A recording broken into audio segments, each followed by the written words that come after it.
in 5, 4, 3, 2, 1.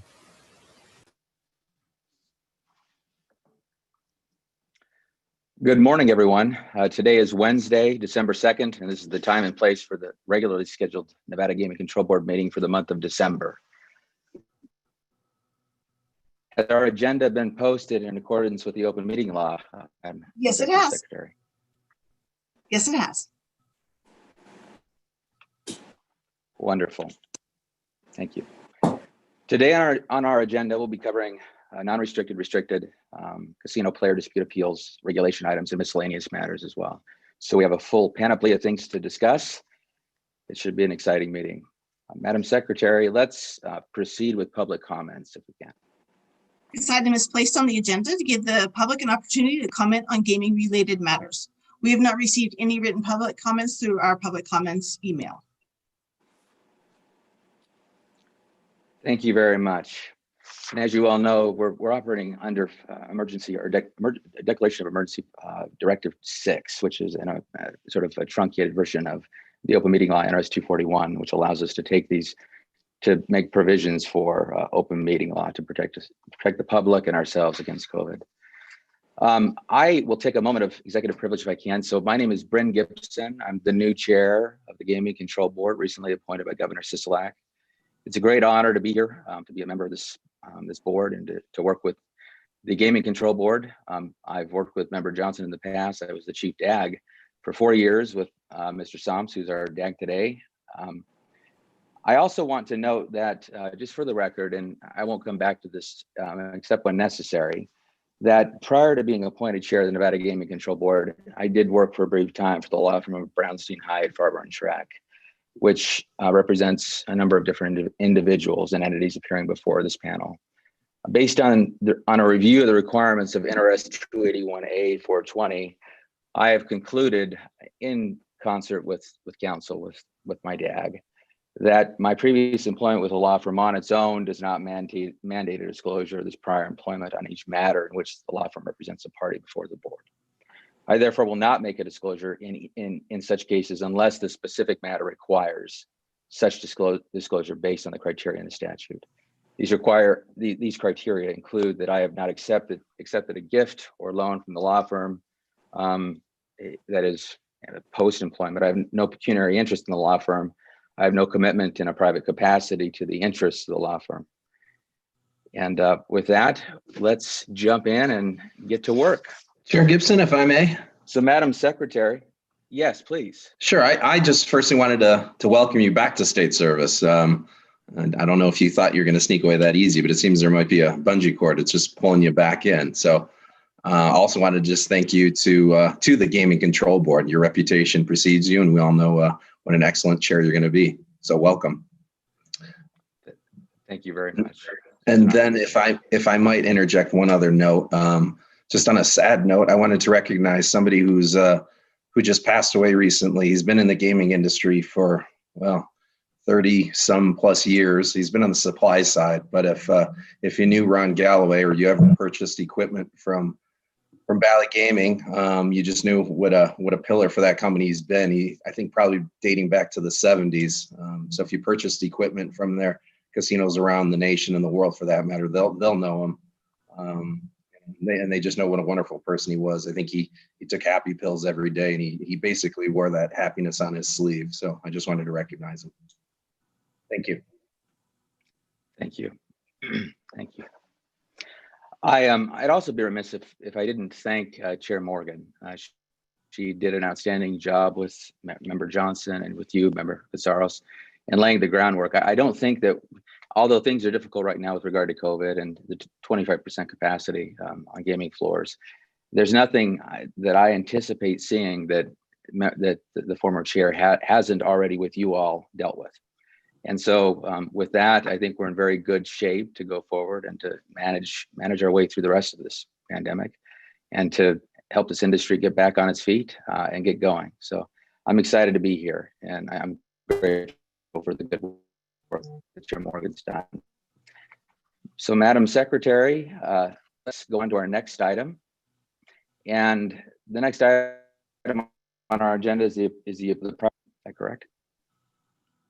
You cut out there. I believe you were discussing the approval of the prior month's disposition. I can read that document. Pursuant to NRS 241.035. Yes, ma'am.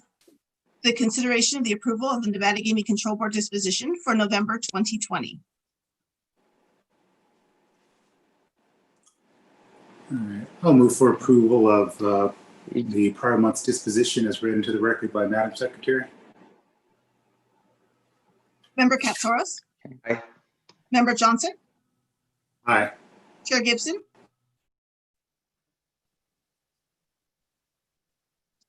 Aye. Thank you. Madam Secretary, I believe that brings us to our non-restricted agenda items.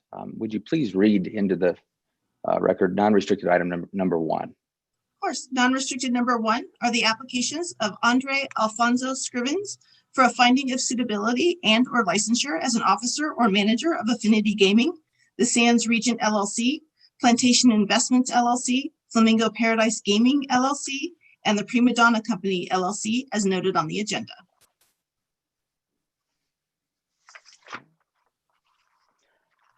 Okay, welcome.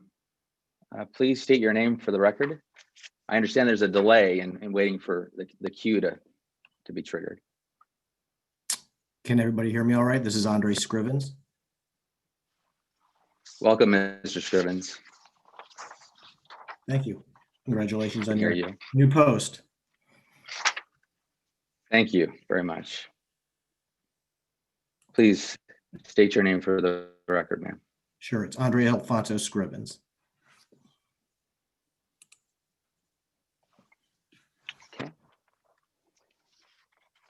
Okay, well, tell us about yourself, Mr. Scrivens, and tell us what your item includes. Sure. So my application is with regards to my post as Chief Financial Officer of Affinity Gaming. It's a position I've held for a little over a year now.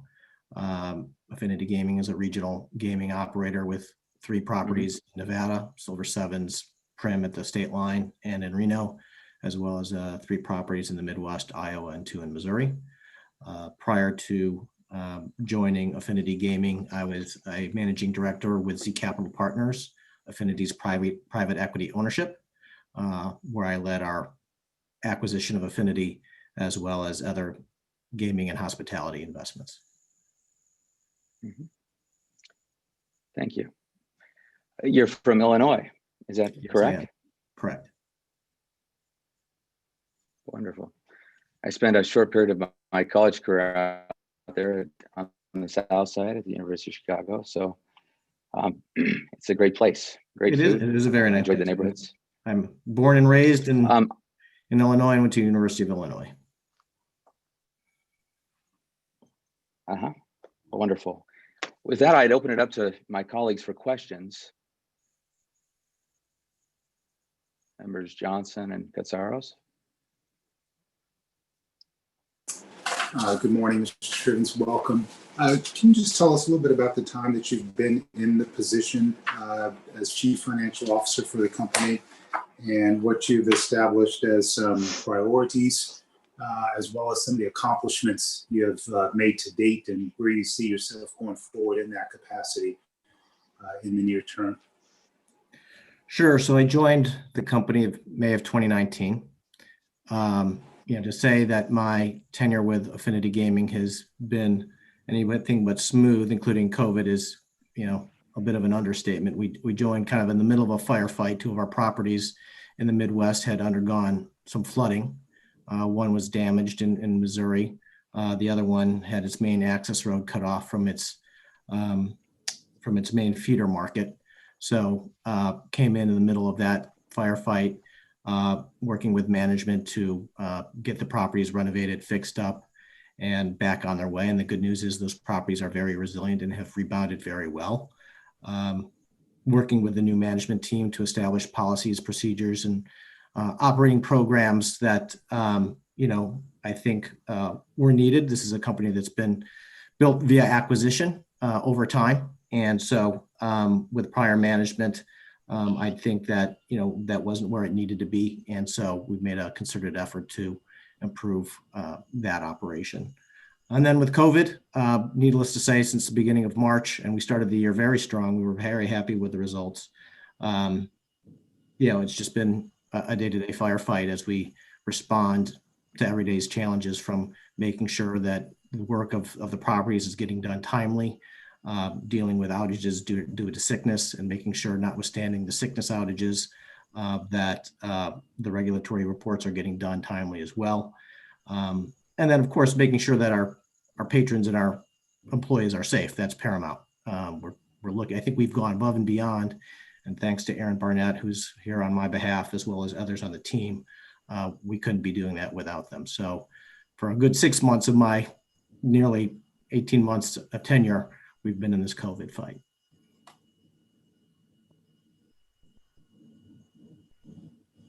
I'm sorry, Mr. Johnson, I cannot hear you. Let me see. I'm sorry. To whom do you report, and how many direct reports do you have?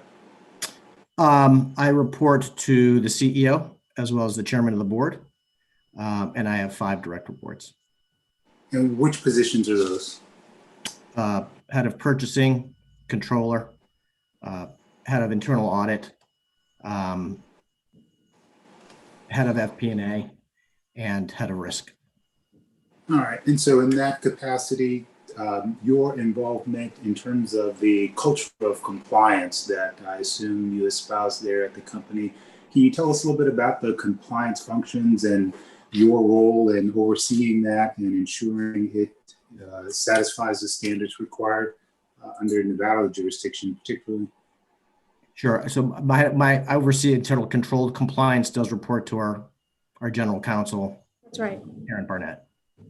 That's right. Okay. Ms. Barnett, would you like to talk a little bit about the compliance efforts at the company? Yes, I'd be happy to. Of course, we have a compliance committee. And I don't think you've entered yourself for appearance for the record formally. Oh, okay. Just your name for the record. It's Aaron Barnett, General Counsel of Affinity Gaming. And good morning, Member Johnson, Member Katsaros, and Chair Gibson. Of course, we have a compliance committee of which I'm a member, and Mr. Scrivens is also a member, as well as our CEO, Mary Beth Higgins. Our independent member is Mark Rubenstein. We meet quarterly and address issues that have been presented to us by the compliance officers at the property. We also, from time to time, have separate operational meetings, which are operationally focused meetings, to include the compliance officers at the property, the GMs at the property, and the responsible operators at the property for any compliance issues that we feel need to be addressed from an operational perspective, as opposed to simply review within the compliance, so that to the extent that operational changes are made, that those get done. I meet separately with Michelle Sticka of compliance and our regional compliance officer in the Midwest, AJ Wiedmeyer, monthly to review correspondence that we've received from the regulators in our jurisdictions over the previous month and review the status of certain issues that are being addressed. Overall, I would say that our culture of compliance and our willingness and intent to comply with all regulations, top to bottom, is very strong. Doesn't mean that we don't have foot faults or make mistakes, but certainly those are, it's never our intent when those issues do happen. As Mr. Scrivens mentioned, we've brought about a whole new protocol with respect to COVID that we're quite pleased with. We've had several visits from the Southern Nevada Health Department, which have gone very well, as well as gaming visits. So overall, I would say that it's very strong. All right, thank you. And then lastly, Mr. Scrivens, obviously it's been a bit of a baptism by fire for you over the course of the last year and a half or so. And you mentioned the different acquisitions that have come into the company's portfolio. We've seen the company quite a few times in the last few years. But hopefully as we turn the corner here in the next few months, what does 2021 look like from your perspective, and how you plan on administering your responsibilities to ensure the company's success? Sure. Well, just during our tenure or my tenure, we've made no acquisitions. We have made a divestiture earlier this year. We closed on the sale of our Blackhawk property.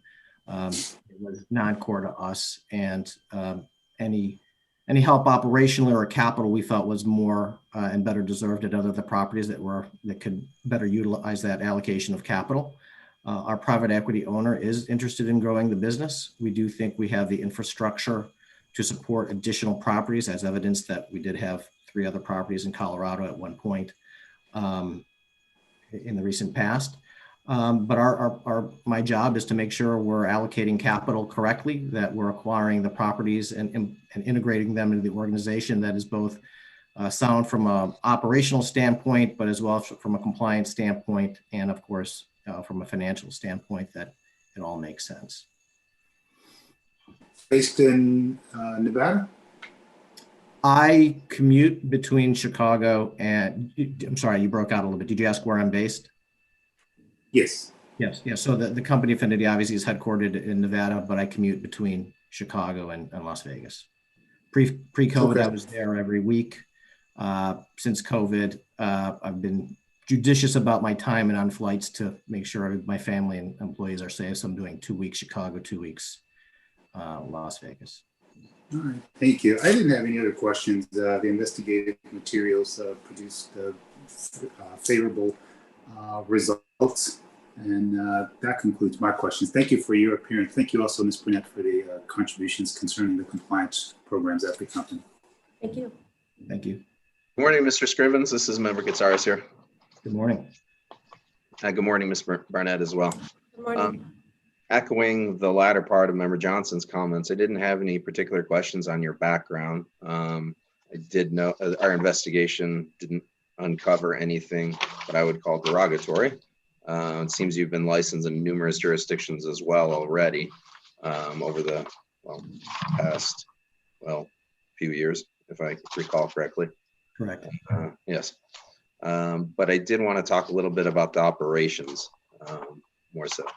As a CFO, I'm sure you can then give me some insight as to where you guys are at, though, financially, and where your operations are at now, given we're 8-9 months into this pandemic, and maybe, hopefully there's some light at the end of the tunnel at some point soon. But to understand the landscape, you have 8 properties, correct? 5 Nevada, 2 in Missouri, and then 1 in Iowa, correct? Correct. And at this point, if you could kind of give me a snapshot with those properties and where you're at operationally now.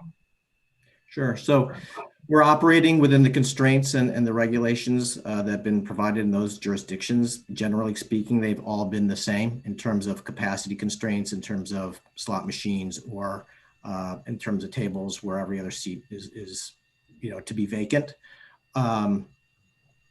Most now also have a mask mandate. I would say that Iowa and Missouri only recently, as a matter of regulation, inputted that mask mandate, but I'd say, and this is where we've gone above and beyond, since the outset, we've had a mask mandate for our employees throughout, where we're doing temperature checks when they arrive. Again, not required. That's something we as a company policy implemented.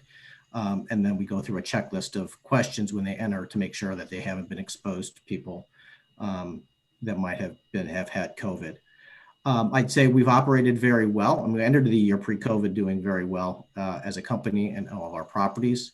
Obviously, COVID and the shutdown, anybody that's got an operation has taken a hit, but we've rebounded quite well. Our core revenue of slots, which is especially in the Midwest, it's our main revenue driver, has been bumping along prior year levels, which is very good. And it's pretty sustained going into Q3, our latest results. Obviously, we're very vigilant with the recent spike, and we watch the results daily to see how the customer reacts to regulations, the mask mandate, et cetera. And we're crossing our fingers that we can navigate the winter equally as well. Yeah, that was one of the things I wanted to hit on then. So it seems to be a similar story for you. in that your regional properties, as we somewhat term them sometimes, have recovered stronger perhaps than your tourist destination, say as your Prim properties?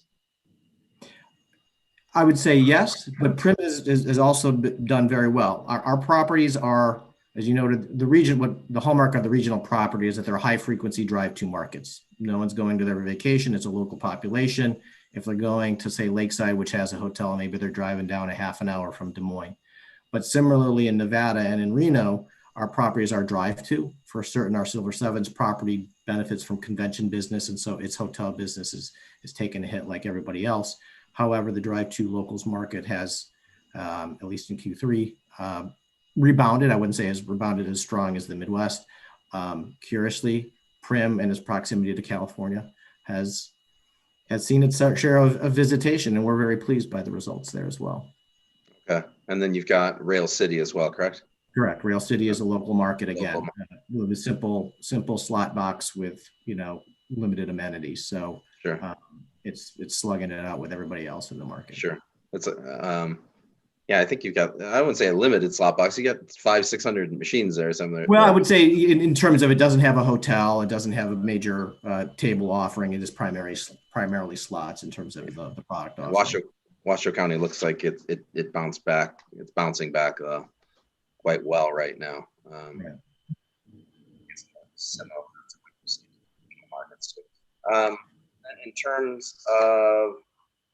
In terms of your operations, you already talked about some of the measures there. So I didn't realize that there weren't mask mandates at your regional ones, but of course you mentioned you imposed those upon yourself nonetheless, and you're also requiring temperature checks for employees too.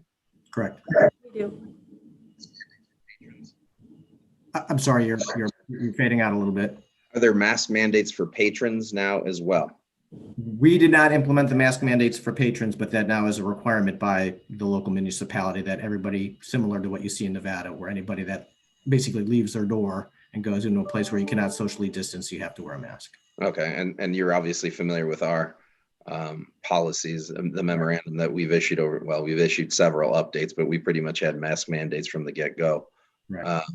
And as I recall correctly, I don't believe my materials indicated you guys have been noted for shortcomings, so that's good. And we want to make sure there's a continued effort for compliance on COVID-related measures. Of course, that's something at the top of our list right now that we're actively monitoring and ensuring that everybody's maintaining compliance there. Yes. I will bring up one other point, and it's not necessarily a reflection on you personally with regard to your application, but it was noted that there was a late filing. It seemed on your behalf, and it seemed that was a recurring issue with Affinity, and I couldn't recall over the past couple of years exactly what the trend was. So our investigators went back just to research that a bit more. I'm comfortable now because it seems early part of this year, and I think you'd mentioned her earlier, Ms. Barnett, Ms. Sticka. Is she your director of compliance? She had instituted, your company had instituted. And she instituted a policy where you guys are going to be able to better monitor the requirements with respect to filing applications. And since that time that she's instituted that, we haven't seen any shortcomings there. So I hope That's right. I hope you continue along that We're path. very aware. Thank you. Okay. Is my microphone cutting out a bit? You're fine right now. Yeah. Okay. I didn't have anything further. Thank you for your appearance here today, Chair Gibson. That was all for me. Thank you. Thank you. Thank you both, and thank you, Mr. Scrivens. So the reason we've asked you to appear is because this is your first licensing event here in Nevada, and in this position, and we just want to. This is a front-loaded system, so we have 375 total employees, and we need to make sure that the people that we license or find suitable are in good repute and understand the rules. So again, I'd reiterate the same thing with regard to timeliness of filing of applications. Let me ask you some questions though about COVID. How are you seeing the border there? Have you seen an effect at all? I'm sorry, you broke out. I lost you after how? As they're tightening down. Yeah, my connection's not especially good. I apologize. Can you hear me, Marie? Can you? Intermittently, I'm sorry. You said as a result of COVID, how is what happening? Can you repeat yourself? Are the tightening of some of the COVID-related mitigation restrictions in California affecting your business on the border? Yeah, I think it's still early to say. For certain, we're seeing a softening in the greater Nevada area. I don't know if that's a result of the election. There's a lot of factors in November, I'd say, where you start to see results, and it's hard to attribute to one particular factor, whether it's the spike generally, whether is the lockdowns in LA County, whether it's the election, whether it's people saving whatever they have of their money for the holidays, right? There's a lot of factors that can go into it. So it's hard to attribute one particular thing. California, obviously, when you look at the state line, we have a substantial fuel operation. We watch the fuel gallons, and you have video cameras. You can watch the traffic in I-15. It was backed up 10 miles past Prim this weekend. So that's good for the Las Vegas market. It was a question in my mind whether the lockdowns in California are going to force people to lock down, or they're actually going to have people getting the heck out of town. And it's tough to say again that that the results are still early, but in general, I'd say November has seen a little bit of a softening across the Nevada market. And I take it that you have in place, in the context of a compliance plan, a COVID mitigation compliance plan, COVID mitigation enforcement, and sort of spread reduction plan.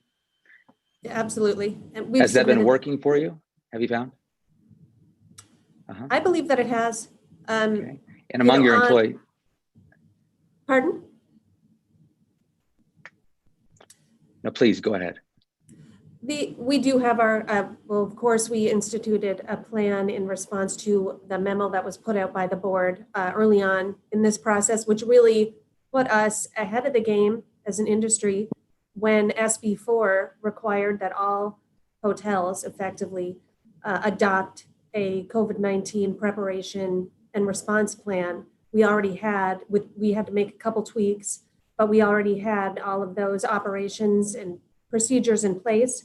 And we, of course, we actually adopted the plan that was put out by the Southern Nevada Health District with some, just some tweaks to reflect our own organization. And I think it's gone very well. We've taken it as seriously as we can possibly take it. It is top of mind all the time. And we're constant communication with the properties, really at all levels, to make sure that not just the GM is aware of the requirements, but the HRDs, the security officers, there's, a lot of people involved in the compliance with that program, and, housekeeping, of course. And we want to make sure that everybody's aware of the requirements at all times. Every new requirement gets several emails and update documents, phone calls, procedures, and memos. And I think that everybody is quite familiar with what they are, particularly now. And of course, our incidence of COVID within our employee base has sort of risen and fallen with the community. But we have, knock on wood, we have been able to keep it under control in terms of, our employees, of course, keep operating smoothly, which is positive, but also we've, not had a really catastrophic event. So overall, we've been moving along, and we've been quite pleased really, in how, obviously it's a difficult situation, and we're pleased with, knock on wood, how things are going.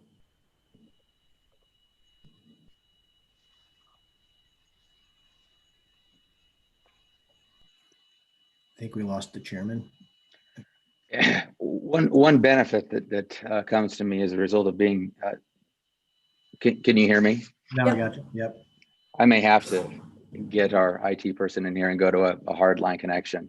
But to the degree that one benefit that accrues to me as a result of, or as a consequence of being the governor's general counsel twice now, is that you get to see the region work together. So the governors of Western states in particular spend a lot of, in their chiefs of staff and their lawyers and and their key people, they spend a lot of time talking to one another.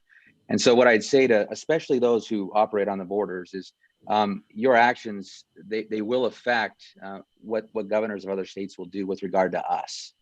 I appreciate the fact that you're mindful of your own COVID mitigation plans and that you're ensuring that they're enforced. It's important for the Absolutely. rest of us as well. Absolutely. So thank you. Yeah, thank you. That's all I have, members. I will pull it back and I would consider a motion. You have a very clean background, Mr. Scrivens. I appreciate you appearing. We're lucky to have someone with your background and your talent in this industry. So thank you for that. Thank you, and appreciate everybody's time and attention, especially Agent Ballinger, who shepherded my application through. Thank you, Ms. Ballinger. All right, Thank I'll you. move for approval of non-restricted item number 1 as read into the record by Madam Secretary. Member Katsaros? Member Katsaros? Aye. Thank you. Member Johnson? Aye. Chair Gibson? Aye. Thank you. With that, Madam Secretary, let's move on to item number 2. Non-restricted number 2 are the applications of MGM Resorts International and Mandalay Resort Group for amendments to their orders of registration. It is also the application of Victoria Partners to convert to a limited liability company and the applications of MGM Resorts International and Mandalay Resort Group for licensure as members and managers of Victoria Partners LLC, a transfer of interest and licensure of Mandalay Resort Group as sole member and manager of Victoria Partners LLC as noted on the agenda. Lastly, you have the applications of Victoria Partners LLC doing business as Park MGM for a non-restricted gaming license and to conduct off-track parimutuel race wagering and licensure of Corey Ian Sanders and Anton David Nicodemus as a key executive or director. Can you hear me? Welcome. Okay. I just can. making Is that sure. Mr. McGinnis? Welcome. And Yes. please state your names for the record. Okay, you got Chair Gibson, Member Johnson, Member Katsaros, Madam Secretary, for the record, Sean McGinnis with Butler Snow on behalf of MGM Resorts International. With me on the call is Pat Madamba, Senior Vice President and Legal Counsel for MGM. Wanted to recognize and appreciate the waivers for Anton Nicodemus and Corey Sanders from appearing. This application is a entity conversion application. So it's really about taking Victoria Partners, which does business as Park MGM, which is presently a Nevada general partnership, and pursuant to NRS 92A, converting it to be a Nevada limited liability company, coupled with a transfer of MGM's 50% interest to Mandalay Resort Group. So Mandalay Resort Group becomes ultimately the 100% owner at the end of the day by the end of the year. Essentially, the reason for this, as you can imagine from many entity conversions, are tax reasons and efficiency of corporate structure. Would like to recognize, before I forget, Micah Tepe, the agent who worked on the application. And with that, Pat and I are here to answer any questions you may have.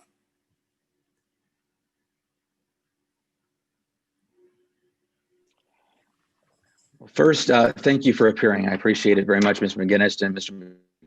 Madamba. It's good I appreciate you being on the line. Thank you very much.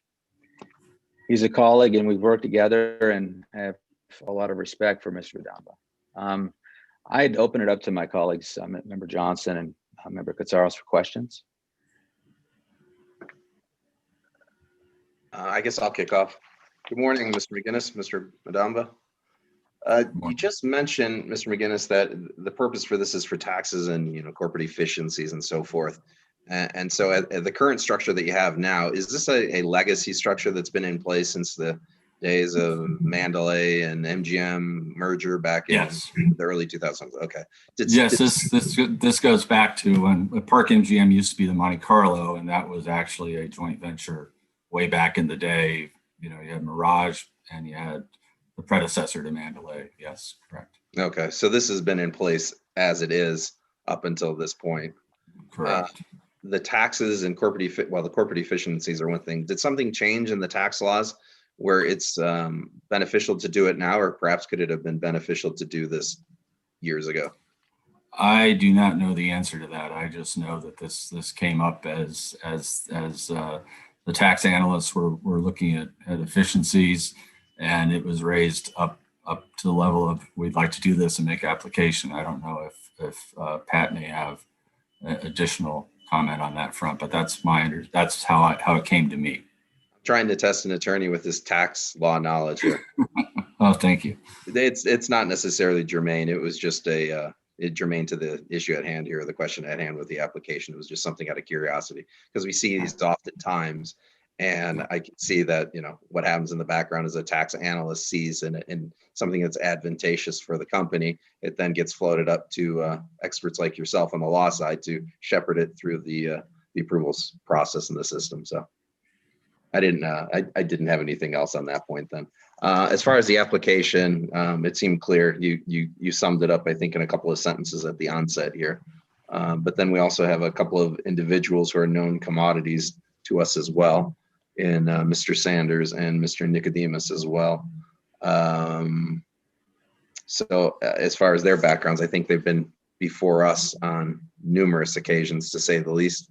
Most recently as well with Mr. Nicodemus, I think just last month. That's right. Yeah. And the reason they're on the agenda is because they're on the Victoria Partners license as it is. And as I understand it, the way tax and license works, they have to create a new account in the LLC's name. So it's necessary to have them on an agenda in order to move them along correctly for your processes as well. That's So precisely accurate. A new account's going to be created, and then these individuals will then need to be placed on that license. And we can't necessarily do that without having this formal hearing. So, right. I didn't have any other questions on this application. It seems very straightforward. All right, good morning, Mr. McGinnis. I would concur that it does appear pretty straightforward. Member Fitzgerald's addressed by and large the questions that I'd had as well. Mr. McGinnis, you had, I believe it was you who had generated some communications exchange with the Tax and License Division about a determination that this would be deemed a continuing operation as a result of this transaction. And there has been a meeting of the minds, as I understand it, that will in fact be the case. Correct. Yeah. When we made application initially and the submission to Barry Chilton, we requested that it be deemed a continuing operation. And then as working through with Agent TP as far as doing the agenda title page, making sure that everything matches so that we have the same licenses and the same individuals put on there. So it's all continuing. Yes. All right, very good. All right, thank you. I didn't have any other questions.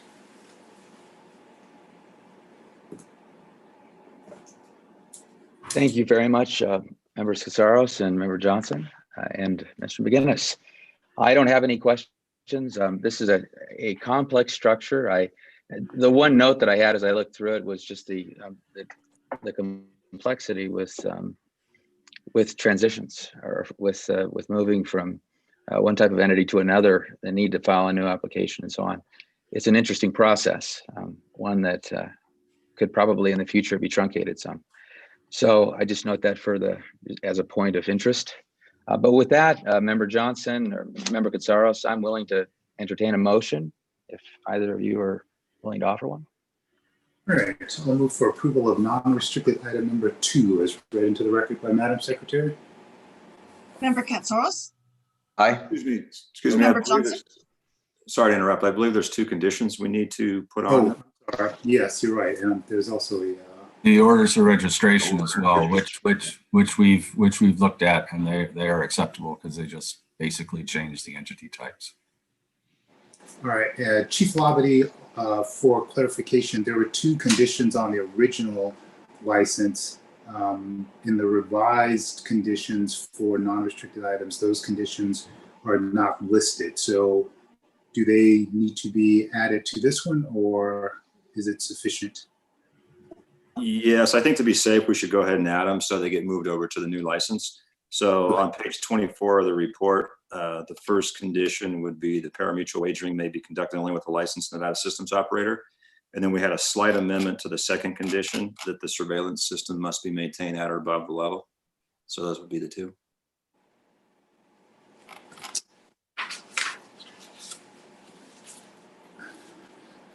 Okay. All right, so let me just strike and clarify that motion. I would move for approval of non-restricted item number 2 as read into the record by Madam Secretary, and that would be pursuant to draft number 1 of the 50th revised order of registration dated November 12th, 2020, and pursuant to the 2 conditions, one being the parimutuel wagering system. Parimutuel wagering may be conducted only with a licensed Nevada systems operator. And second, that the surveillance system must be installed, reviewed. Sorry, that's the one that, yeah, I'm sorry, I was in the wrong memo. It was changed to say the surveillance system must be maintained at or above the standard that is approved. All right, but that's not in the revised conditions memo for non-restricted though, is it? Right, yeah, that's our mistake. We should have had those put in there. All right, so if you have that, could you read that into the record then, Chief Lavany? I will. So that the second condition would be that the surveillance system must be maintained at or above the standard that is approved.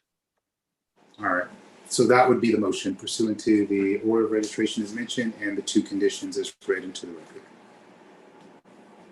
record. Member Katsaros? Aye. Member Johnson? Aye. Chair Gibson? Hi. Thank you very much for your appearances. Thank you. Thank you. And Madam Secretary, let's move on to non-restricted item number 3. Would you please read that into the record? Non-restricted number 3 is the application of Neil Gregory Chatfield for a finding of suitability as a director of Aristocrat Leisure Limited.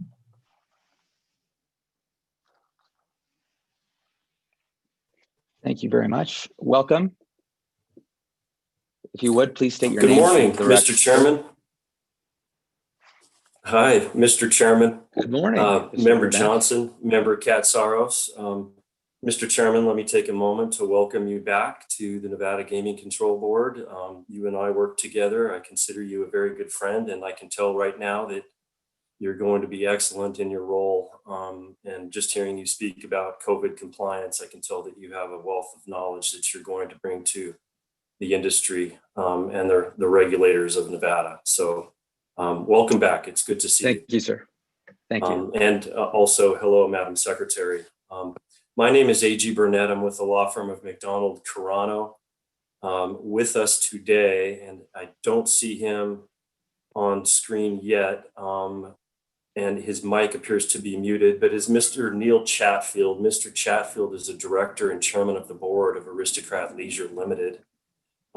Just very briefly, Mr. Chairman, he was nominated to the board of Aristocrat in December of 2017, and he became chairman in February of 2019, hence his reason for being here today.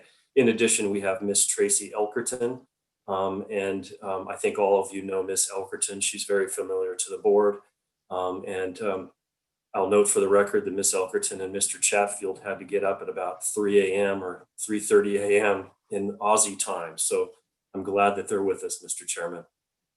Mr. Chatfield is prepared to give you a brief overview of his background if you would like. That'd be wonderful. Please, please go ahead, Mr. Chatfield. Oh, good morning. And just 1 second. There he is. He appears. Thank you. Yes, good morning, Chair Gibson and Member Johnson and Member Katsaros and Madam Secretary. It's a pleasure to be with you here this morning. Notwithstanding, it's as AG mentioned, we're some 3, or I think it's just past 4:30 a.m. in the morning, but it's a beautiful morning, so it's great to be here. So in terms of my background, I live in born and live in Melbourne, Australia, and I'm married with 2 children, 6 grandchildren. And in terms of my executive career, I've got a long background in and qualifications in finance and experience in logistics and transportation. And in the last 12 years or so, I've embarked on a non-executive director career with appointments with a large number of, or quite a number of companies, many of which have involved chair roles. So I joined Aristocrat some 3 years ago now, and was in December 17, and I was elected by directors, by the shareholders, I'm sorry, as a director in February 2018, and subsequently became chairman of the board in February 2019. So very pleased to kind of offer myself for the nomination for suitability as a director of Aristocrat Leisure.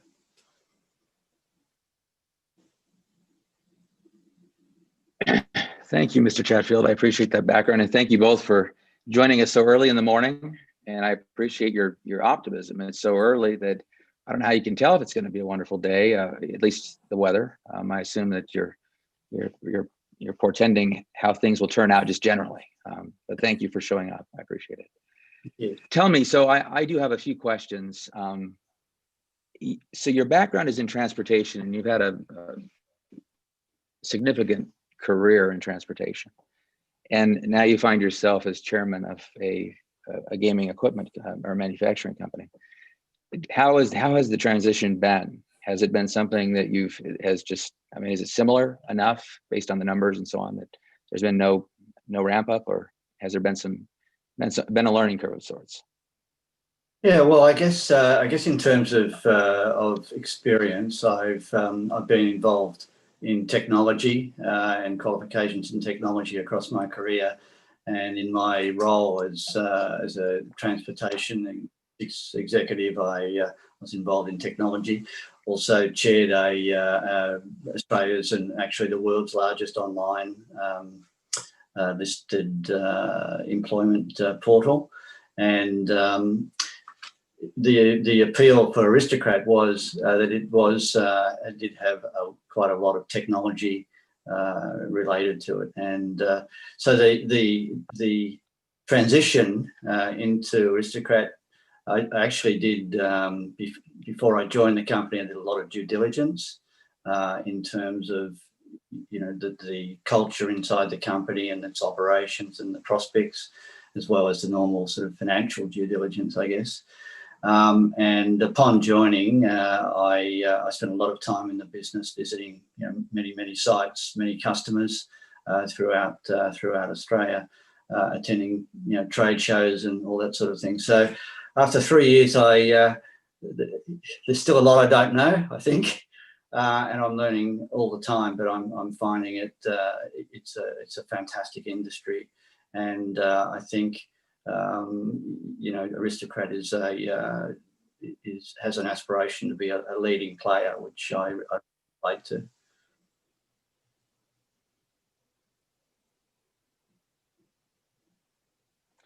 Well, you've demonstrated the fact that you're wise. I mean, just like Plato said, insofar as we recognize that our knowledge is limited, that's a function of wisdom. So I appreciate that humility on your part. There's a lot to know for all of us and learn.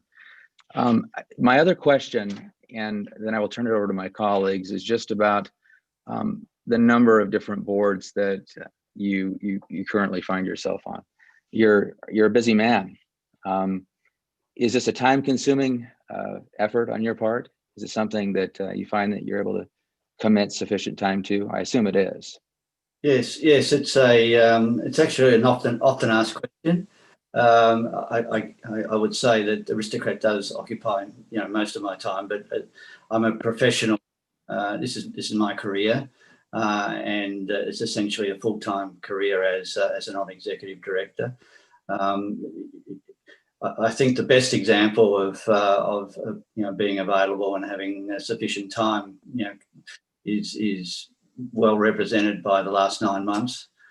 Where many companies and particularly Aristocrat, with a vast number of operations around the world, has had to respond to COVID, and I've found that working from home, whilst after 60 years or 50 years in Korea, not doing much of that. I found that it's actually been quite effective. But certainly, I ensure that I have sufficient time to devote. In fact, it's not just about devoting time; it's about really wanting to have quality time with executives and with the rest of the board, and ensure that as you correctly said, learning all the time.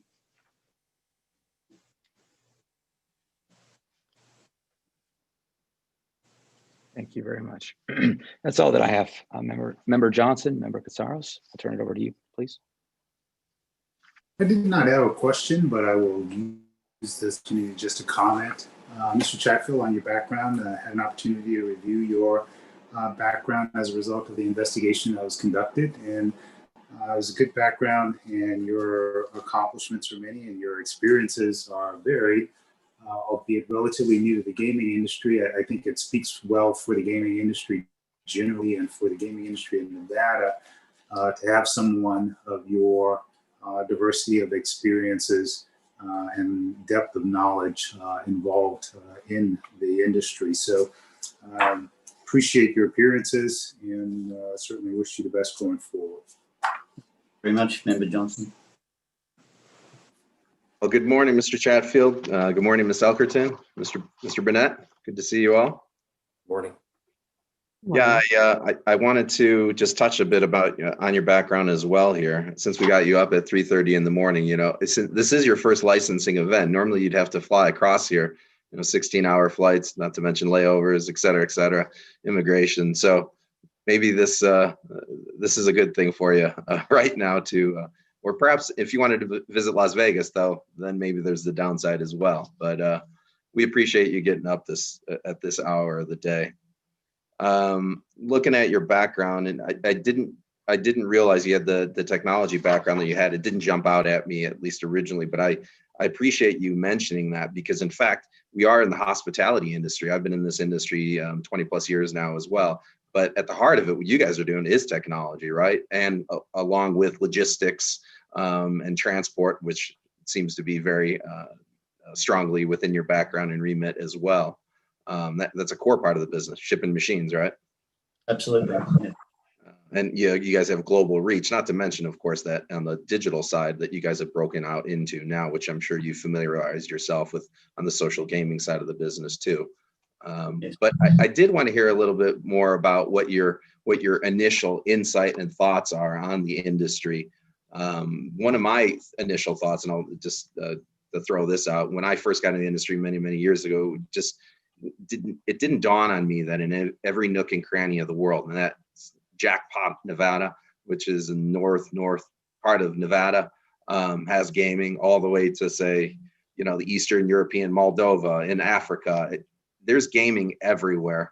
And as you can probably see with the shipments that you guys make throughout the world, that was something that was eye-opening to me to not understand initially that this is omnipresent everywhere almost. And, it's an entertainment business, and the reach keeps getting broader and broader because it just keeps sort of sprawling throughout new and more markets and new channels as well. As companies like yourself, like Aristocrat and others, reach out into new channels too. So I just wanted to hear your thoughts on that. Yeah, well, part of the reason I joined the company, and part of the reason I was comfortable in being part of the industry, I think, was the level of compliance that I was able to see in the regulatory environment. I think is very strong to ensure that you have a sustainable industry. And I've met many customers who have their purpose is something I can relate to. Our tribal customers, for instance, and I think we've got it's an industry that, like so many industries, they tend to be very closed, and people have been in and around the industry for a long time, And I was really pleased to be, as an outsider to the industry when I first came in, to be welcomed in. And I think, from an entertainment point of view, and from a, being part of an opportunity for people to gather has been I've really enjoyed the industry. But as I say, I think for me, having a regulatory environment that is strong and sets the very high standards, I think is the reason that the industry can flourish. And I think we've seen over the last 9 months that working really, really well, actually. Where individual jurisdictions have ensured that everyone's managing COVID in the right way to a standard. So sort of industries tend to gather around at times of crisis, and I would say this industry has responded very, very well to that.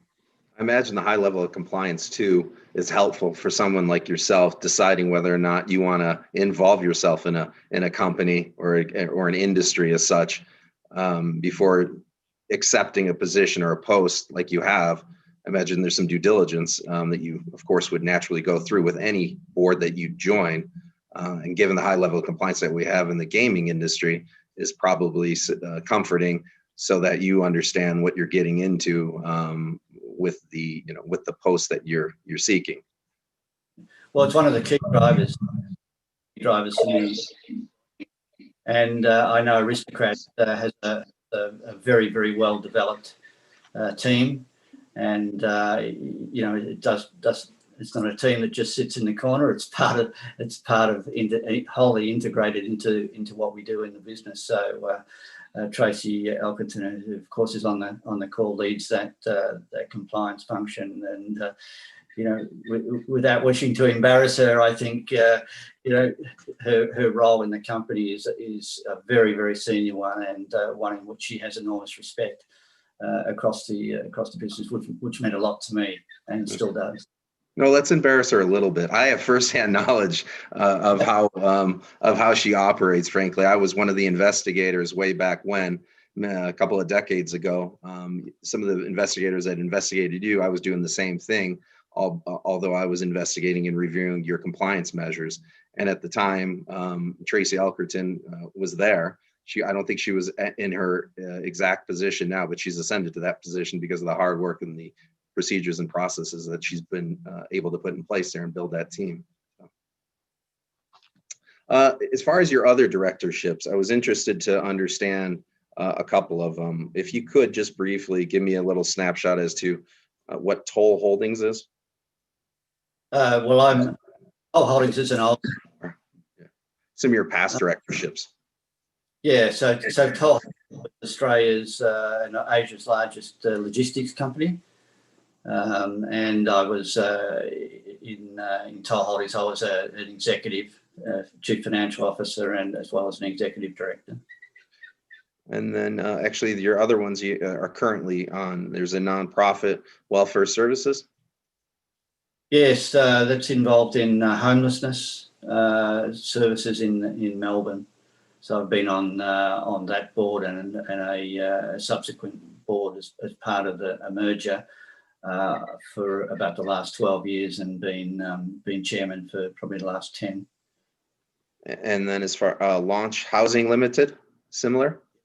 Yeah, so Launch Housing is a merged entity from Homeground Services and Hanover Welfare Services. And you sit on the board of directors there. How much are you guys meeting quarterly, annually? What's the frequency there? Yeah, typically it's every 2 months. Okay. And of course, like many organisations, homelessness has been a key issue through this pandemic, and we've actually probably spent more time meeting in the last sort of 6 months. But it's an intriguing kind of organisation, which I have a passion for. Ensuring that our city is is really well managed. And we have some similar issues over here, as you can imagine. Yeah, the pandemic has only exacerbated it, frankly. Yes. And both of these are in Victoria or in Melbourne? Yes, that's right. Specifically. Yeah. And did you say you were born and raised in Victoria, specifically Melbourne? That's right. That's right. So you've been there pretty much ever since. Oh, I spent a number of years living in Sydney, actually, and obviously traveled the world, and but family and origins come from Melbourne. And I think that was it on the directorships. I did note that there was a gentleman that just was appointed to the Aristocrat board within the last 12 months. Was it Philippe Etienne? That's correct. Yes. Is this the French ambassador? No, he's he's a long-term executive and who's worked internationally. Okay. No, he's not an ambassador. Okay, because there's a U.S. ambassador with the exact same. Well, he's a French ambassador to the U.S. with the same exact name. Echoing my colleagues' comments, we didn't uncover anything derogatory or concerning your background. Very clean. I think you're going to be a wonderful addition to this industry, and so I wish you all the well. You have my full support of your application. Thank you very much. Thank you very much for your time. Thank you. Thank you both, and thank you, Mr. Burnett and Ms. Ellerton and Mr. Chatfield. Appreciate your time and getting up so early.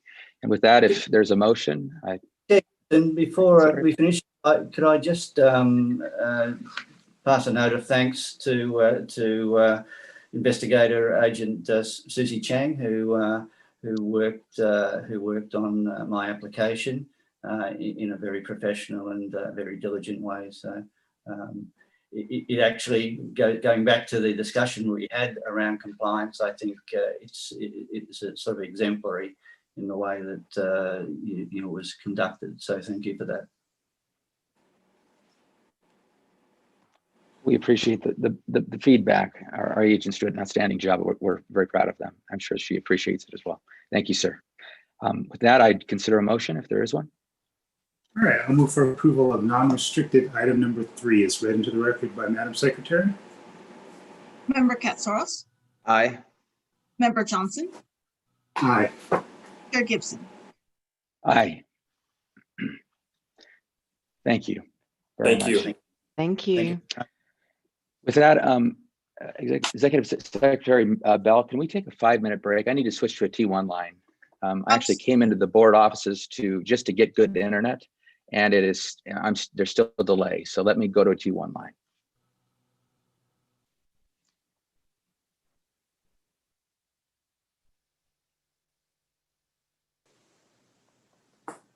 A few to restart the stream. And we will be live in 5, 4, 3, 2. Well.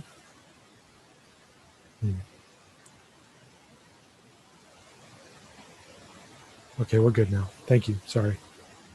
Thank you. Okay, welcome back. I had some IT issues and I've got a better connection now. Madam Secretary, would you please read non-restricted number 4 into the record, please?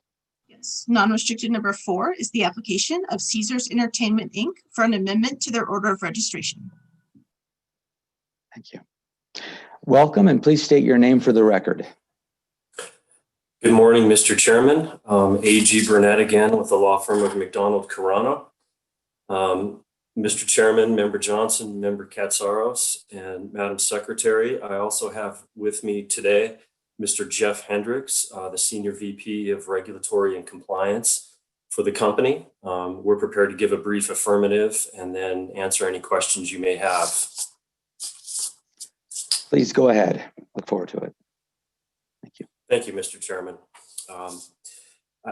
Last November, then El Dorado Resorts filed an application to amend its order of registration to reflect what is essentially the merging of 3 licensees of 3 properties in downtown Reno, those properties being Silver Legacy Resort Casino, El Dorado Hotel and Casino, and Circus Circus Reno.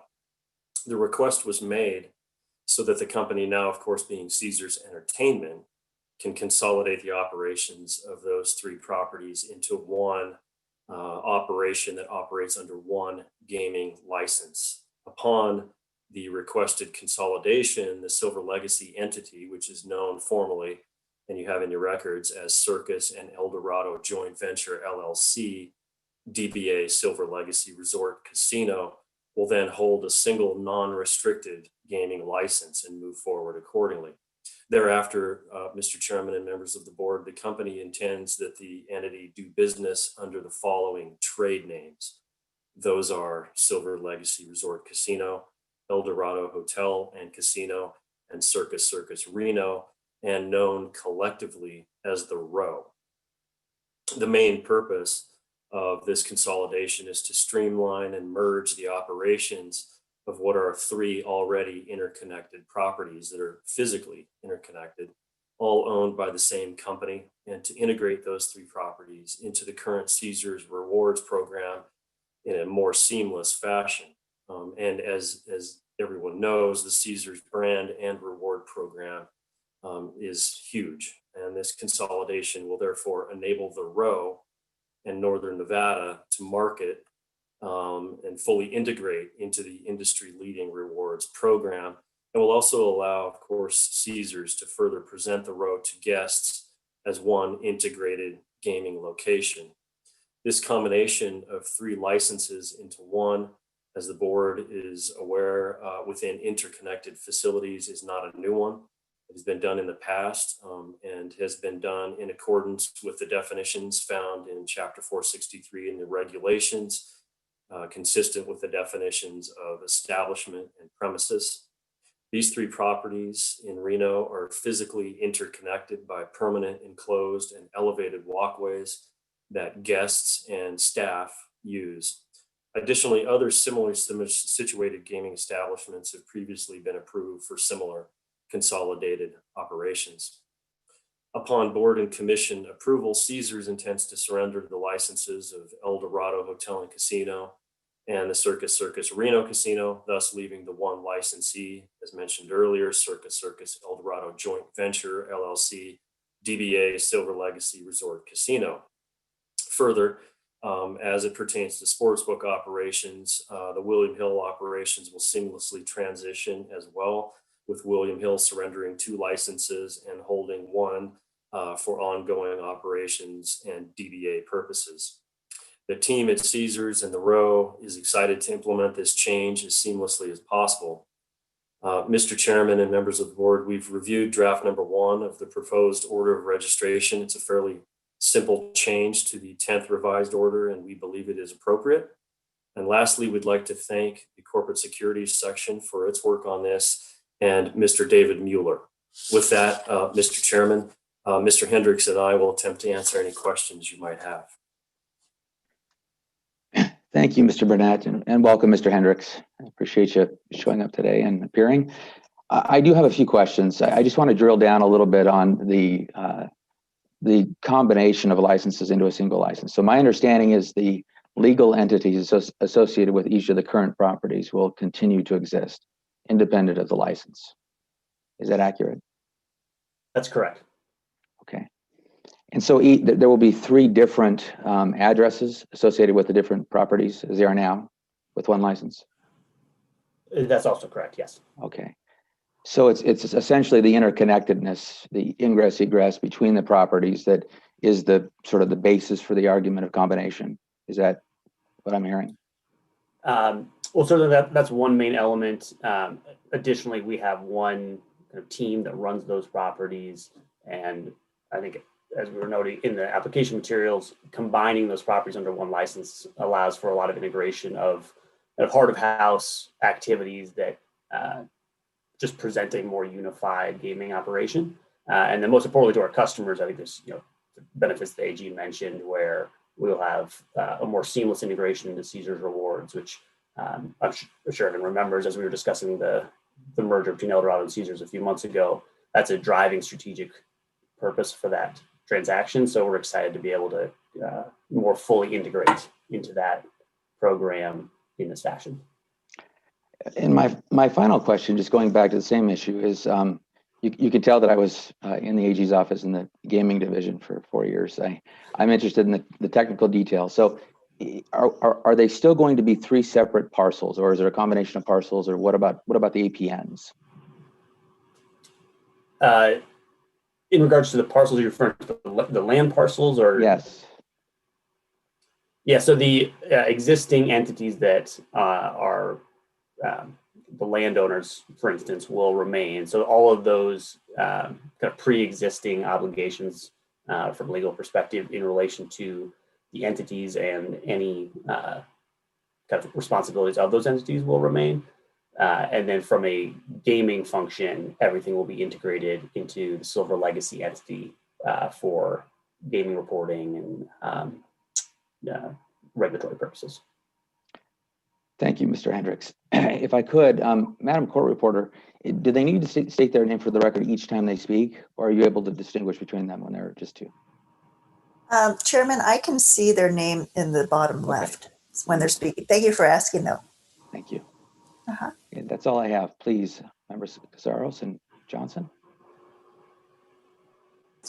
Just in terms of the seamlessness that was discussed, from what the customer will see, there will not be any material, I guess, perception of change in terms of their experiences with either of the 3 properties. Is that correct? From a kind of physical representation perspective, that's correct. So the branding of the 3 properties will remain the same, and then the overall branding of the 3 properties, consolidated into the row, will remain the same. I think customers will receive 2 pretty significant benefits that we hope will be a seamless integration, but I think will be noticeable to the guests to see just increased customer service. Those 2 benefits are predominantly, as we mentioned, sorry to keep hitting on this, the integration to Caesars Rewards.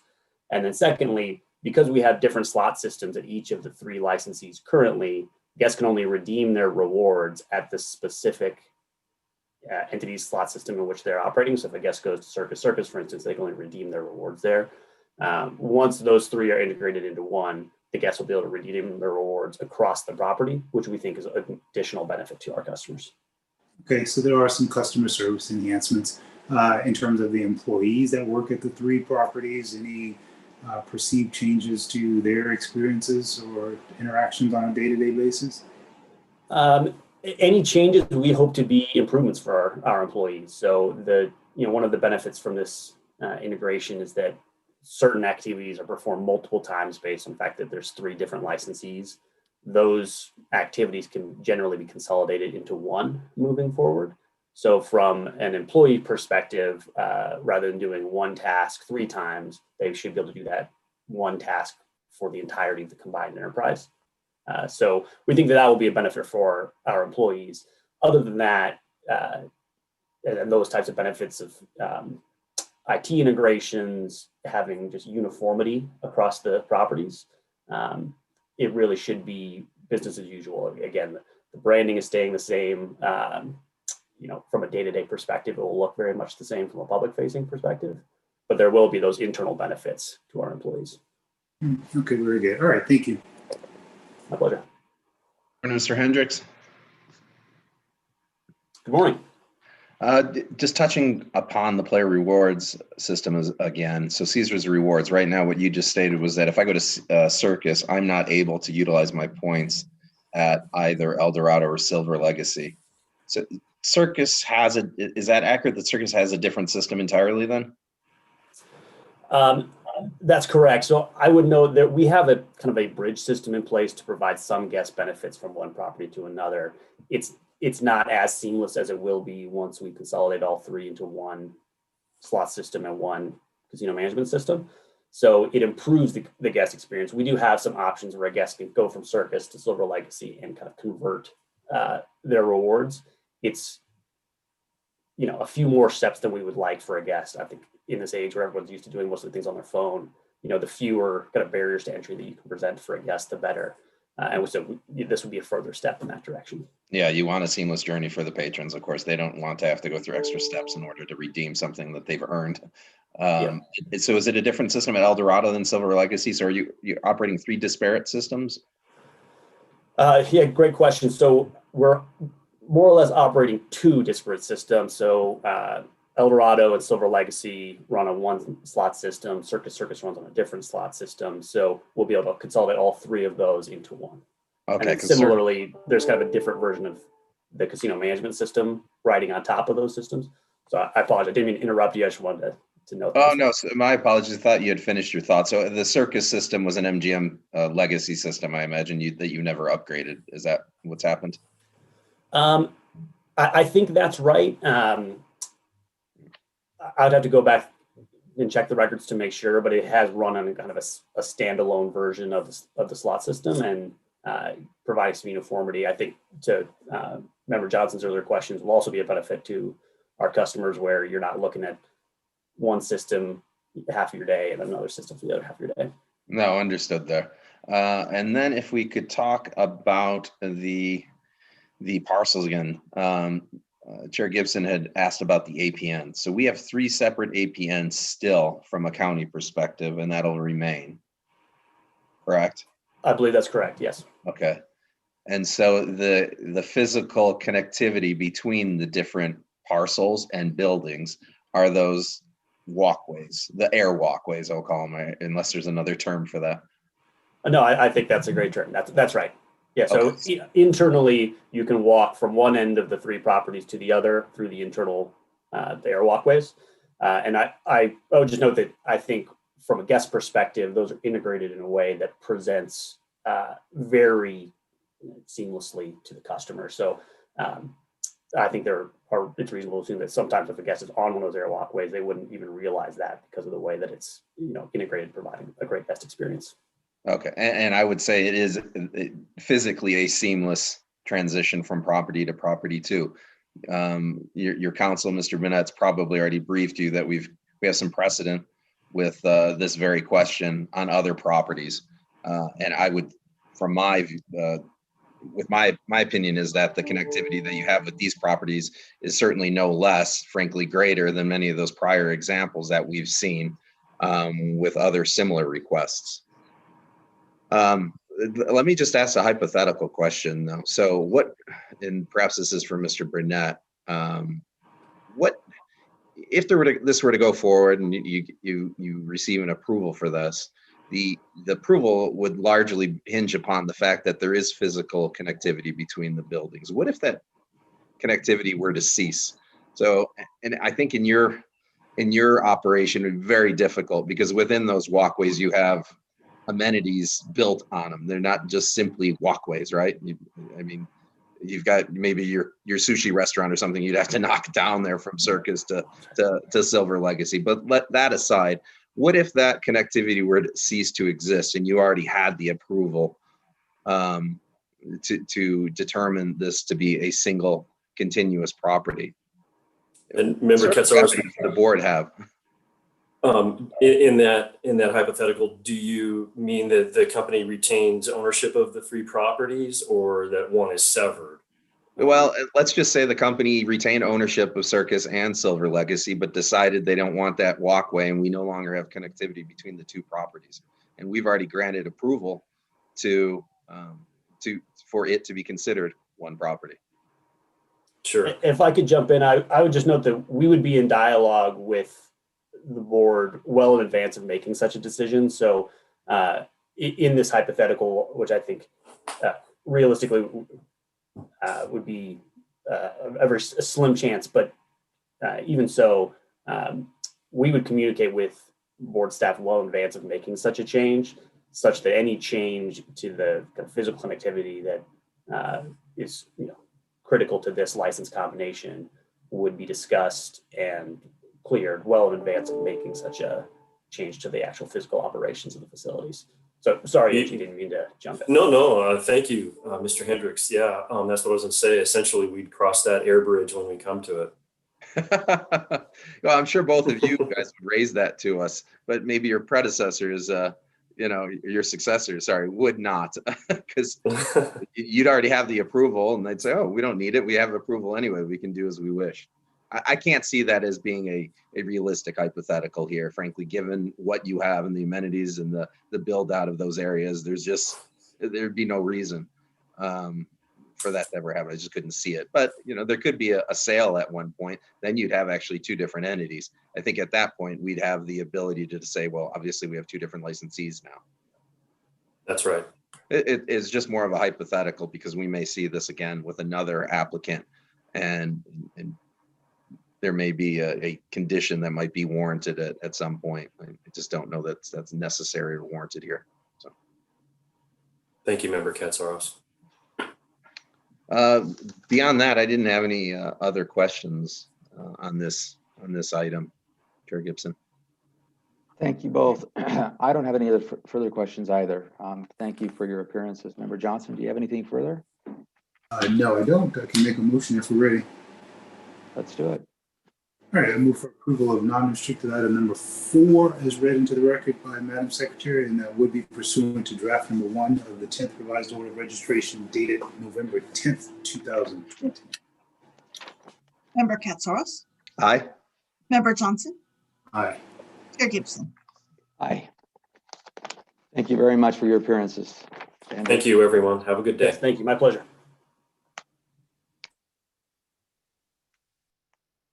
Okay. Madam Secretary, would you please read into the record of non-restricted item number 5?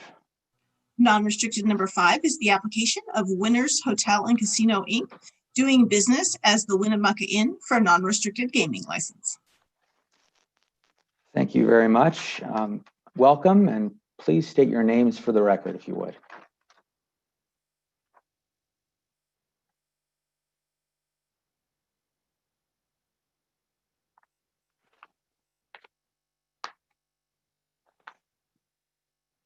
I think we're waiting for Mr. Cashel and Mr. Reeser.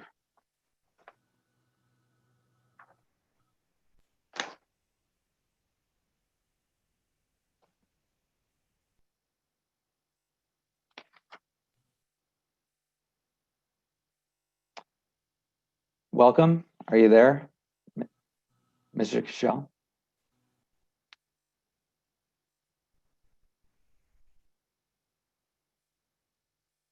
Can you hear us now?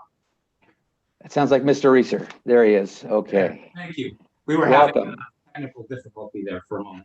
So do we have good audio and visual? If I had a Zoom button, you would. I can Okay, see you, very good. as a group. So thank I'll you for restart. Good appearing. morning, Chairman Gibson, members Johnson and Casaros, Madam Secretary and staff of the board. I'm Dan Reeser with the law firm of Fenimore, and I'm appearing today on behalf of the applications as indicated by Madam Secretary for Winners Hotel and Casino. It's my pleasure to introduce Robert A. Cashel, the president of the company, and Brett Shirley, chief operating officer of the company, who is with us.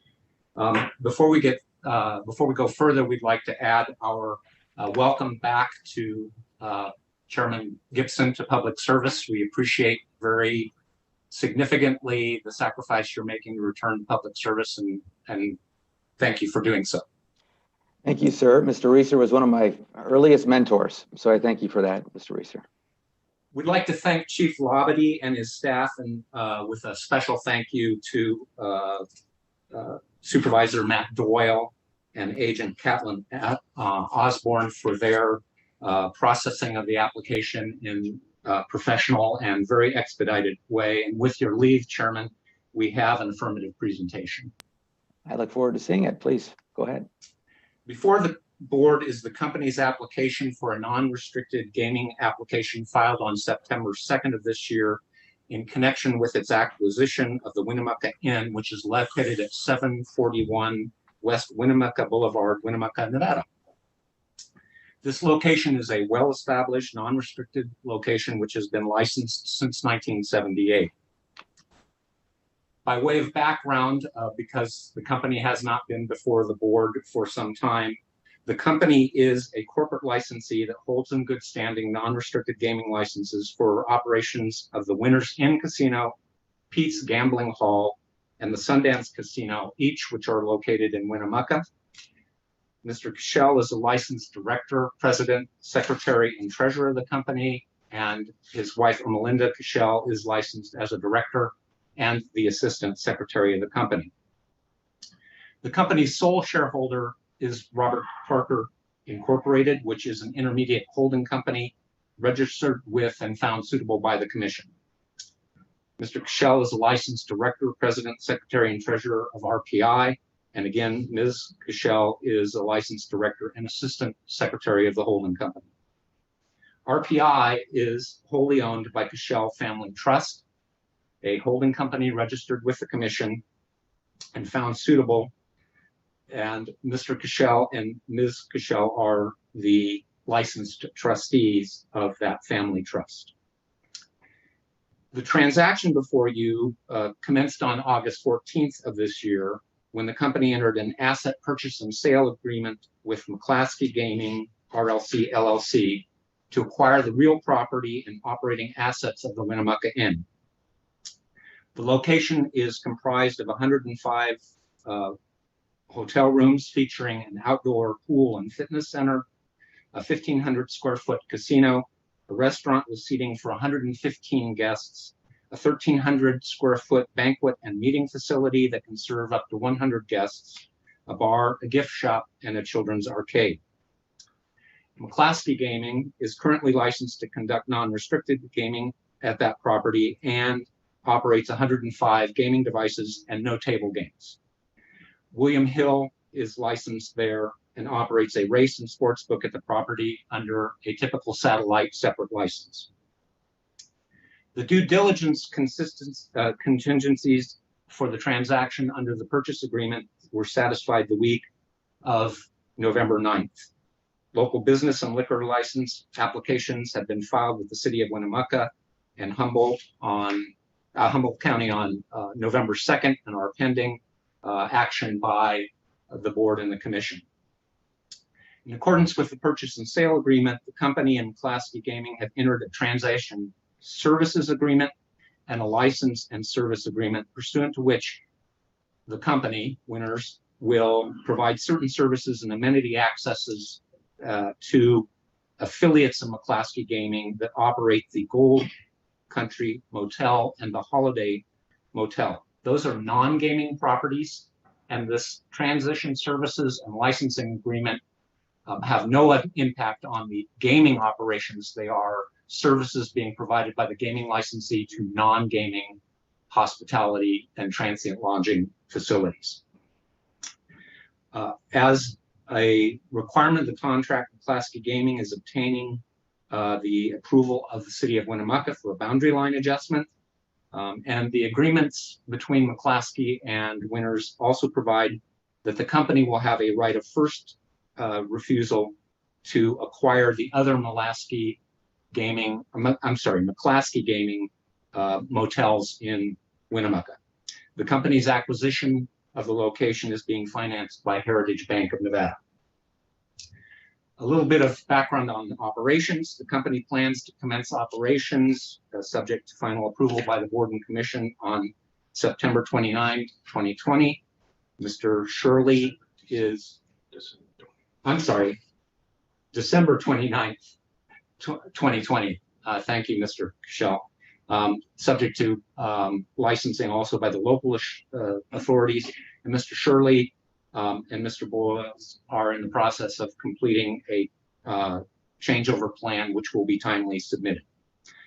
The company is acquiring the operating assets used for hospitality and gaming, including the related intellectual property, 94 multi-denominational slot machines, and 11 $1 gaming devices. The plan for the company is to initially open with the existing game composition and adjust the game count as and to the extent justified by evolving market conditions. The company's statement of pre-opening cash on NGC Form 6 conservatively indicates accretive EBITDA after the location is acquired and integrated. The location will benefit from shared joint and common administrative support with the other 3 Winnemucca properties, which in combination are expected to achieve a 32% EBITDA increase after 3 years following consolidation. On October 20th, we submitted a memorandum of multiple licensing criteria, and we believe it demonstrates that the company's acquisition of the location does not present any basis for concern under NGC Regulation 3070.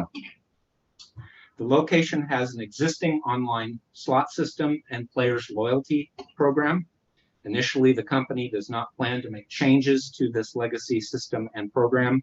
During the first 24 months, the company will be evaluating synergies and efficiencies that would be achieved by interconnecting to a single online slot machine with Winners Casino, Pete's Gambling Hall, Sundance, and merging the loyalty programs and slot systems among all 4 properties. Based on the data that is collected and the financial performance of the non-restricted operations, the company will then further evaluate game configurations and the acquisition of new devices, which will be acquired either through purchases, leases, or participations, and from various manufacturers and distributors. The location is in close proximity to the Winners Inn, Pete's Gambling Hall, and Sundance Casino, which are owned and operated by the company. The company intends, subject to appropriate application screening, to employ all of the existing employees at the location. There are approximately 78 full-time and 14 part-time employees, and the company has already held employee meetings with those individuals. Brian Stone will be the on-site supervisor of the operations at the location. Mr. Stone is a licensed key employee as the general manager at the Winners Inn, the Sundance, and Pete's Gambling Hall. He will serve as general manager of all 4 locations. And on November 3rd of this year, we have already pre-filed his licensed key employee application for that new location. Mr. Stone is supported by 5 experienced department managers. The non-restricted operations at the location will be subject to the requirements of Group 2 licensees. The company's independent accounting firm is E.D. Bailey in Reno, Nevada. Subject to compliance review and requirements of the Enforcement Division, the company intends initially to adopt the surveillance plan in use at the current licensee and make changes to that plan as appropriate once game layout and configurations are refined after assuming operations at the locations. No chips or tokens will be used at the location and are not used today. McClaskey Gaming has assumed the responsibility for destruction of any retired chips and tokens as required by NGC Regulation 12070. The company is assuming all of the liabilities of McClaskey Gaming associated with customer loyalty programs, progressive payout schedules, and slot vouchers as of the closing date. That concludes our affirmative presentation, and we'd be glad to and would welcome any questions from the board members. Thank you, Mr. Reeser, and welcome. It's good to have you here. It's good to have you here, Mr. Cashel. One question I have for you, Mr. Reeser, if you would. You're a former chief DAG, gaming division yourself, and you've a long time practicing gaming attorney. You submitted this this memorandum analyzing 3070, the multiple licensing criteria for acquisition of this new property, and you lay out a number of factors.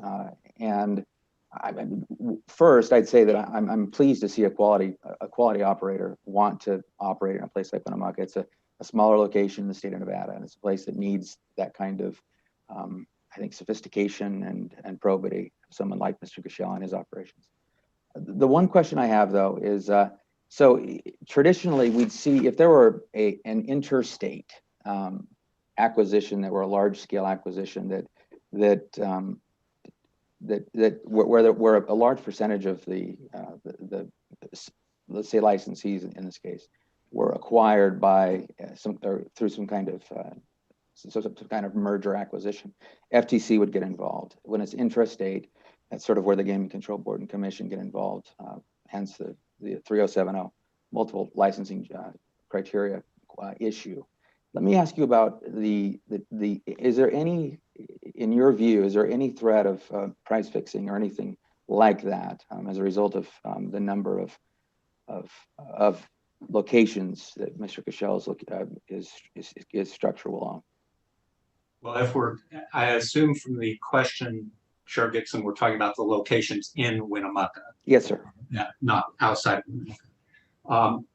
This transaction is not of a value that would trigger a Hart-Scott-Rodino, because Right. even an intrastate transaction could and have triggered HSRs before, but this transaction is not of a size to trigger an HSR. So the chair is correct that then means that the state of Nevada is really the only evaluator of the transaction, and that is done by the board and the commission under 307.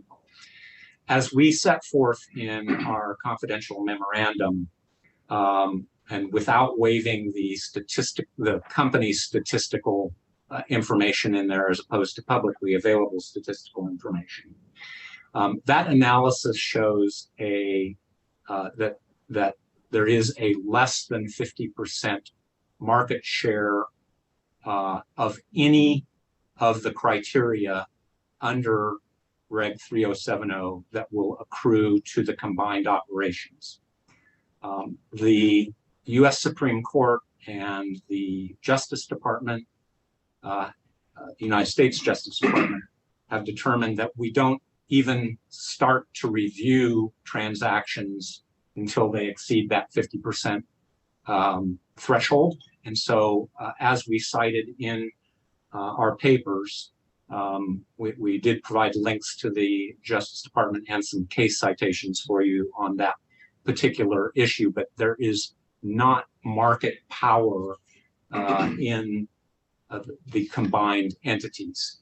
To get to your specific question, I cannot envision a circumstance in which the pricing, labor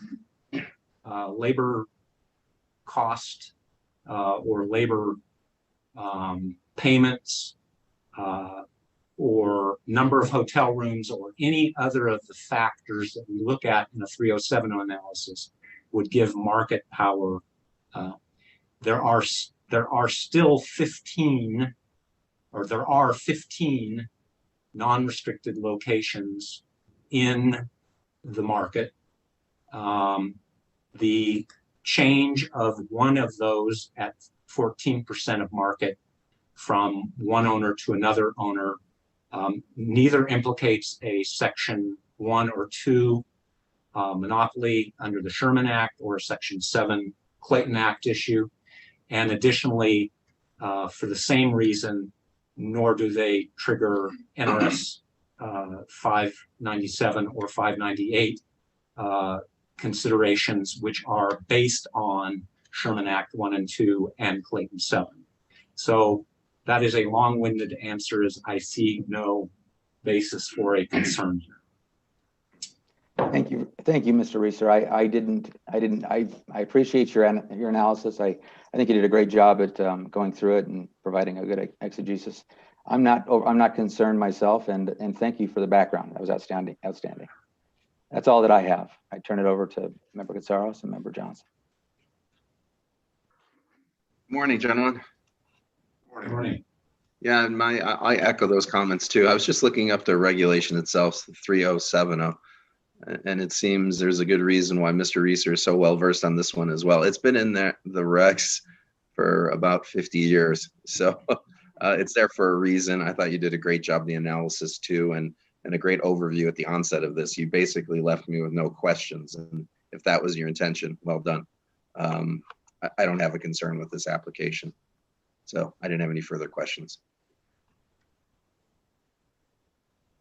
All right. Good morning, gentlemen. Mr. Reeser, I also want to take the opportunity to commend you for the information that you supplied both before today's board meeting as well as here this morning at the board meeting. It's been very helpful to the analysis of this item. Just a couple of clarifying questions. How far apart are these properties? You mentioned the proximity generally, Mr. Reeser, but how far apart are these properties, particularly the proposed location from the 3 existing ones? Member or Chairman Gibson, Member Johnson, Member Katsaros, Rob Kishel Jr. for the record. The properties, the Sundance is literally about a block away from Winter's Inn on Winnemucca Boulevard, and the Winnemucca Inn is about a mile from Winnemucca Inn or from Winter's Inn, and then Pete's Gambling Hall is on the furthest west side of town, which is probably 2 miles from Winnemucca Inn. So we're almost, I guess, geographically spaced equidistant throughout the community. Okay. Mr. Kishel, good morning. So, Mr. Kishel, I was curious to hear from you, why this opportunity at this time? With respect, Member Johnson, you sound like my wife. You know, opportunities present themselves at funny times, and obviously this is in my 30-year gaming career, this is probably the most difficult period of time that I've ever had to operate. But we have maintaining all of our COVID procedures and policies. Once we were granted the opportunity to reopen, you know, we've been able to you know, maintain, even though our annualized top line revenues are down, obviously, we've been able to manage our expenses and do the right things in terms of trying to streamline the business according to the new environment. And we've been able to keep the ship going in the right direction. And McClaskey Gaming, led by Terry Boyle and Winnemucca, has done an outstanding job with this property, and it's always been one of the nicest properties in the market. And I'm familiar with Winnemucca, only being my family has been involved in that Winnemucca market in Humboldt County since 1978. And when I was in high school, I worked out in the market for several summers, living in the Park Motel, which is no Ritz-Carlton. And so I understand the market. I understand this property. I recall when the property was built and opened. I've known Mr. Boyle for a number of years, and I've always respected him as an operator. So when he approached us in terms of his plans for, you know, looking toward retirement and those things, even though the timing was not ideal, the opportunity was ideal. And so that's why we decided to pursue it. Okay.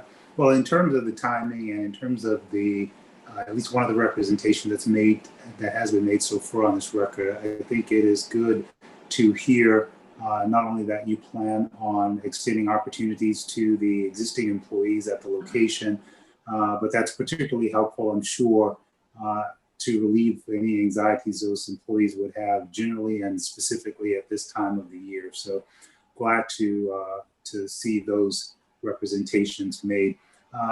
In terms of the offerings, it sounds like in the near term, if I'm understanding correctly, that it will be largely status quo. It sounds like no immediate plans to change the systems used or the games offered.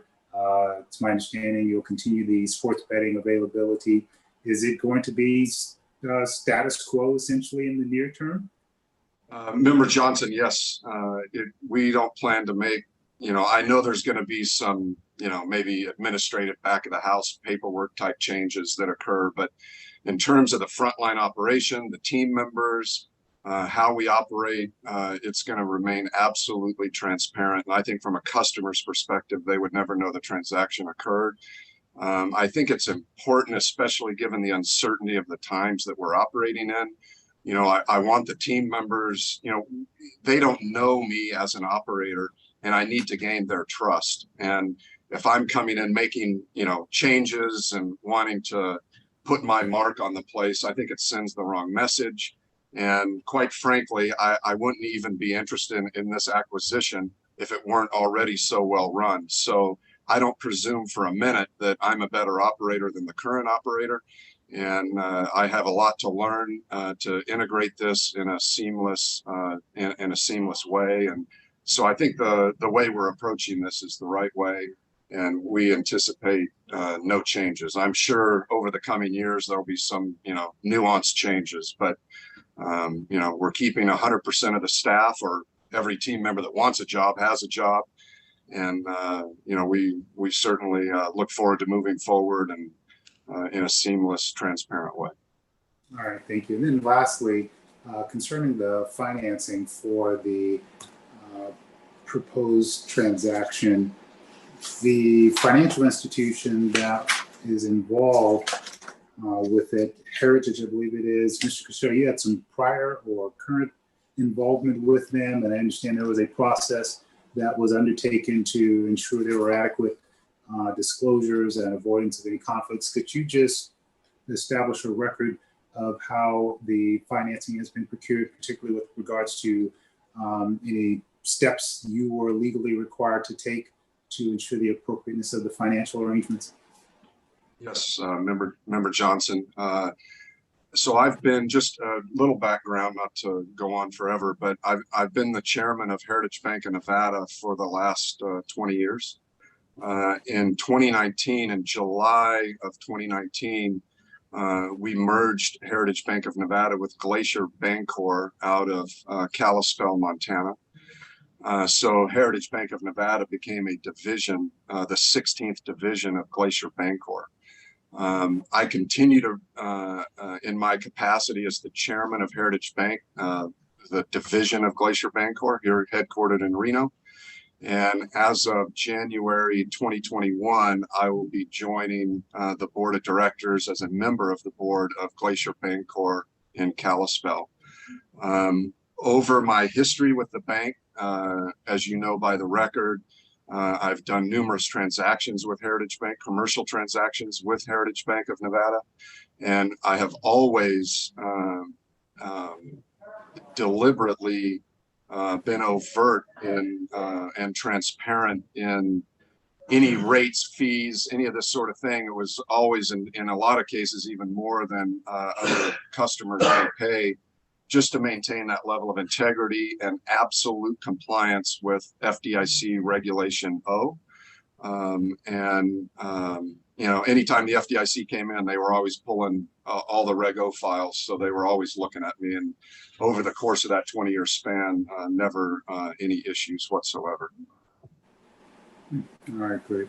All right, thank you, gentlemen, again for the information, for the presentation, and for your appearances here today. I didn't have any other questions. I would just amplify on the last question, Member Johnson, that as counsel to Heritage, I've actually had the obligation on occasion to have the conversations with the FDIC, and there's never been any issue raised with regard to a Reg O violation or even any non-compliance issue relative to Mr. Cusero.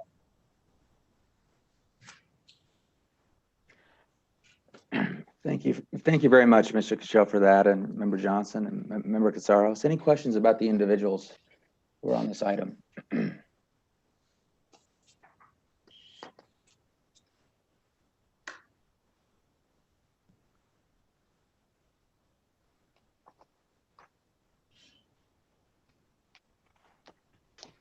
Is that for the next item, or did Secretary Bell, did you read them both in? Chair Gibson, there are no individual apps on this particular agenda item because all of the individuals and the holding companies are already licensed. And so investigation dispensed with those. We did file updates on all of the entities and individuals, but investigations determined that it was not necessary to do actual investigations at this time on those individuals. No, I appreciate that. I'm actually looking at it's a draft agenda, so I've got to make sure I keep up with the most current draft. I was going to, applaud Mr. Shirley for his commitment to his children's education. So that's all I'll say on that matter. I appreciate it. I have 4 children of my own and understand it. So, Mr. Chairman, that's the next agenda item is. I know. Okay. All right. We'll wait for that then. With that, I'd take a motion if there is one. If there are no further comments, questions. All right, I'll move for approval of non-restricted item number 5 as read into the record by Madam Secretary. there were 2 conditions that have been recommended. 1, a key employee application must be filed within 60 days of issuance of the state gaming license and thereafter be refiled within 60 days of any change in the person occupying that position. And 2, the surveillance system must be maintained at or above the standard that is approved. Member Katsouros. Aye. Member Johnson. Aye. Chair Gibson. Aye. Thank you. Okay. Thank you. Thank you. So, Madam Secretary, would you please read in non-restricted number 6? Non-restricted number 6 are the applications of Brett George Shirley and Richard Lester Yorgis for a finding of suitability or licensure as an officer or key employee of Robert Parker, Inc., Winners Hotel and Casino, Inc., North Point Sierra, Inc., and or Topaz Lodge, Inc., doing business as Topaz Lodge and Casino, as noted on the agenda. Good morning again, Chairman Gibson, members Johnson and Katsouros, Madam Secretary and staff of the board. I'm Dan Reeser with Fenimore, and I'm appearing on the applications as indicated by Madam Secretary. It is my pleasure to introduce Brett G. Shirley, who is to my right, your left, and Richard L. Georgis, who is to my left, your right. We'd like to thank Chief Labadie and his staff and our specific appreciation for the professionalism and assistance of Deputy Chief Hoffman and Supervisor Kaufman on both applications. And with regard to Mr. Shirley, Agent Julie Petrosny, and with regard to Mr. George, Agent Murray Wilson. They all were the usual professional and helpful, and we appreciate that. We do have, with the chairman's leave, brief affirmative presentations on the 2 individuals. Please go ahead. I'd like to introduce Mr. Shirley. On January 1st, 2020, Mr. Shirley was appointed Chief Operating Officer of North Point Sierra, Inc. and its affiliated gaming companies that are owned and operated by the Cashel Enterprises umbrella. On February 7th, Mr. Shirley filed his application in that capacity for Robert Parker, a registered intermediate company, Winners Hotel and Casino, a non-restricted licensee, Topaz Lodge, a non-restricted licensee, and North Point Sierra, a licensed manufacturer and distributor. Mr. Shirley is a native Nevadan. In June of 1984, he graduated from Bishop Manogue High School and started his employment in the gaming industry as a staff internal auditor at Boomtown Hotel and Casino. His supervisor and mentor was Bob Cashel Sr. While taking courses at the University of Nevada, 4 years later, he was promoted to the position of senior accountant and transferred to the Cashel Consulting Group, which provided accounting and finance services for the Winners Inn Casino and the Model T Casino, both in Winnemucca, Nevada. In 1990, Mr. Shirley was appointed controller for Bob Cashel's Horseshoe Club in Reno, Nevada, where he was responsible for accounting and compliance for the company.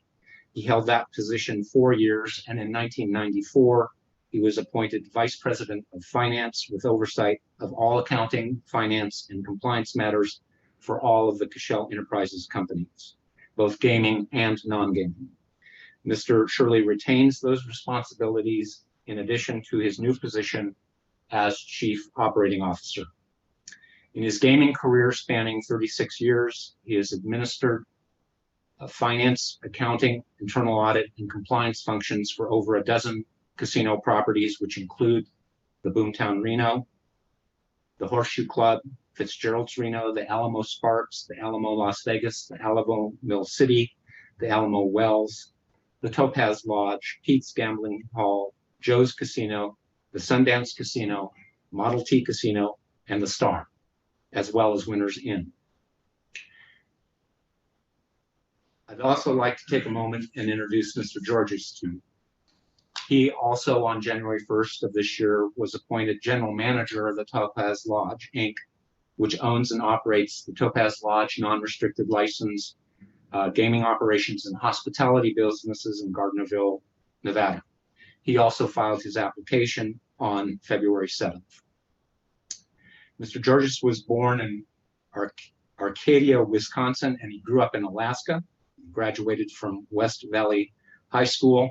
One of my partners, who Mom remembers fondly playing sports against that team. He served for 3 years in the United States Army as a military police officer and was honorably discharged in 1987.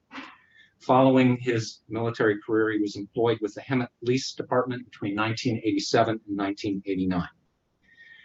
Mr. Georges began his 31-year career in the gaming industry in 1989, first in the security departments at the El Dorado Casino and Sands Regency in Reno, Nevada. In 1992, he chose to move over into operations in the slot department at Harrah's Reno, where he was employed from 1992 to 2000 and served in various positions ranging from change person to ultimately being the performance manager for slot machines. He was recruited by the Cashel Enterprises organization and worked as slot department and Keno operations manager between 2000 and 2002 at the Alamo Travel Center in Sparks, Nevada. In 1992, Mr. Georges was promoted to the position of casino manager, and in 2019 to assistant general manager at the Topaz Lodge. He held that position until Rick Ross, the longtime licensed LKE there, transferred to Winners Gaming Inc., at which time Mr. Georges was appointed the general manager, as I said earlier this year. That concludes our affirmative presentations on Mr. Shirley and Mr. Georges, and we'd be happy to answer any questions that the board may have. Thank you, Mr. Reeser. I would turn this over to my colleagues for any questions to begin.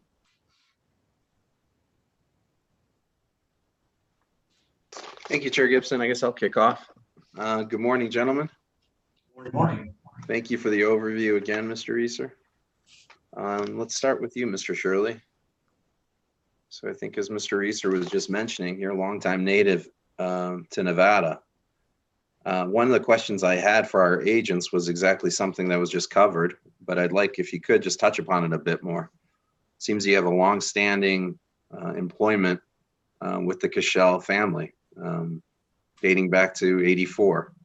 How did that come about then? Good morning, Chairman Gibson, members Johnson, Castaros, Madam Secretary, Brett Shirley for the record. Robert Cashel Jr. and I went to high school together, and we met as freshmen at Bishop and Oak High School. And we became really good friends, spent a lot of time together. And as we approached graduation, Rob was heading off to the University of or Pepperdine University, and I was going to UNR with ambitions of joining the Nevada Department of Wildlife. And you know, I was mowing lawns and that kind of stuff. And Rob said, hey, you know, I'm going to go work out at Boomtown. Why don't you come with me?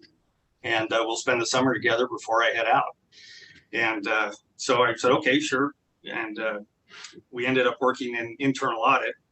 It was a great time out there as far as the dynamics that were going on. They were changing from a manual system to automated counting. And there were 3 or 4 other interns from UNR out there, and I just loved it. I had a ball, enjoyed the work. We were helping with installation of the systems as well as learning the business. And 4 years later, when Bob Cashel Sr. sold Boomtown, I was one of 3 employees that was asked to join or to stay with Mr. Cashel and become what was then his admin team for the properties that he was retaining. And that started how I became more of the inner circle. So anytime we were buying casinos or selling casinos, it was always I was always staying with the Cashels in some form or fashion. And you know, here we are 36 years later, and I can't imagine working for anybody else. It's been fantastic, and they're a great family to work for. That's a great circle to be in. I imagine. I I failed to mention on the last agenda item though, but I had met Mr. Cashel, Mayor Cashel, numerous occasions. Just a wonderful gentleman. And he always made you feel like, you know, he knew you and you were in that circle. Again, I probably met him 4 or 5 times at social gatherings and events. And every time I would see him, he would just greet you just as if he had known you for decades. Yes, we miss him dearly. So that's a great story. And it's also, I'd also like to hear then, because you started in the mid 80s. So this would have been, and now I'm starting to, I need to go back and read my history books a little bit, but I don't even think we had video gaming yet. It would have been all steppers at that point, correct? With maybe a monitor at the top box, or maybe that was a few years later. I don't think so. It was all, I'll search for the right words, electromechanical, if that's right. Yeah. Yeah. You know, again, with when I started there, they were just getting the PCs that were the size of a suitcase that we could use on. So it's been a while. So it started with steppers, coins only, no ticket in, ticket out, no player tracking. So you saw that evolution then, I guess operationally too, moving from physical coins and tokens, hardware needed in the back office in order to handle all of that and sort through it and be counted. Basically needing earplugs in order to go back there and see what your count team was doing. That's correct. Up until through that whole evolution, again, moving from steppers into the digital world, or I guess the first iteration would have had a monitor on there at some point with some digital graphics that was just a notch or two above Atari 2600 probably. Yes. And then moving into multi-line digital 3D games to where we're at today. Yes. And again, the history that we have, or in your report, you started at Boomtown, and then since that time, you've been pretty much involved in all the different operations in the Cashel organization. Now, you started as an auditor, then went into accounting department specifically. At what point did you branch over into the operational side of the business? Well, I've never held a title that was actually operational. For the last probably 15 years, in the position that I had as VP of Finance, any operational meetings I would sit in on. And so I've been exposed to that level of detail. I was also able to express my opinions at that time. I just didn't have a title of an operational person. But, you know, I mean, I've been around all of the same meetings that I've had under my old title, I'll continue to have under the new title. Because it seems I don't want to say the word evade, but you've managed to, this is the first time you've been licensed by us. So you've managed to avoid undergoing this process that we're undergoing at this moment. Yes, yes, sir. It did come up a few times over the years. I'm hard pressed to remember how it came up, but I went so far as to fill out some applications, and then whatever we were doing never materialized. And so operationally now, then how are things going? If you want to just break it down, maybe you know, with your Winnemucca properties versus Topaz, et cetera, et cetera. You know, as Mr. Cashel said, you know, obviously this is a difficult time to operate, but since we've reopened, we've been pleasantly surprised at the level of gaming revenue. You know, our other facilities, restaurant, hotel items, or revenue is down primarily due to occupancy levels. And this is in the Winnemucca operations as well as the Topaz operations. You see the same trends. And as a matter of fact, you see the same trend at Winnemucca in our new acquisition. So everybody has that same trend. But overall, given the you know, having our team members have to deal with COVID compliance, mask compliance, and making sure that we're doing that, we've been very pleased with how 2020 has turned out versus what it could have been when we were looking at it in March. So is your drive traffic pretty strong then still through Winnemucca and down through Topaz or up, depending on which way you're coming from? Yes. Yes. Okay. Yes. Yes. Both. And you meant, I actually just passed through Winnemucca here pretty recently, and I stopped there. Looked, quite as busy as it has in recent memory. If I was just doing a sort of count based upon the number of cars I was seeing going through traffic and in the parking lots and so forth. Yes, sir. You mentioned COVID, and I'll just reiterate something I had mentioned earlier today. Please keep your eye on the ball with that. It's something we're keeping very tight, or we're keeping close scrutiny with all the licensees on that, and making sure we don't just have COVID fatigue in our personal lives. Of course, we don't want to have that, nor on the operational side of things. So for our licensees, want to make sure you guys are still maintaining compliance there. Absolutely, and it's actually a topic of discussion every week during our weekly meetings.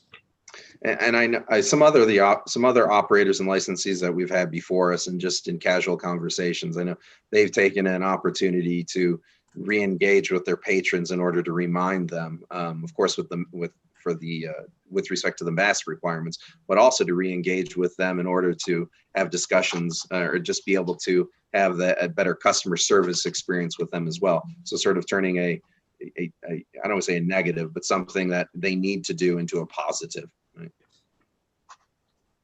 As far as your background goes, came back very clean. I didn't have any questions or concerns. I just wanted to get that on the record that there was nothing derogatory in my estimation in your background. So thank you for that, and thank you for your appearance here today. Thank you. If I might just amplify on one of Ms. Shirley's questions or responses.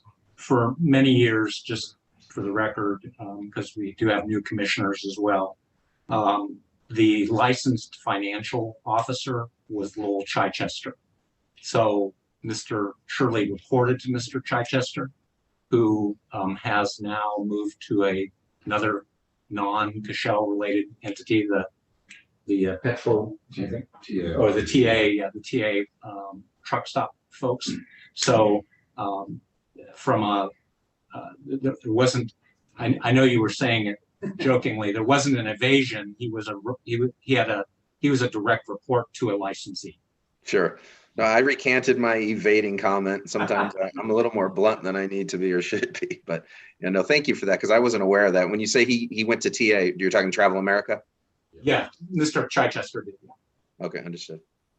Chair Gibson, would you like to further question Mr. Shirley, or would you like me to move on to Mr. Georges? No, I before we move on to Mr.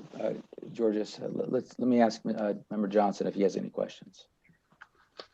No, I did not have any question that has not already been asked. Thank you, sir. Okay, please go ahead. Good morning, Mr. Is it Urgis or Georges? Chair Member Katsoros, my name is Mr. Urgis. I gotta correct you there. I'm not the chair. I'm a board member. But thank you for that. Sorry, it's Mr. Georges. Thank you. My name is a bit difficult for others to pronounce as well, but you nailed it there. So thank you. I just wanted to go back, just go through your background as well here. You're the general manager at the Topaz Lodge. And did I hear it correctly? This is a new position, or a position you were recently appointed to at the beginning of this year? Yes. And so if you wouldn't mind just giving us a history or a background on your employment history in the gaming industry, and perhaps outside of it, if that's where it leads us. My initial career started with the military police back in 1984, where it was my full intention to become a state trooper for Alaska. My parents moved to Southern California, so when I departed the military, I ended up in Southern California and joined the Hemet PD for a short period of time down there. I married my wife of 31 years. Her family is in northern Nevada, and that brought us to Nevada. At that point, the transition that seemed the easiest transition while I was trying to find my way seemed to be security and gaming. And that's how I ended up at the El Dorado Casino. That transpired for a couple years with the El Dorado, a change to the Sands at one point, and then went and applied at Harrah's Reno.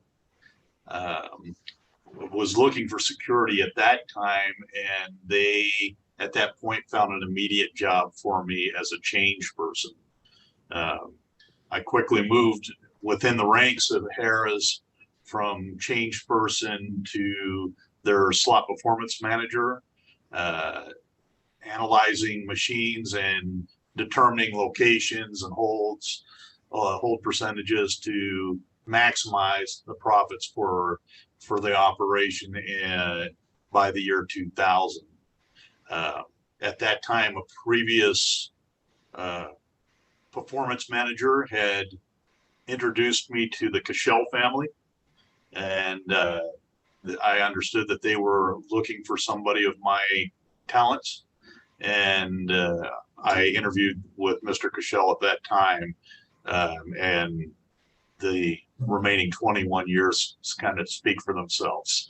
It's been a pleasure to work for Mr. Cashel, and I've already committed to another 20 as long as he'll have me. 20 years, a big commitment. No, that's interesting. So you went from change into, from being a change person into being a slot analyst. That's quite a jump there. I think a lot of people outside of our industry, and even sometimes in our industry, they don't grasp how data driven we are in the decisions that you're making with your floor placement and your game deployment and your purchasing decisions. And it all comes down to the work you're doing as an analyst, being a slot analyst, looking at that slot analysis report regularly. Well, again, similarly with Mr. Shirley, I didn't have any concerns from a background perspective. I will ask though, you were working in the Reno area when you said El Dorado, Sands, and Harrah's, that was all Reno. And now you're residing down in Topaz, correct? Yes. So you're there full time. There's no need for a drive or anything. No, Chairman. And then as far as the drive traffic again, just to touch back what we were speaking with Mr. Shirley, you're saying it's pretty strong there and through Topaz these days still? Traffic, we actually have a traffic counter in front of the building. So we notice traffic is continually growing. The slot operations itself continues to grow, and it's been certainly a remarkable adventure considering COVID and all the protocols that have had to be in place to see the success of the operation throughout the year. And on the analytical side of my mind, I guess what could have been had we not had COVID protocols. The campground you have there, well, not that you have, but that's just adjacent to the property. Have you seen any drop off or an uptick as we're seeing in most other campgrounds around the U.S.? Board Member Katsaros, actually the campground is affiliated. That is our property. There is 60 or 59 RV spaces. And one of the things that we noticed from the beginning is that it seemed like a lot of the Nevada community wanted to escape the protocols, the mask, and just kind of get out of the house. So we initially saw a large uptick in RV type camping. That has since dwindled and or balanced itself out to prior year numbers. Okay, as we get into the cold and winter months. Okay, well, thank you for that. I didn't have any further questions. As I mentioned, your background was clean and didn't have any concerns with your application. Member Johnson, do you have anything that you'd like to ask her? I did not have any questions for these two gentlemen. I did want to make a comment though, but as far as the applications are concerned, both of them appear well experienced, well qualified for the positions that they seek licensure for or suitability findings for. And so it's a good record of employment. And the comment I wanted to make is that their tenure and their loyalty to this company and to Mr. Cashel, I think, speaks highly of Mr. Cashel. The fact that he could attract and retain individuals such as these with their character and competence and their accumulated experiences, I think speaks well for him. And so I wanted to offer that comment and otherwise wish these gentlemen well as they go forward. Thank you, Member Johnson. I'd echo the same things. It is a testament to the Cashel family. Mr. Cashel Jr., your father was a friend of ours, my family, mine. He was a great man, so I'm sure you're similar. With that, I think we have some very clean backgrounds and a good record. Thank you, Member Katsaros, for your for the drive-by and the detailed analysis and discussion of the geographics of these locations. I appreciate that. I'm willing to entertain a motion at this point, if we have one. All right, I'll move for approval of non-restricted item number 6 as read into the record by Madam Secretary. Member Katsaros. Aye. Member Johnson. Aye. Chair Gibson. Aye. Thank you very much. Thank you all. very much. Thank you. Thank you.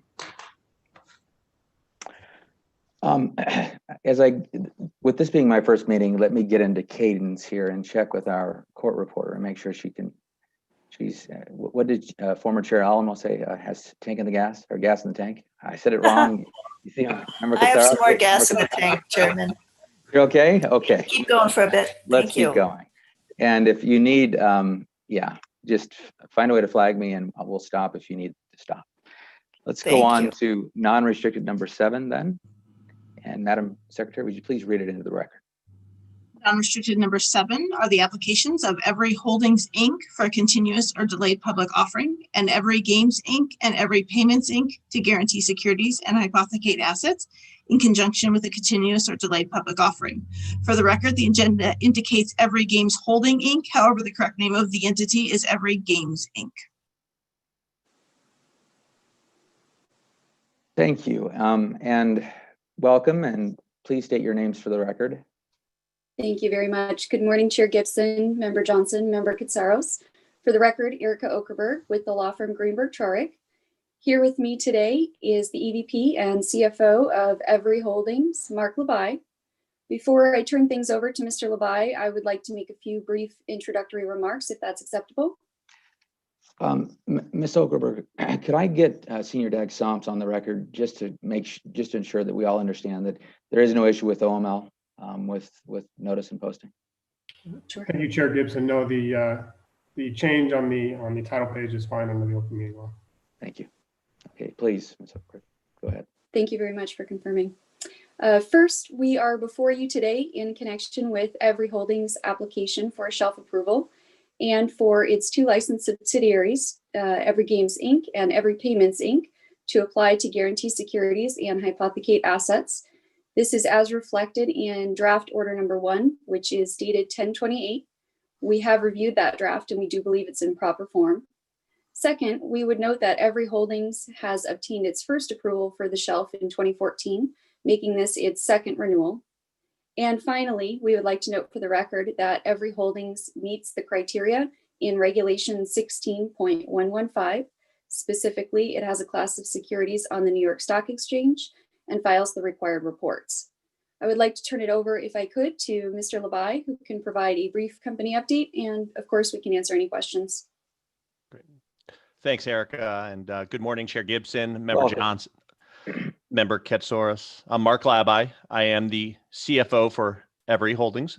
I'm glad to be here in front of you today. And in terms of operating performance, Erica suggested I'll give a brief update on where we stand. I'll focus on a couple of highlights that we announced on our third quarter earnings release and in our release and actually on our call. The third quarter was a good quarter for us and definitely stronger than we had expected in light of the COVID pandemic. Revenues for the quarter were approximately $112 million, which was up from about $39 million in the second quarter of 2020 and down from about $135 million we reported in Q3 of 2019. For us, the real pleasant surprise in the quarter was the strength of our revenue that we generated and how we were able to see progressive improvement throughout the quarter, throughout each of the individual months in the quarter as gaming seemed to be rebounding. On our call, we did mention that we did start seeing a little bit of softening in October leading up to our call, which was actually on early November, as COVID cases seemed to be starting to be reported more rapidly. And it seemed like there was a second wave of the pandemic possibly coming. And since that call, we've actually seen several casinos and certain gaming markets that have adjusted their hours to adjust for the pandemic and even have some shutdowns. So our expectation that we put forth that in the call that we expected Q4 to remain a little bit softer maybe than Q3 seems to be holding to form for us.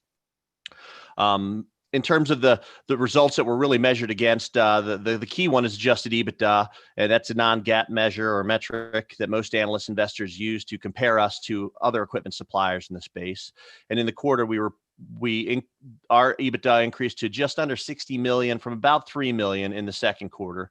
And that was down slightly from the $65 million that we reported in Q3 of 2019. So again, good, strong results on the EBITDA line, reflective of the recurring nature of our business and how the casino operations were opening. Based on the Q3 results, we did provide a little bit of guidance, just high level, talking about thinking that Q4 would be kind of consistent with Q3 in terms of adjusted EBITDA, and that our free cash flow that we generate, another measure that investors look to, would be higher than what we reported in Q4 of 2019, which is about $4 million.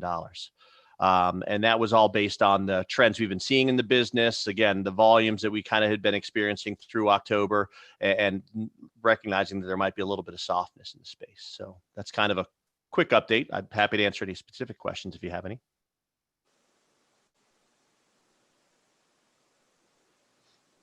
Does anyone, do either of the members have any substantive questions about this application or the shelf? I have none. I don't have any questions. I just have one question, just, I'll indulge my own curiosity here. So product overview and FinTech. So tell me about your FinTech offerings and what you're doing in that regard. So our FinTech offerings primarily had been, I'll say the legacy business had been focused primarily on cash access services to gaming. So providing gaming patrons with cash to support their gaming entertainment in casino environments. Throughout the years, we've acquired several other companies and created new product lines to enhance just the cash access offering, extend beyond just cash access. So we acquired some AML assets in 2014 to be able to provide compliance related services. And in 2019, we acquired some loyalty assets to help our customers manage promotions to their patrons related to marketing efforts and so forth. So we've integrated those functionality together, and we've been expanding those product offerings now to start moving more into a cashless or digital environment as well. So, we're prepared to help our casino customers move at the speed of their patrons and at their own speed in terms of how they want to transition towards being able to, I'll say, take the green dollar bills off the floor and start moving to more, cashless kind of offerings there, whether it's things like Tito has done for us with, removing dollar bills and replacing with slot tickets, for example, with coin and green dollar bills. That's kind of how we're looking to support that moving forward. So that's kind of a high level summary of the core products. We also have a couple other sub products, if you will, that are in there. Products where we'll actually sell the gaming equipment, the kiosks that support the cash access functionality, bill breaking and redemption. We also have other subscription services. We are the largest credit bureau solely dedicated to the gaming industry. So helping casino customers grant credit to patrons in credit markets where they're allowed to grant credit, track the markers, and then be able to report and share that information among casino customers as well. Thank you. That was a great answer. It's a fascinating space. Does anyone else have any questions? If we don't have any questions, I would ask for a motion. All right, I'll move for approval of non-restricted item number 7 as read into the record by Madam Secretary, and that would be pursuant to draft number 1 of the order dated October 28th, 2020. Member Katsaros. Aye. Member Johnson. Aye. Chair Gibson. Aye.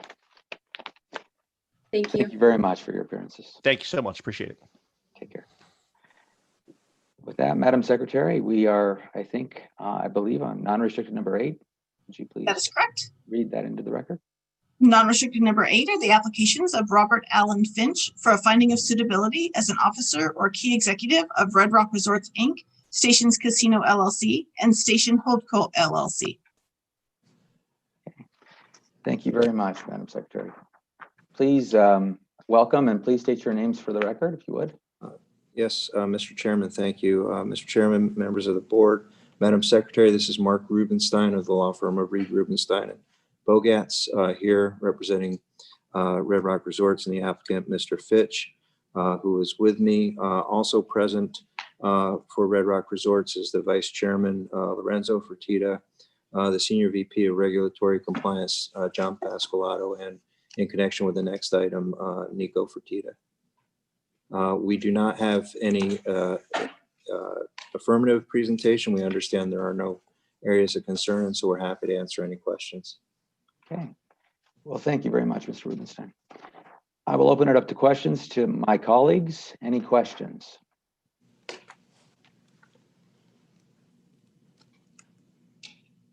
Thank you, Chair Gibson. I do. I'm just sort of getting my notes in order. I wasn't prepared for Mr. Rubenstein to say there's no affirmative.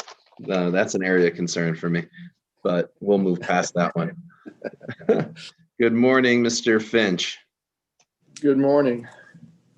Seems you've got a long history in the gaming industry, but this is your first time licensing event. Is that accurate? That is correct. At least in Nevada. Correct. So why don't you just start off then and give us a brief history of your background and how it's led you to where we are at today. Perfect. I actually started with a company which would be Bingo Palace back in 1983 as a dealer. I stayed there from 83 to 88 dealing, and in 1988 I left to go to the Las Vegas Hilton, where I dealt and was a floor supervisor until 1994. In 1994, I actually came back to the company and became a shift manager at Palace Station, and it starts moving fast from here. In 1995, I went to Missouri, to St. Charles, to work on our riverboats there as a director of operations. Stayed there for 3 years. In 1998, I came back to Las Vegas as the AGM and then GM at Boulder Station. So from 1998 basically to 2008, I was a general manager at Boulder Station twice, Green Valley Ranch, Santa Fe, Fiesta Henderson, Fiesta Rancho, and our wildfire properties. In 2008, I became the senior vice president of Native American operations and focusing on our Gun Lake and Grayton properties in the development and operations. And so opened Gun Lake in Michigan in 2011, and then Grayton in Northern California in 2013. 2017, I came back to the Las Vegas market to take over properties, and I became the SVP general manager at Santa Fe. Was there for about a year. Then from 18 to 19, went back to Green Valley Ranch, and then February of 2019, took over as the executive vice president, chief operating officer. So a short version for 38 years. I'll say wow. You started out with Bingo Palace. Is that the Palace Station? That is correct. That was the original property. The same footprint there, huh? You could still find a lot of the initial footprint in the renovation, but it is definitely expanded much beyond that footprint. Okay, and what did you do there when you started out? I started as a dice dealer. Wow, so I dealt dice first, and then went on to roulette in 21. So I started the business as table games. Okay. Did you have training then to deal dice? Yes, I went to school about that time. I remember a lot of school in Las Vegas to learn how to deal dice. Because I that's a craft, frankly, and I used to be somewhat of a craps player, and for a dealer or you know, a boxman or stickman to be able to do all the numbers in their head on the fly like that. It's a gift. And also monitoring the chips. Yes. The math in your head becomes what you do all day long. Watching people's hands on the chips too, right? Yes. I can't imagine you'd ever want to or could probably do it right now. It's something you'd probably have to get a little more experience on again in order to jump back into that craft. My head may be in it, but I don't think my hands could get around that layout like they used to. Yeah, it's amazing. So, wow. No, I thank you for that overview. Again, as if being first time licensed here, we always traditionally require you to appear here before us so that we can have an understanding of your background and go through any questions we might have with respect to the investigation that was completed by investigators over the past many months. You mentioned some of the Native American operations. Gun Lake, is it accurate that you guys no longer have the contract there? That is correct. But Grayton, you do still? We still do, correct. Okay. Are you at liberty to, I'm not sure if it's public information, to share how long that contract goes for? If it's not, if it's confidential, I don't feel the need to share that. Right now, the current contract will expire the first part of February. Okay. Is that something you guys are looking to renew, perhaps? I was in conversations, but yeah, that's now February is where it's at right now. Understood. There's also, I think we noted in here, a license that you still hold, the company still holds, and I think it has to do with the trench or the train tracks that ran through downtown Reno and sort of displaced the Reno Turf Club at one point. Is that still something that you guys hold and are looking at? Yes. Utilizing? It's part of our portfolio, the land and the license, yes. Is there any update on that? I mean, I think, we always look at our land. I mean, we've got lots of land around town and up there. It's always something we look at, but nothing right now. It's nothing imminent or nothing short term, because I know it's been a decade or so. I can't even recall when that happened, maybe 15 years ago. In terms of your operations now, if you want to just give us a little bit of the lay of the land, where things stand right now, given COVID, and where you see things headed.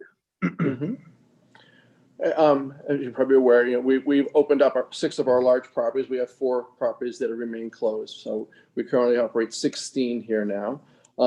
Much like others have spoken this morning, when we opened our properties back up in June, they definitely surprised us. The gaming element was good, especially being in the local market like we are and not strip based. So from a gaming point of view, it started off very strong. Naturally, we've seen the softness in our hotel and food and beverage.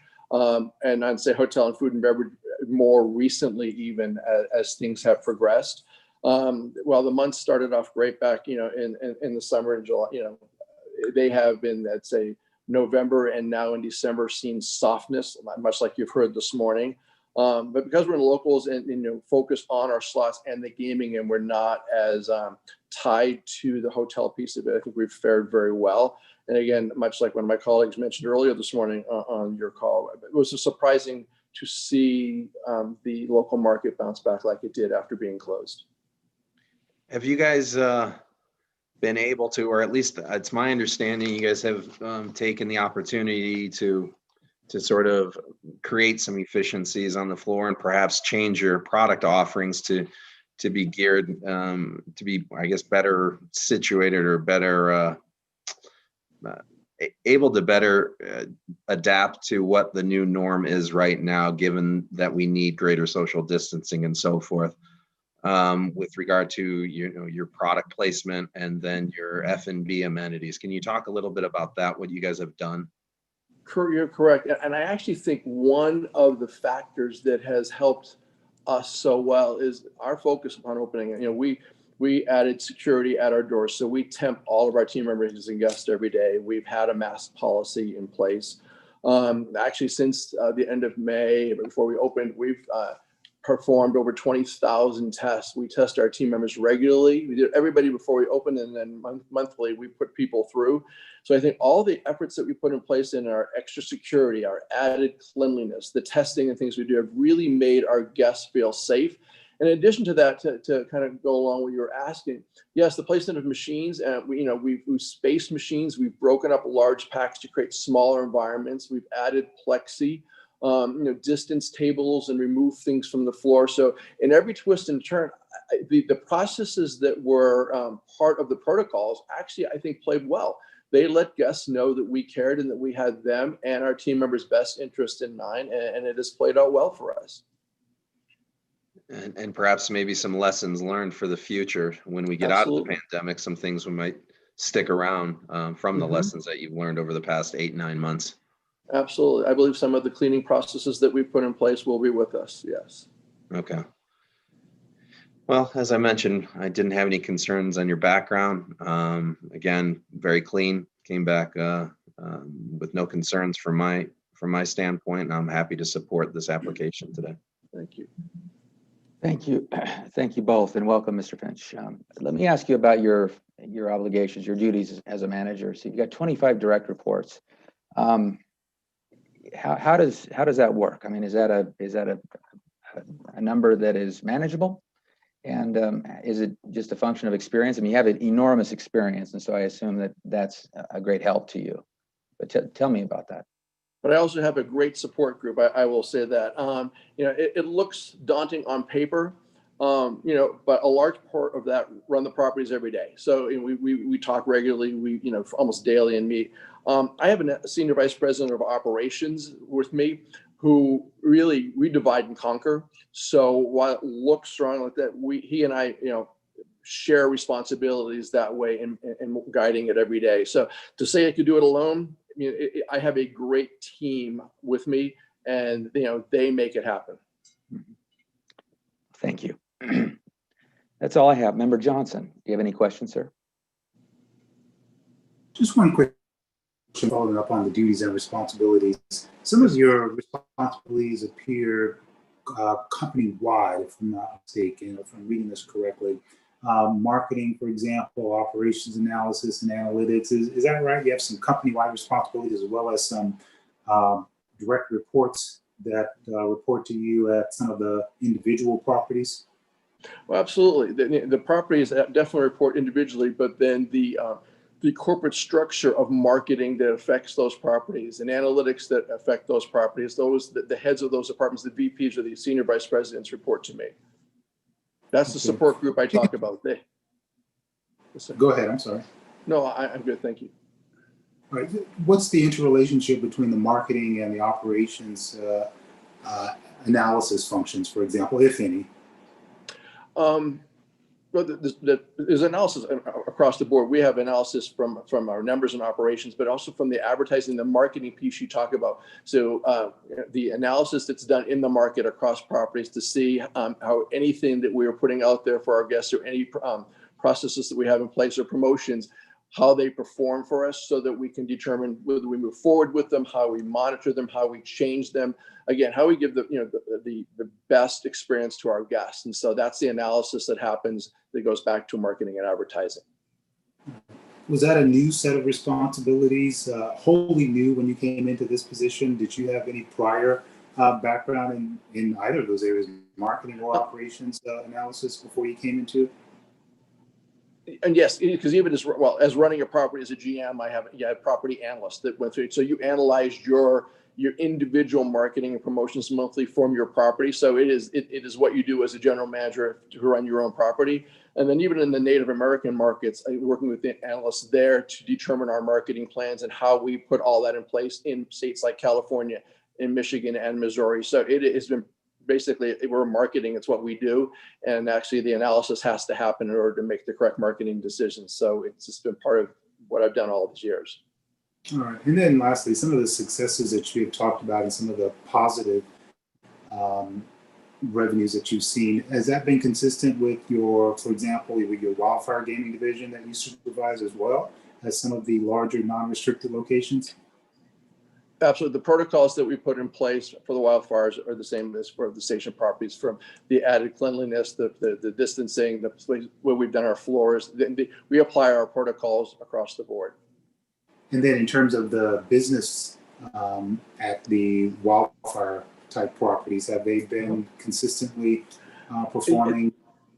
Yes, I mean, they came out of the gate really strong. I think a lot of our guests felt comfortable going into a smaller environment in their neighborhoods before they wanted to take on a larger property. So the initial pickup at the wildfires was great, and it is carried on to, and it's seeing the softness now, just like the rest of the market. But the wildfire properties performed very well. Okay, all right, thank you. Well, thank you very much, Mr. Finch, for appearing. And with that, I think we've got a clean record and a great background. I am open to a motion if someone would make one. All right, I'll move for approval of non-restricted item number 8 as read into the record by Madam Secretary. Member Katsaros. Aye. Member Johnson. Aye. Chair Gibson. Aye. Thank you very much. Thank you all very much. Thanks. Okay, so non-restricted number 9, Madam Secretary, would you please read this into the record? Non-restricted number 9 is the application of Nico Joseph Fertitta for a finding of suitability as a beneficiary of L&T Fertitta Family Business Trust.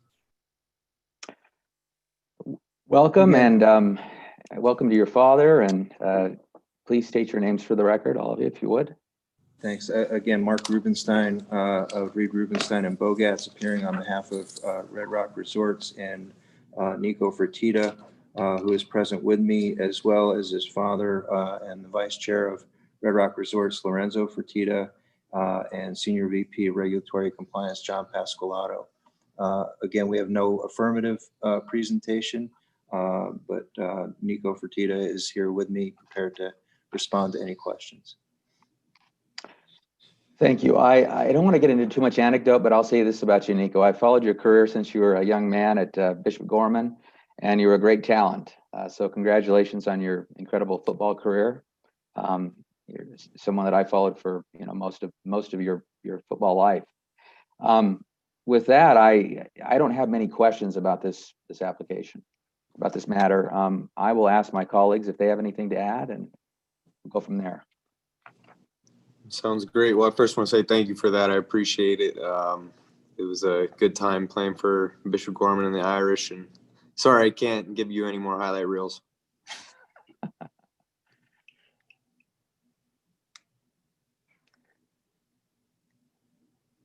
Member Johnson, All right, Member Gonzalez, please. Yeah, Mr. Rubenstein, so with regards to this finding of suitability, this is for purposes of the record. This is not for purposes of having any active involvement with any of the gaming operations or any of the related aspects. This is perhaps more estate planning than anything else, but That is correct, Member Johnson. He has no involvement in the operations. okay. And then on a full-time basis, Mr. Fertitta, you are involved in coaching, is that what I understand? Coaching defensive backs full-time? Yes, Member Johnson. I'm currently coaching at Bishop Gorman here locally, back to my alma mater. Okay. I didn't see anything else that I wanted to ask you about. All right, thank you.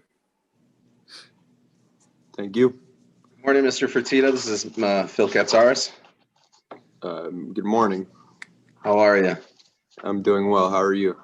Doing well. Thank you for appearing here today. I wasn't so familiar with your background until I was able to read the investigative report that our agents had put together. So I was a little curious as to your background. And yeah, I'll echo Chair Gibson.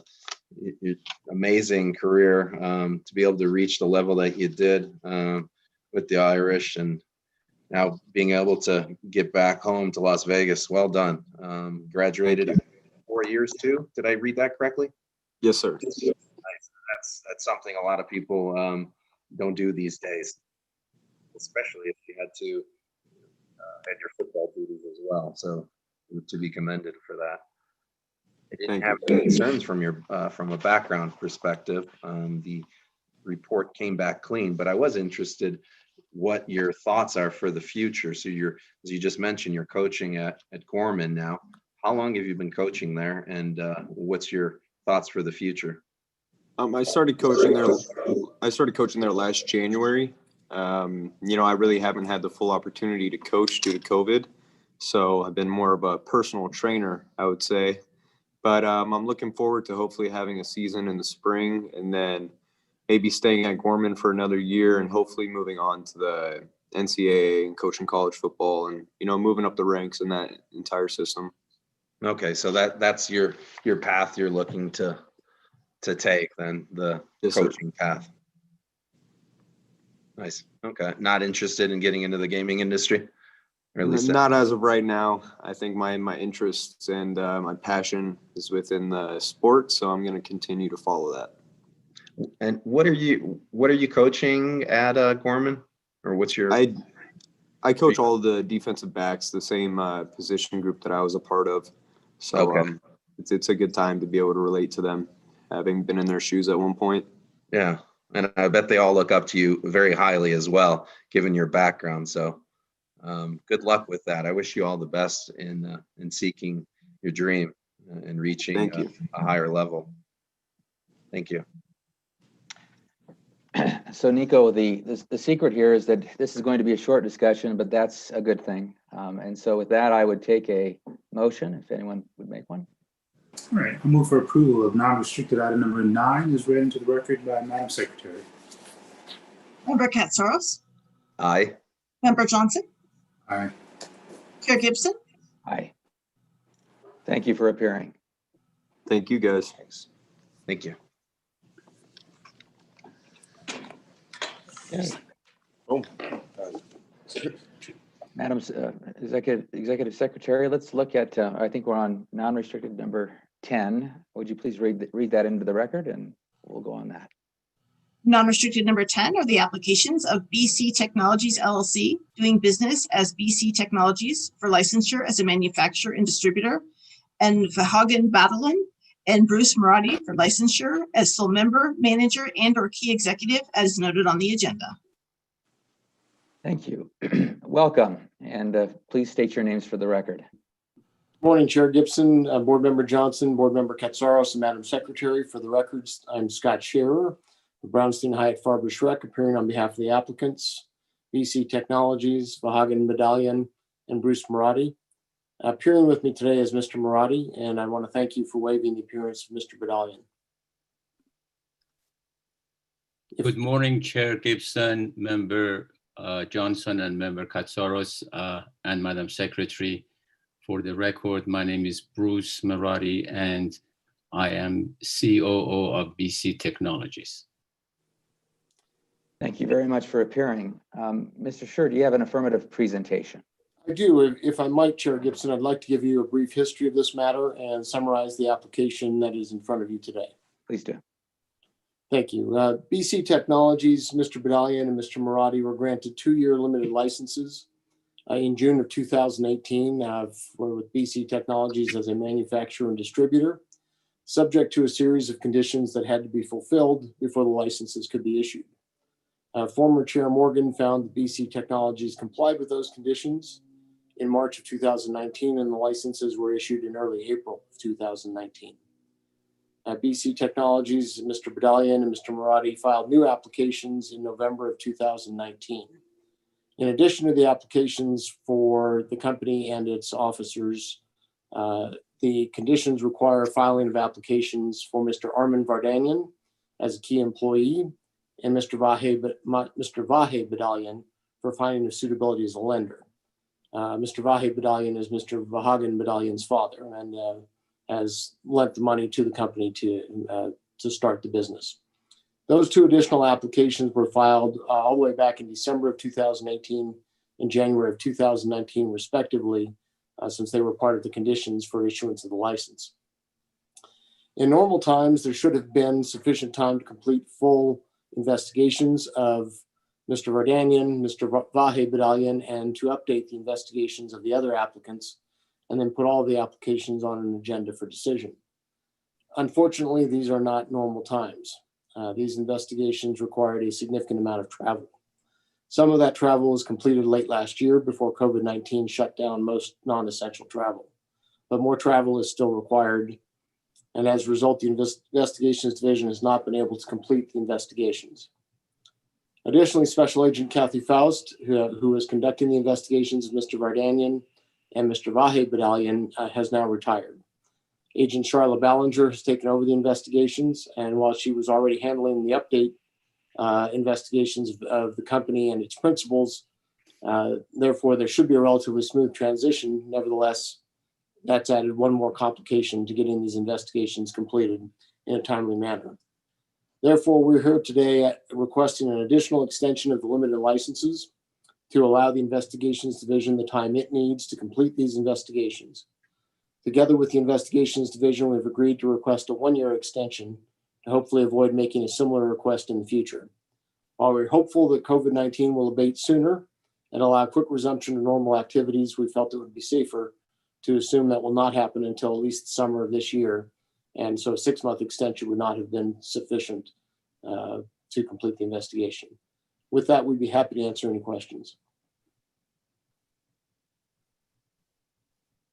Thank you, Mr. Chair. This application predates me. I'd ask Member Johnson and Member Katsaros to take the lead on this one, since this has some historical precedence here. Certainly. Good morning, Mr. Scheer. Mr. Marati, good to see you again. Thank you. I'm quite familiar with the history and the background on this. I think it was just mentioned that you essentially complied with all the conditions that were placed upon this approval last time, with the exception of one. And in my estimation, that's through no fault of your own. The question, quite simply, I have is, have you identified a path to deployment in order to have a host property sponsor you with the deployment of your system? We currently do not.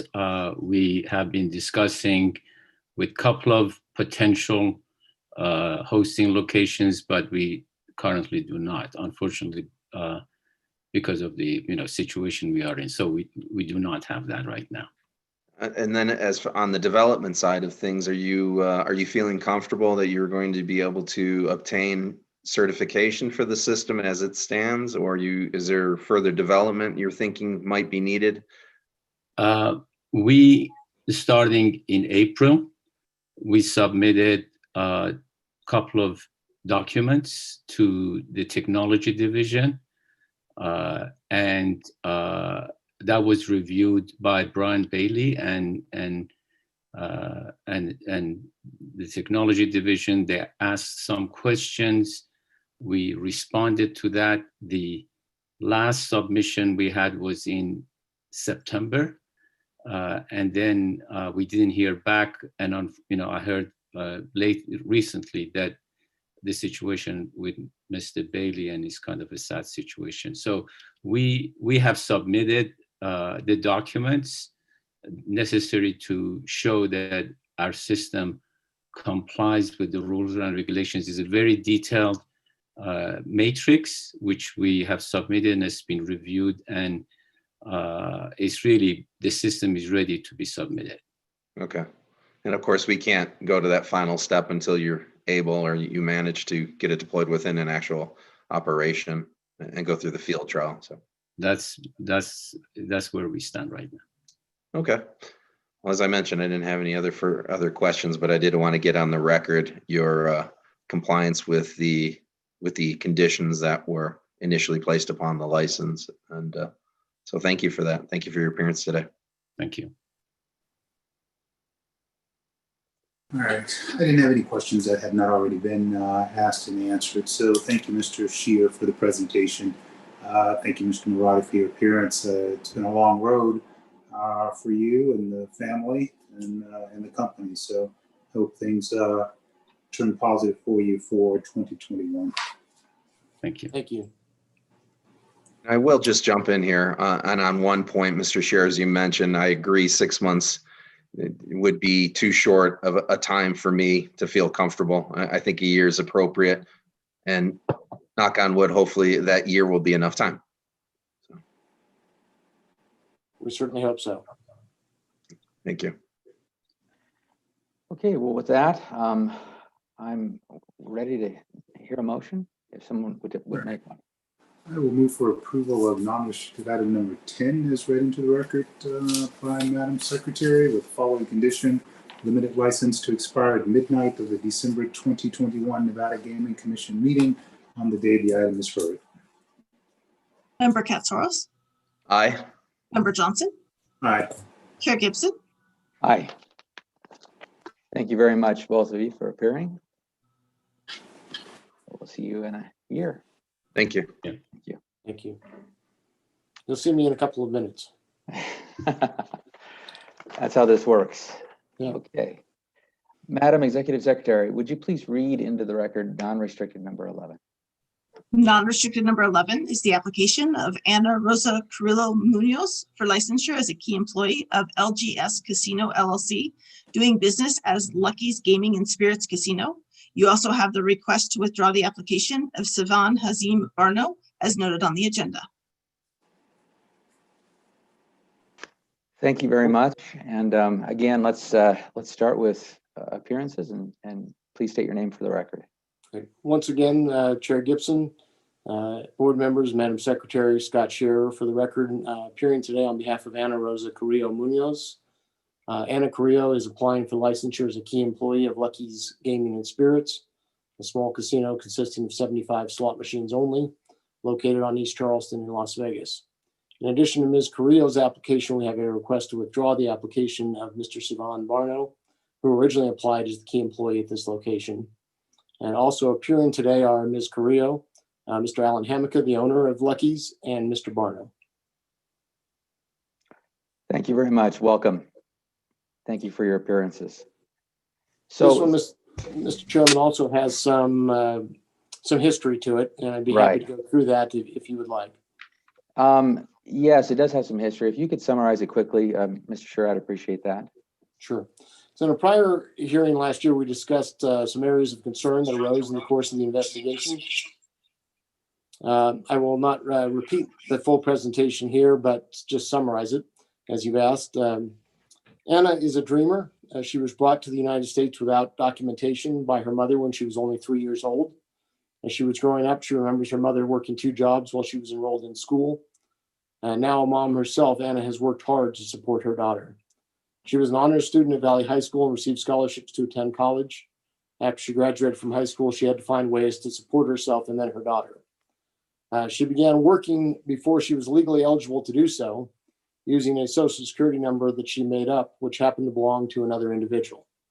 Importantly, she did not apply for credit or engage in fraud or other criminal activity using that number. She simply wanted to work to support herself and her daughter. After recently checking with the Social Security Administration, she was able to confirm that no harm was done to the record of the individual who happened to have that number. Knowing that she had not been eligible to work in her prior jobs, one of the other areas of concern was the fact that she did not disclose her full work history initially on her application. As soon as Agent Molitz asked her about the gap in her work history, however, she immediately told him the full truth about how she had supported herself. With the help of 2 local organizations, Ana was granted DACA status and a work permit at the end of 2013. She applied for multiple jobs online, but received no callbacks. She decided to search the old-fashioned way and began pounding the pavement. She went into Lucky's Gaming and Spirits and asked for an application. Instead of taking it home, she filled it out in her car and took it straight back in. Lucky's Gaming and Spirits had an opening for a bartender, and the manager was so impressed with Ana's attitude and enthusiasm that she asked Ana to get all of her cards, her TAM card, health card, and sheriff's card by that Friday. She took them all back in along with her work permit and was working and training by the weekend. She was registered as a gaming employee without objection. Ana lived up to her manager's expectations. Not only does she work hard and have a positive attitude, but she learns quickly. When the manager position at Lucky's came open, she was promoted based upon her dedication, attitude, responsibility, and reliability. After applying for DACA status, she was told that she was eligible for permanent resident status under the Violence Against Women Act, as the spouse of a U.S. citizen and the victim of domestic violence. She provided her school records, her marriage certificate, and police reports to confirm her eligibility for that status.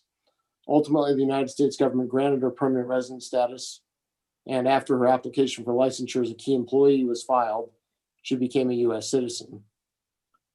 When this matter was referred back to staff last year, the board gave us an assignment to ensure that Ms. Carrillo had the training and support she needed to succeed as the manager of Lucky's Gaming and Spirits Casino. Part of that support was to ensure there was a policy in place for background checks of employees. Mr. Hamika instituted a policy, and we helped him draft the forms needed to conduct appropriate background checks. Obviously, with everything that has happened in the meantime, the companies have not hired a lot of new employees. So there's not been a need for many background checks, but the policy is in place and the company has the forms it needs to implement that policy. The second part of that support was to provide training to Ms. Carrillo. Only a week after the board hearing, Ms. Carrillo completed a course in the Essentials of Gaming Law and Regulation at the UNLV International Center for Gaming Regulation. The background check policy and forms and annual certificate of completion for the Essentials of Gaming Law and Regulation course were submitted to Chair Morgan in a letter with copies to the other board members and Agent Molitz. As stated in that letter, we had planned for her to take a second course in March of this year, but that course was postponed due to COVID-19. In October, she completed a course online on creating an effective compliance program, also through the International Center for Gaming Regulation at UNLV. The certificate of completion for that course was also provided to Agent Molitz. Finally, it's our understanding that Agent Molitz updated the background and financial investigations of Ms. Carrillo and found everything to be in order. Anna has not had an easy life, but she has worked hard to overcome the many obstacles that she has faced. She is bright and a quick learner. She is dedicated and hardworking. She's a reliable and responsible employee. She tries to be not only a good employee, but also a good mother. She knows that she has made mistakes and is committed to learning from them and ensuring that they never happen again. Lucky's has given her a chance to prove that she has the qualities necessary to be a good manager and to take on more responsibility. Mr. Hamika has committed to giving her the training and support she needs to be successful. We're asking the board and the commission to give her a similar opportunity by granting her a license as the key employee for Lucky's. We are confident that if you give her that chance, she will make you proud. And we'd be happy to answer any questions.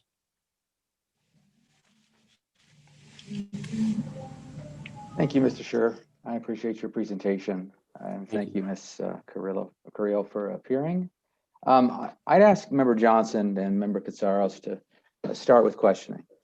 I've reviewed the transcript and the history of this document or this application, and I don't want to plow new ground, so I'd ask them to go first. All right, Mr. Scheer, good morning. Thank you for the overview of the summary this morning. So I just wanted to nail some things down for clarification for purposes of the record. The Social Security number, from the sounds of things, is obviously no longer in use, and the applicant has her own Social Security number, I take it by this point, and solely uses that. That's correct. I mean, when she got the DACA status and the work permit, she was able to get her own Social Security number, restricted to work only. And of course, now she's a U.S. citizen. All right. And then the application that was submitted to the Gaming Control Board, as it stands today, has that application been amended as necessary and is otherwise factually correct on the whole? It was amended to include all of her work history after Agent Molitz asked her about it. And so that's been submitted. My understanding from Ms. Carrillo is that, yes, everything is now factually accurate. All right. And then the reporting of income, that has been sufficiently addressed, and all income has been accurately reported. I understand there were some deficiencies, and some of which due to the passage of time and what have you, but can you speak to whether the applicant has reasonably complied with the expectations that all income would be reported fully and accurately? I know that prior to the last hearing, she had amended all of her tax returns to address the issue with tips and prior income. And so that has been addressed. I also know that Agent Mollitz asked for financial records from her and did a review of those for the time period in between to ensure that he was comfortable that that was also correct. And any amended tax returns have in fact been filed with the Internal Revenue Service? That's my understanding. I mean, Ms. Carrillo is here and she can confirm that for us. Good morning, Ms. Curley, if you would state your name for the record. Good morning. My name is Ana Carrillo, and I am the key employee applicant for LGS Casino LLC. And so the last question I was asking Mr. Shearer about was confirmation of the status of any tax obligations. And so where are you in terms of ensuring your tax returns for certain years in question have been corrected and filed with the Internal Revenue Service? So I started filing my taxes in the year 2014 when I got my own social security number. And since then, I have amended all the taxes for every year, starting 2014. I did every year. I already paid the difference of what was sold to the IRS. So pretty much everything's up to date.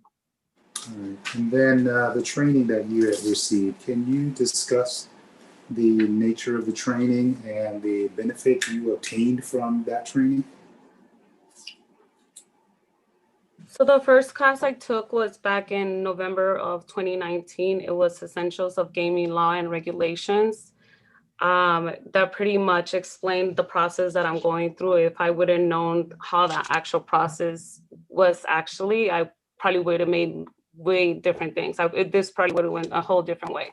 I did understand how having a gaming license is a privilege and not the law. And I understand that I have to have good character. I have to be honest. I have to be ethical in every kind of way. And pretty much after that, I took Creating an Effective Compliance Program. It was October of this year. And that pretty much taught me how to keep a control environment. Basically keep a control environment at the casino, make sure all of my employees are ethical, make sure I'm ethical to minimize the risk, to avoid any regulatory violations. And it sounds like the courses have been a benefit to you. Yes, they're very helpful. And you believe they would be of continued benefit to you going forward in terms of your day-to-day responsibilities at this location? Definitely. I learned so much. I have learned being on site, many things, pretty much every day, every year I learned something new. But the courses definitely help understand the concept of how everything actually works, because I do follow the regulations and do everything how I'm supposed to do it. But the courses help me to understand why I'm doing it a certain way. Okay. And so you've had some benefit from the training courses, and you've had now a year or so of interactions with the Gaming Control Board. What have you been able to learn from that experience and the experience of the application process and the hearing process that will be of benefit to you going forward? Well, going forward, like I said, once I learned the essential gaming laws, the main thing is just to be honest on every situation. Whether, and if I have any question about it, go back to pretty much Mr. Hamika, who is guiding me through this whole thing. And instead of just making a decision on my own, I should ask for help if I don't know the right process to go about it. All right. Mr. Shear, though, at the last hearing, I had asked some questions about the perhaps some structural deficiencies, and you touched on that in your affirmative with regards to the policy implementation, policy development and implementation of that policy. And so I wanted to confirm that that policy is in full use today. It was my understanding that there was going to be the acquisition of some human resources talent, and I thought I had seen some reference to perhaps a company that had been engaged to do some human resources functions on an outsourcing basis. I wasn't sure if that was in this report or not, but if so, could you speak to that? And in general, speak to the some of the structural deficits that I touched on at the last hearing and how that's been corrected going forward to ensure the types of application deficiencies that occurred here do not occur again, and how employees are trained on those policies, and what assurances are in a place to ensure that they're followed. It's one thing to develop the policies and implement the policies, but it's another thing if they sit on a shelf. So can you talk further about the policy development and implementation that you provided? Certainly. As I mentioned, we helped put together a policy that requires background checks of employees, pre-hiring background checks. We put together the forms they need to have the employees sign as part of the package of hiring a new employee that has them consent and give the releases necessary to conduct a reasonable background check. And also, as you mentioned, there's a third-party outsource company that is available to provide the actual background check information once the forms have been completed and do the actual background checks. So that's in place. We had talked in the letter as part of our plan of Mr. Hemke's intent to hire a director of human resources, and that was he has an application pending for another location, and the idea was that person would provide support to both locations. Because he has not taken over that other location, at this point he's not hired the new human resources executive. Ms. Carrillo also has, she understands, and I think she expressed very articulately at the last hearing, because of what she's gone through, she understands how important it is to make sure that things are done right and that employees are not able to fool her and that they are doing the right things as well, and that she's going to be very diligent in enforcing the policies that are in place. And she also has available to her not only myself, but she has the company's CPAs available to her, assist in filing all the tax forms, and then she Golden Gaming provides services at this location and assists with the drops. So she's not doing them alone; she's doing them along with Golden, and obviously they have a great deal of experience. So she has a lot of different resources, and she's aware of that she can go to, as she mentioned, when she has a question, not trying to simply do it herself, but to use the resources that are available to her to make sure things get done right.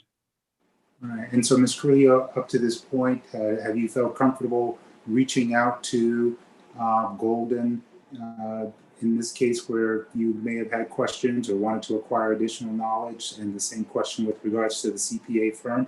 Have you felt comfortable exercising those avenues of resources, and have you had occasion to reach out and ask for assistance or try to learn more about how those pieces fit into the overall operations?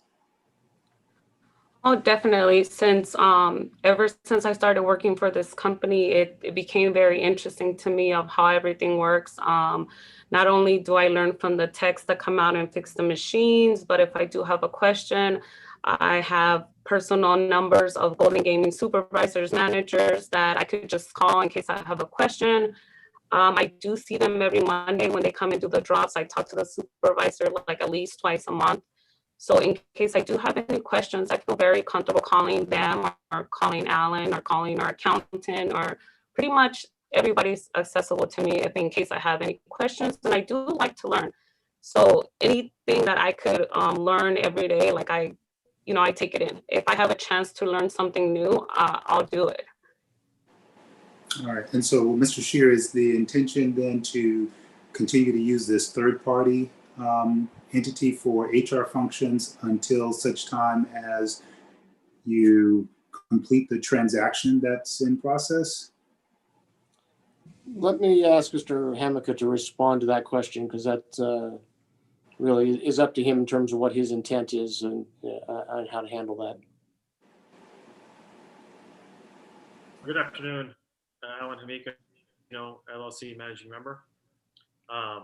Yes, we plan on keeping this platform. Mr. Hemick, I don't know if it's possible for you to maybe sit a little closer to the microphone. Can you hear me now? Sorry. A little bit Is that better, yeah. Okay, sorry. Yes, we plan on keeping this this hiring platform for now until we see the way that things are going to pan out with the purchase of the other property that was kind of in limbo for right now. Okay.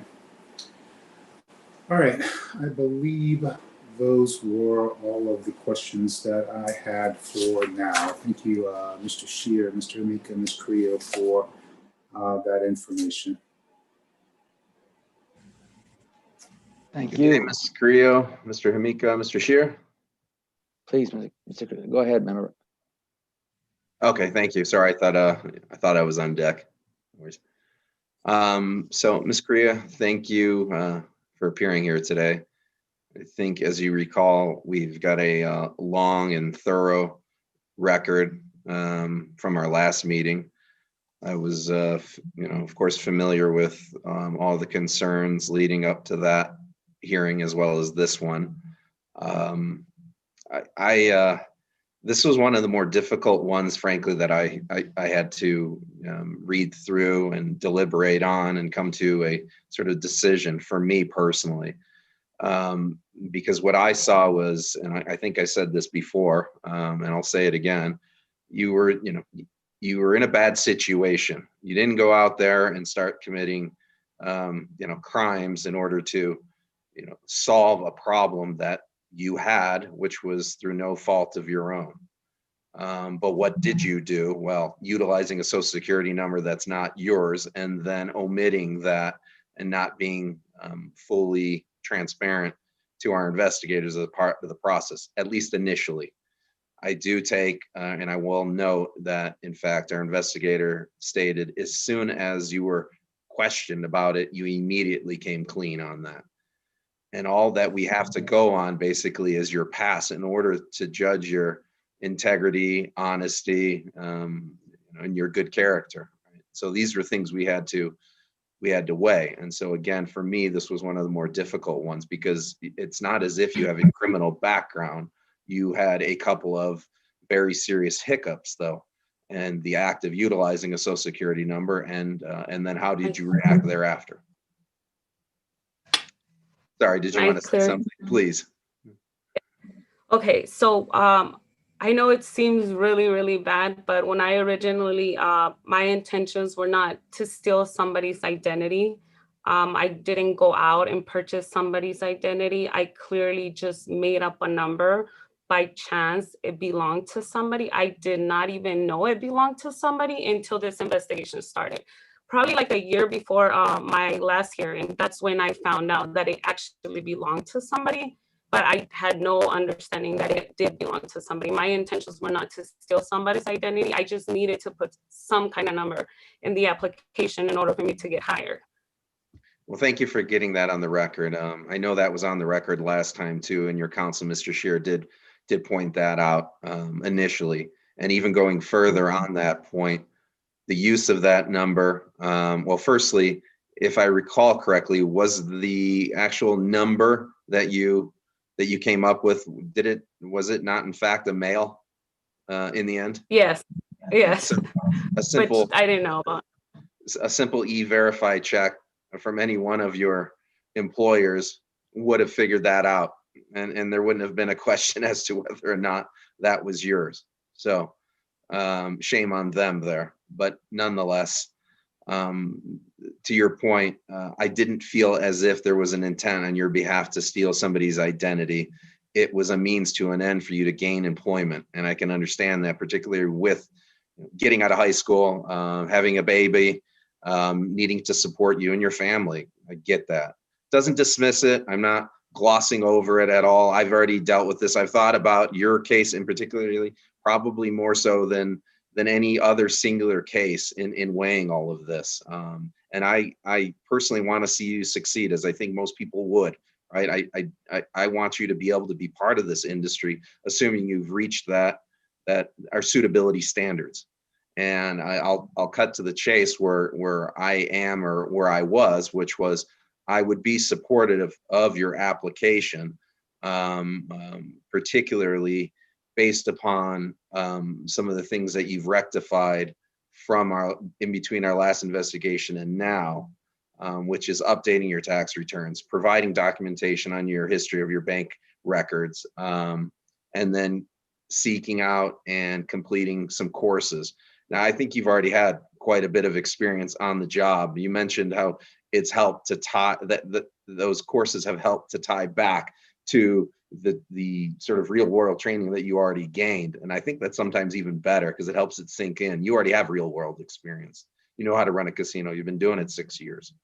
It just then ties back and will provide sort of a further base for you to grow upon.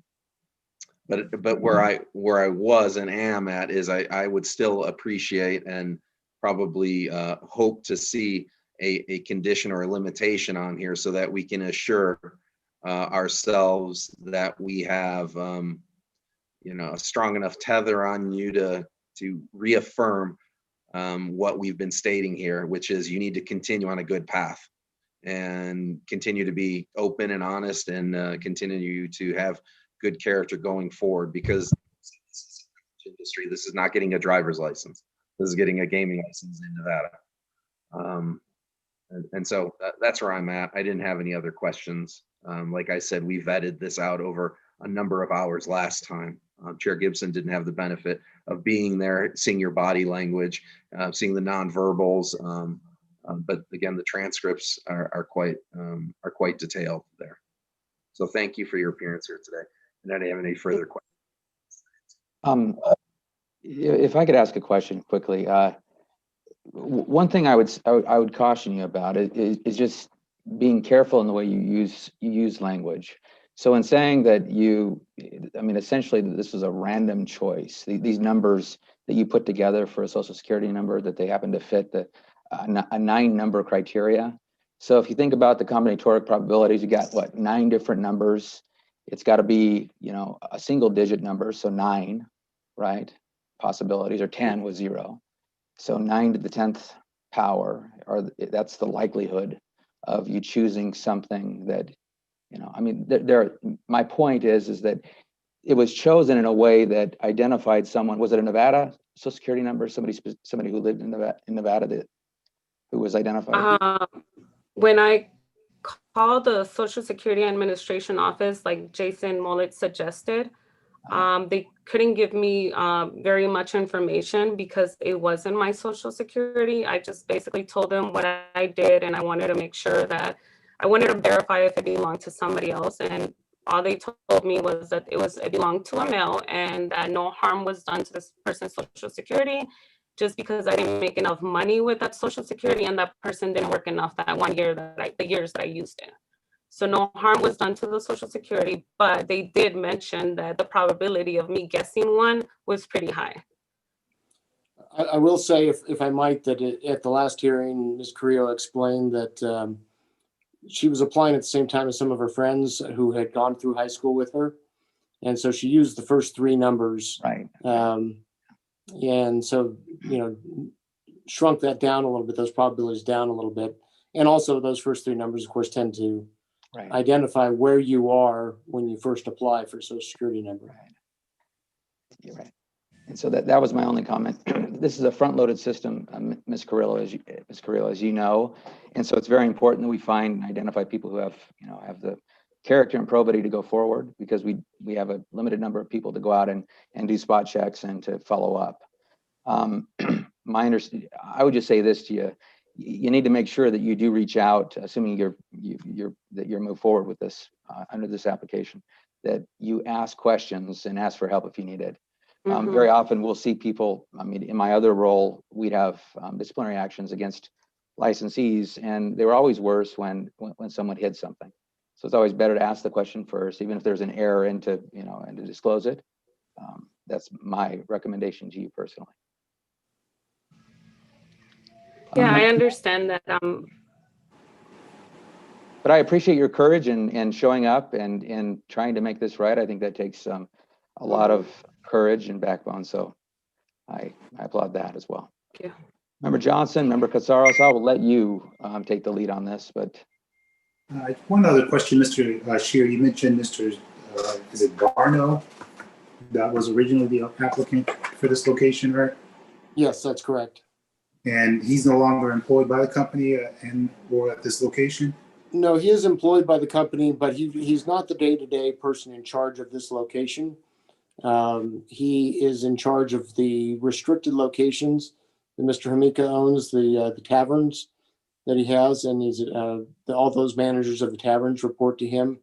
He does do some payroll and accounts payable things for this location, but in terms of day-to-day running the operation, Ms. Carrillo is the person who's in charge of it. So they determined that two things: one, that she was the better choice because she is the day-to-day head of the operation here, and number two, that Mr. Barno's application was going to be very expensive because he has lived all over the world, and this is a very small location. So, to be honest, I mean those were both considerations.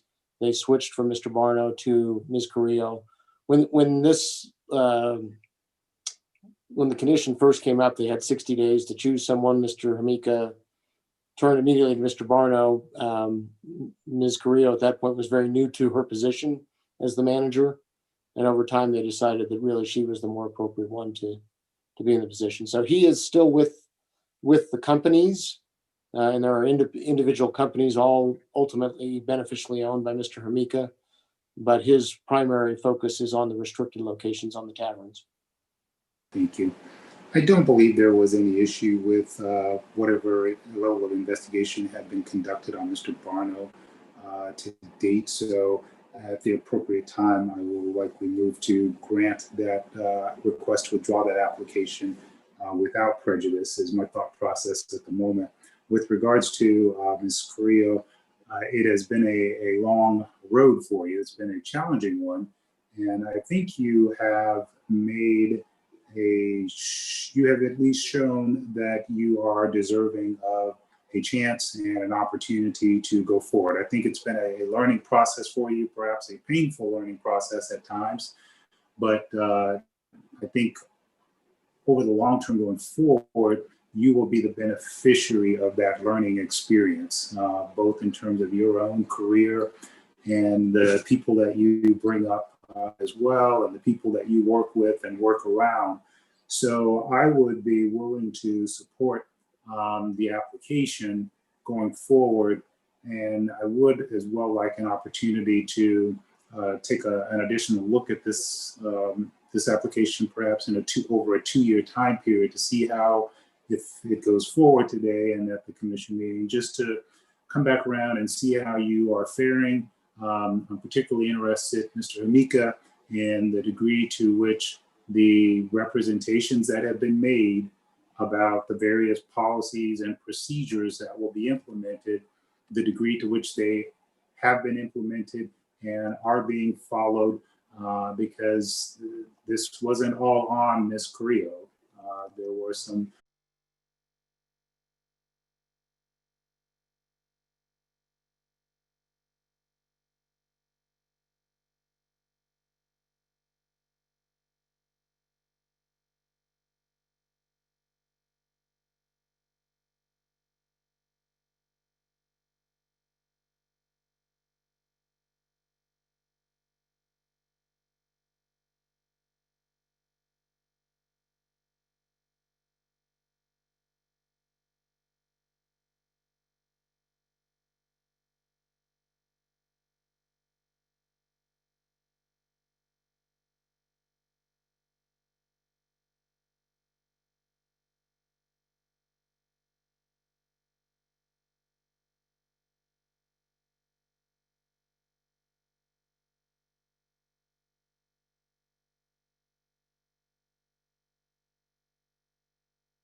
Okay, we got the feed reestablished, and it looks like the motion was not included on the feed. It was right at the end of Member Johnson's closing deliberations. So I think if you guys just do the motion and vote again, that'll be a part of the YouTube record anyway. But again, I don't believe there's anything statutorily required as far as our YouTube feed and the recording. I think, and that's the way it's been in the past when we've conducted these meetings. We've had internal recordings, but this is kind of new ground for us. So really what's officially of record is the transcripts as recorded by the court reporter. Thank you, Jared. I did confirm with Senior Dag Somps that we definitely need to redo the motion. Redo the Okay. All right. So yeah, we're good. The stream has started again. So whenever you guys are ready to continue, thank you. Okay. Welcome back. We had some technical difficulties there. My understanding is that we need to redo the motion. So Member Johnson, I would ask you, if you would, to please go back through those two separate motions that you just provided offline. Okay, so as to non-restricted item number 11, I move to grant the request to withdraw the application of Mr. Barno as read into the record by Madam Secretary, and that such withdrawal be done without prejudice. Member Katsaros. Member Johnson. Aye. Chair Gibson. Aye. And I would move to approve non-restricted item number 11 as read into the record by Madam Secretary, conditioned as follows, that it be a limited license to expire at midnight of the December 2022 Nevada Gaming Commission meeting on the day the item is approved. Member Katsaros. Aye. Member Johnson. Aye. Chair Gibson. Aye. Thank you very much. Okay, let's move on to non-restricted number 12, Madam Secretary. Non-restricted number 12 is the application of Nevada Restaurant Services, Inc. for a transfer of interest. It is also the applications of the ST Family 2020 Irrevocable Trust for registration as a holding company, licensure as a shareholder, and the pledge as noted on the agenda. Lastly, you have the application of Allison Mary Estee for finding of suitability as sole trustee and beneficiary. Go ahead, video. Yeah. Thank you very much. Welcome. Please state your name for the record.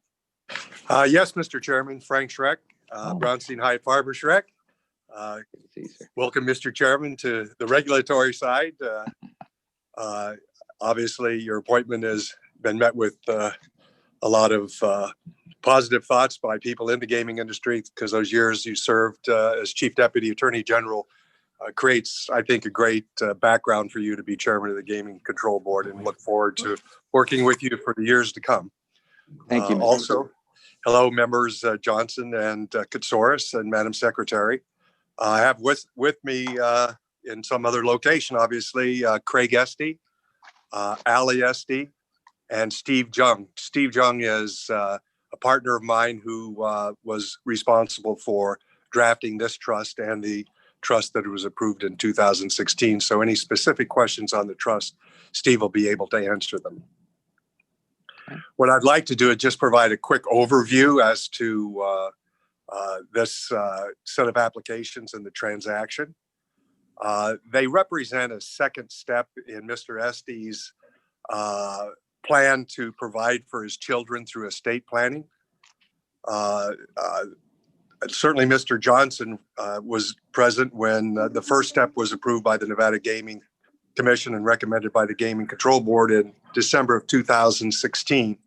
That was the transfer of 4,990 non-voting shares of Nevada Restaurant Services, Inc., which is a Nevada licensee, to the Ali Estee 2016 Irrevocable Trust. As you're aware, Ali is Mr. Estee's daughter. The applications before you today represent the second step in Mr. Estee's estate planning program. The applications request approval to transfer 3,000 non-voting shares of Nevada Resort Services, Inc. to the Estee Family 2020 Irrevocable Trust. Approve the trust as a registered holding company and as a shareholder of NRSI. To approve Ali Estee as the sole trustee and beneficiary of the trust. And to approve the trust pledge of the NRSI shares as collateral for the promissory note to Mr. Estee. The purchase of the 3,000 shares by the trust will be financed by a promissory note from the trust to Mr. Estee. The note will be for 5 years. It'll be secured by the trust pledge of the NRSI stock that it acquires upon approval today, or by the commission's approval. Payment of the note will come from initial funds provided by Mr. Estee to the trust, which are estimated to be about $5 million, maybe a little bit more, depending upon what the appraisals show, and dividends and other distributions from NRSI to the trust that'll be generated by its ownership of those 3,000 shares. The key to this trust is that it is really to provide the opportunity for Mr. Estee's 2 sons, Bunky and John, to become beneficiaries of the trust and to share in Mr. Estee's estate. They are not trustees, only Ali is a trustee, but they have a course to become trustees, and that course is contingent upon them receiving all the appropriate regulatory approvals in Nevada and Montana. Once one or the other receives those approvals, then they will become beneficiaries of this trust and participate in Mr. Estee's estate. That's kind of my opening statement. And so 4 of us are available for questions.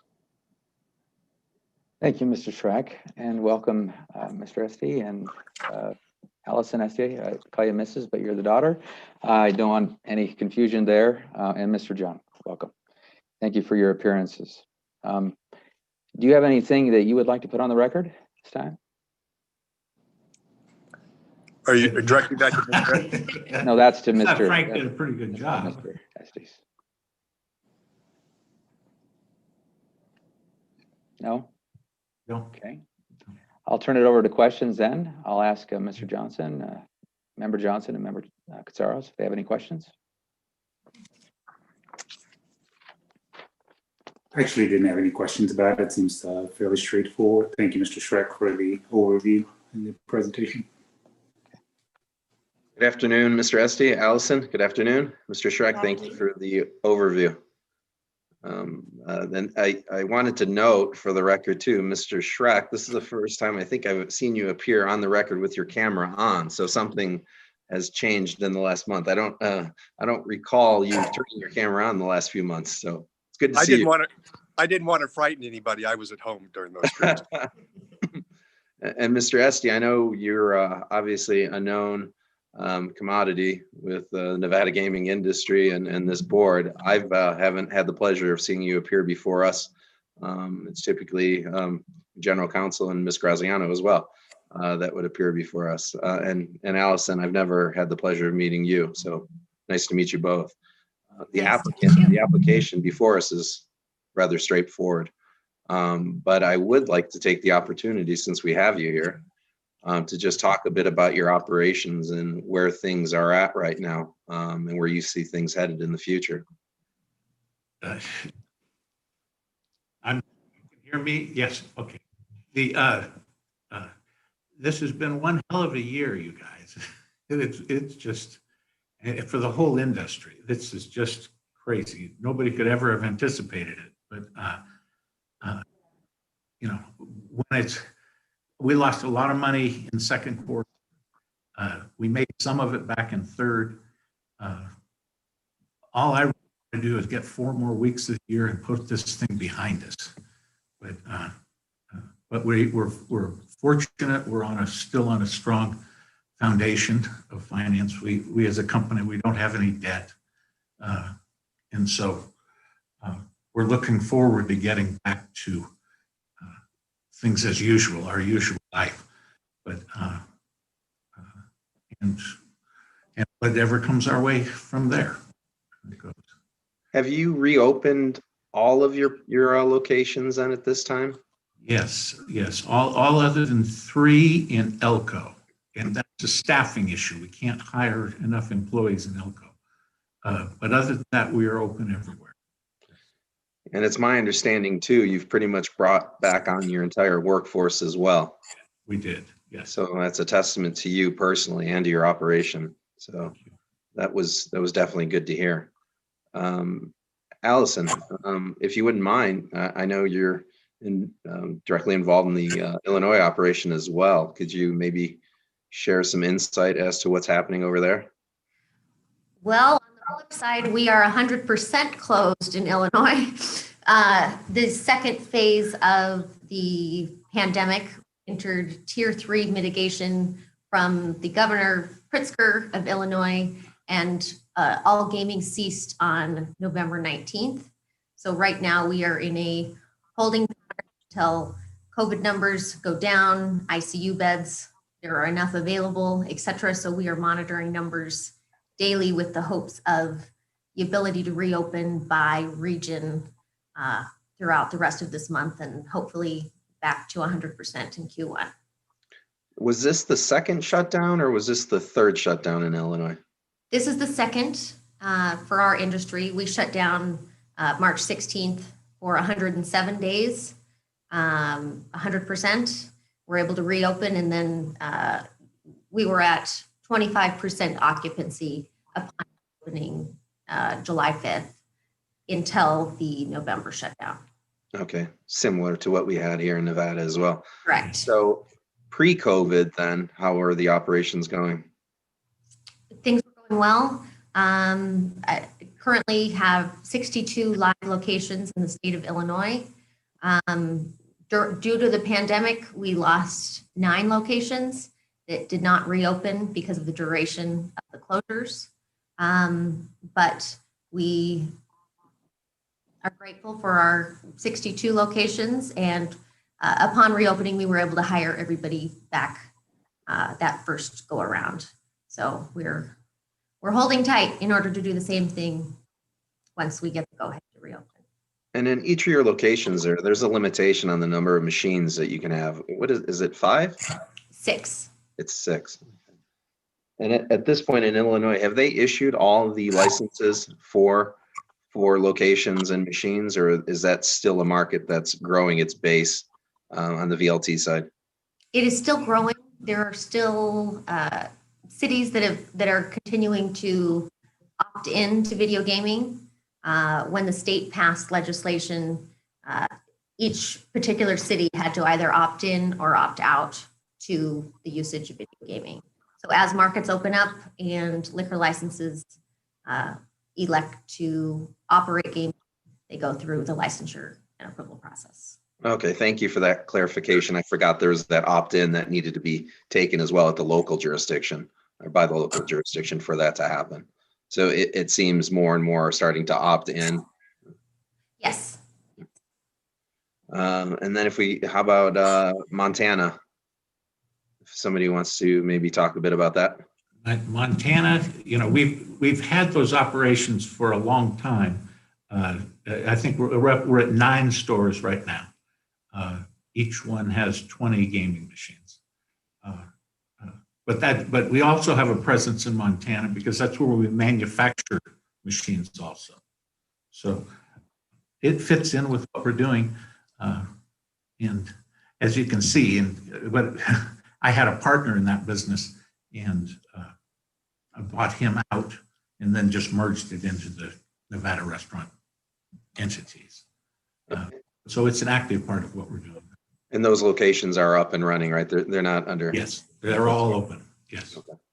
Okay. Well, like I mentioned at the onset, I didn't have any pressing questions. The application's pretty straightforward. We know both of you very well here, so I appreciate you sharing the overview for us today. Thank you.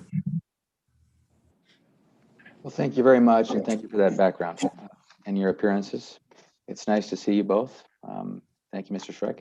I will take a motion at this time if someone is ready to provide one. All right, I'll move for approval of non-restricted item number 12 as read into the record by Madam Secretary with the following condition. Fully executed post-transaction documents, including any reevaluation of the Nevada Restaurant Services Inc. appraisal, any resulting payment recalculation, and subsequent payment adjustment changes to the promissory note, the stock sale agreement, and SD Family 2020 irrevocable trust documents that are substantially similar to the pro forma documents provided with the transfer of interest must be received and administratively approved by the Nevada Gaming Control Board Chair or the Chair's designee within 30 days of execution. Member Katsaros? Aye. Member Johnson? Aye. Chair Gibson? Aye. Thank you very much. Yeah, Mr. Chairman, we would just like to acknowledge the work that Brad Barnard did for us. He did a wonderful job and under obviously difficult circumstances that everybody's suffering through right now. Absolutely. Thank you. Thank you all. Really appreciate it. Thank you. Thank you. Okay, Madam Secretary, let's move on to non-restricted item number 13. Non-restricted number 13 is the application of Rebel Oil Company Incorporated for a transfer of interest. Okay. Welcome, and please state your name for your names for the record.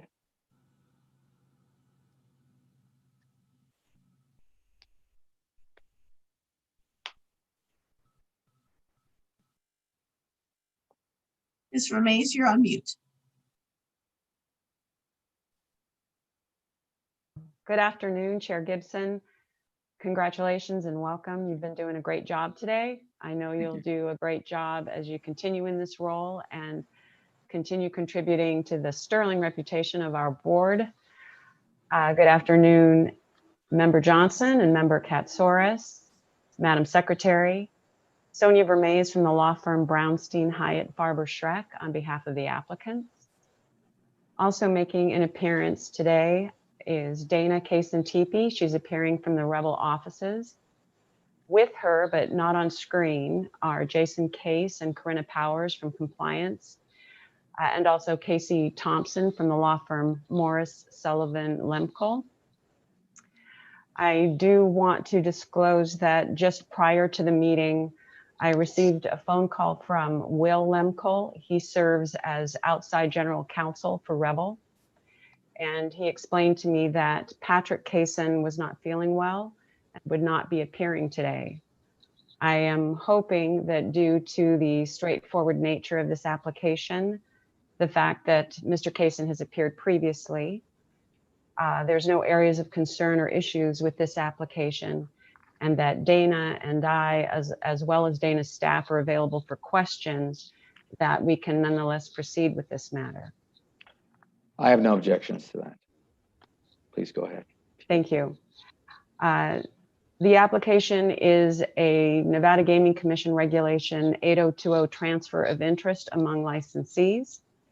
Jack Kaysen, who's the patriarch of the family and who founded this company many years ago, he intends to gift his remaining shares in Rebel Oil, which are held by his trust, to the licensed trusts of his children, Dana and Patrick.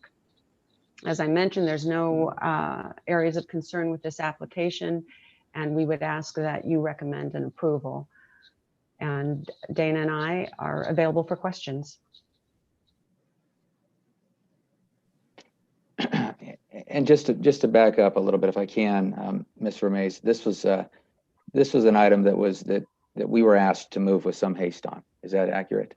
It is accurate, and the board rose to the occasion and acceded to our request and did expedite this. And we're grateful to Chief Labadie and to Agent Justin Schweitzer for getting this on so quickly. Right. Thank you. Thank you for bringing that up so that I could make that note on the record. Thank you. Okay, I'll turn it over to my colleagues for the good questions. Please, do you have any questions? Member Katsaros, Member Johnson? I didn't have any questions on this matter, but I hope Mr. Kaysen recovers. Thank you. Thank you very much. I don't have any questions. And neither do I. So thank you to our staff, and thank you, Ms. Vermaze and Ms. Tepe. I'll take a motion now if one of you would offer one. All right, I'll move for approval of non-restricted item number 13 as read into the record by Madam Secretary. Member Katsaros, Aye. Member Johnson, Aye. Chair Gibson. Aye. Thank you very much. All the best to Thank you. you. Thank you. Okay. Let's move on to our final non-restricted item. Madam Executive Secretary, would you please read that into the record? Non-restricted number 14 is the application of Icon Enterprises LP for deregistration as a publicly traded corporation. Okay. And again, good afternoon, Chair Welcome. Gibson, Member Johnson, Member Katsouris, Madam Secretary, Sonia Vermaes from the law firm Brownstein Hyatt Farber Schreck, appearing on behalf of the applicant Icon Enterprises LP. This entity is Mr. Icon's master limited partnership and diversified holding company. As you know, Mr. Icon has been involved in the gaming industry since back in the 90s, and he and his affiliated companies have held various registrations and licenses with the Nevada Commission. This company, Icon Enterprises LP, is a public company, and it has been registered as a public company for some time. When the merger with Caesars Entertainment Corporation with Eldorado in July took place, Mr. Icon sold his shares and no longer held the large interest that he did prior to that merger. Pursuant to NRS 463-635-2, if the board determines that a publicly traded company is no longer involved in gaming in Nevada, the board may recommend to the commission to deregister the PTC. So that's what we're here for today. And if you have any questions, I'm happy to answer them, but my guess is everyone's getting hungry for lunch and is ready for a break. I don't have any questions. Members Johnson and Katsaros, do you have any questions? Nope. None for me. I'm ready for a motion.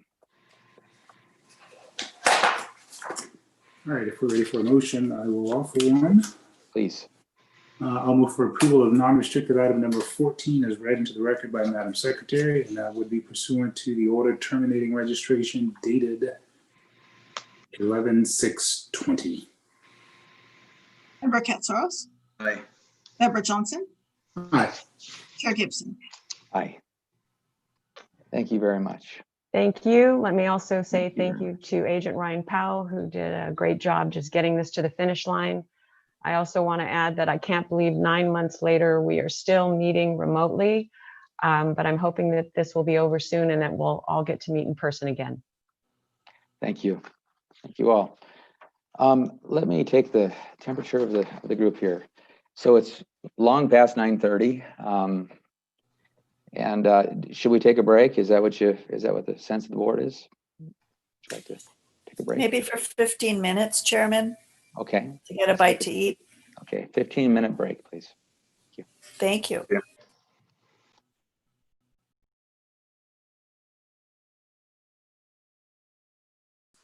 Restricted number 5 is the application of Nevada Restaurant Services, Inc., doing business as Dottie's number 196 for a restricted gaming license.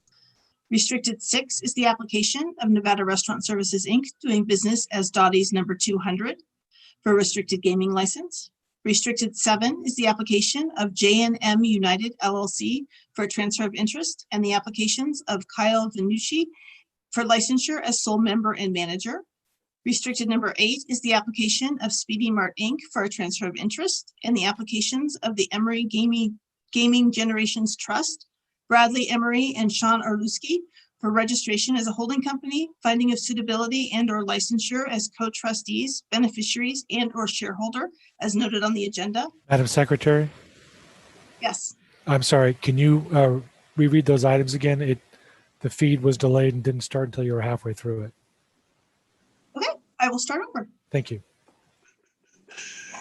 Restricted number 5 is the application of Nevada Restaurant Services, Inc., doing business as Dottie's number 196 for a restricted gaming license. Restricted 6 is the application of Nevada Restaurant Services, Inc., doing business as Dottie's number 200 for a restricted gaming license. Restricted 7 is the application of J&M United LLC for a transfer of interest and the applications of Kyle Vanucci for licensure as sole member and manager. Restricted number 8 is the application of Speedy Mart Inc. for a transfer of interest and the applications of the Emery Gaming Generations Trust, Bradley Emery and Sean Orluski for registration as a holding company, finding of suitability and or licensure as co-trustees, beneficiaries and or shareholder as noted on the agenda.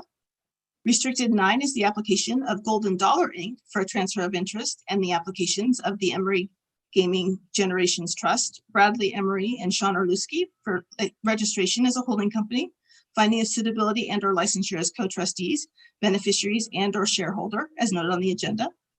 Restricted 10 are the applications of Sartini Gaming LLC for restricted gaming licenses doing business at the 52 locations noted on the exhibit, which can be found on pages 24 to 30 of the agenda. Restricted 11 is the application of Sartini Gaming LLC doing business at 7-Eleven store number 26091 for restricted gaming license. Restricted 12 is the application of Jet Gaming LLC doing business at Terrible's number 385 for restricted gaming license. Restricted 13 is the application of Jet Gaming LLC doing business at Terrible's number 344 for a restricted gaming license. And restricted number 14 is the application of Jet Gaming LLC doing business at Safeway number 188 for a restricted gaming license.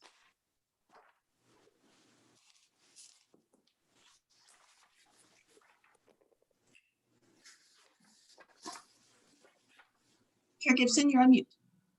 Is there any discussion from my colleagues? Anything that you'd like to hold out? No. Okay. Chair Gibson? Yes. Restricted item number 7 needs to be separated from the remainder of the items. Right. Okay. Okay, with that, if either of my colleagues would care to make a motion with the associated conditions, I'd appreciate that. All right, I'll make the motion. I just wanted to clarify with regards to item number 7. Ms. Bell, I believe you were referring to the fact that that one will be referred back to staff. Is that correct? That is correct. All right. And so I will move for approval of restricted items 5, 6, 8, 9, 10, 11, 12, 13, and 14 as read into the record by Madam Secretary with conditions noted as follows. For item number 5, the surveillance system and or mirrors must be inspected and approved by the Nevada Gaming Control Board Enforcement Division within 60 days of issuance of the state gaming license and thereafter be maintained at or above the standard that is approved. For number 7, sorry, that's the one we're going to refer back. For number 10, the following condition applies to Rebel number 92 and number 94 only. The surveillance system and or mirrors must be maintained at or above the standard that is approved. For restricted number 12, the surveillance system and or mirrors must be inspected and approved by the Nevada Gaming Control Board Enforcement Division within 60 days of issuance of the state gaming license and thereafter be maintained at or above the standard that is approved. Restricted number 13 would have the same condition. The surveillance system and or mirrors must be inspected and approved by the Nevada Gaming Control Board Enforcement Division within 60 days of issuance of the state gaming license and thereafter be maintained at or above the standard that is approved. And as to restricted number 14, a full-time attendant age 21 or older must be on duty at all times. The machines are available to the public for play. Member Katsouras? Aye. Member Johnson? Aye. Chair Gibson? Aye. Thank you very much. And so we've handled item 7 then? That was considered part of that? That's my understanding, yes. Item number 7 has been referred back to staff. Great, wonderful. Thank you, sir. With that, that brings us to to the items that were held out and are not part of the consent agenda. And restricted number 1 is the first one. Madam Secretary, would you please read it into the record? Restricted number 1 is the application of the BLC Group Inc. doing business as Legends Grill Sports and Spirits for a restricted gaming license. It is also the applications of the BLC Group Inc. 401k plan, Leon Kaufman, Dylan Kelly Gump, for registration as a holding company, findings of suitability as trustees and beneficiaries, licensure as an officer, director, and/or shareholder as noted on the agenda. Thank you very much and welcome. And please state your names for the record, if you would. Absolutely. I'm Dylan Kelly, and this good afternoon. For the record, I'm Leon Kaufman, president and shareholder of the BLC Group, Inc. Okay. So this is another flashback item, one that has some history to it. Do you have an affirmative presentation? I should ask first. No, we do not have a presentation. Okay. So with that, I'd ask my colleagues to jump into questioning, and I will follow up with subsequent questions as they come up. I'm sorry, I did want to say, we did want to thank and acknowledge the board for allowing us to be here today. We know that we were extremely late getting our application in, so we did want that for the record, that we realize that it's our responsibility, but we did want to acknowledge the fact that we are even here today. So we want to thank you guys and the efforts of Agent Bradford.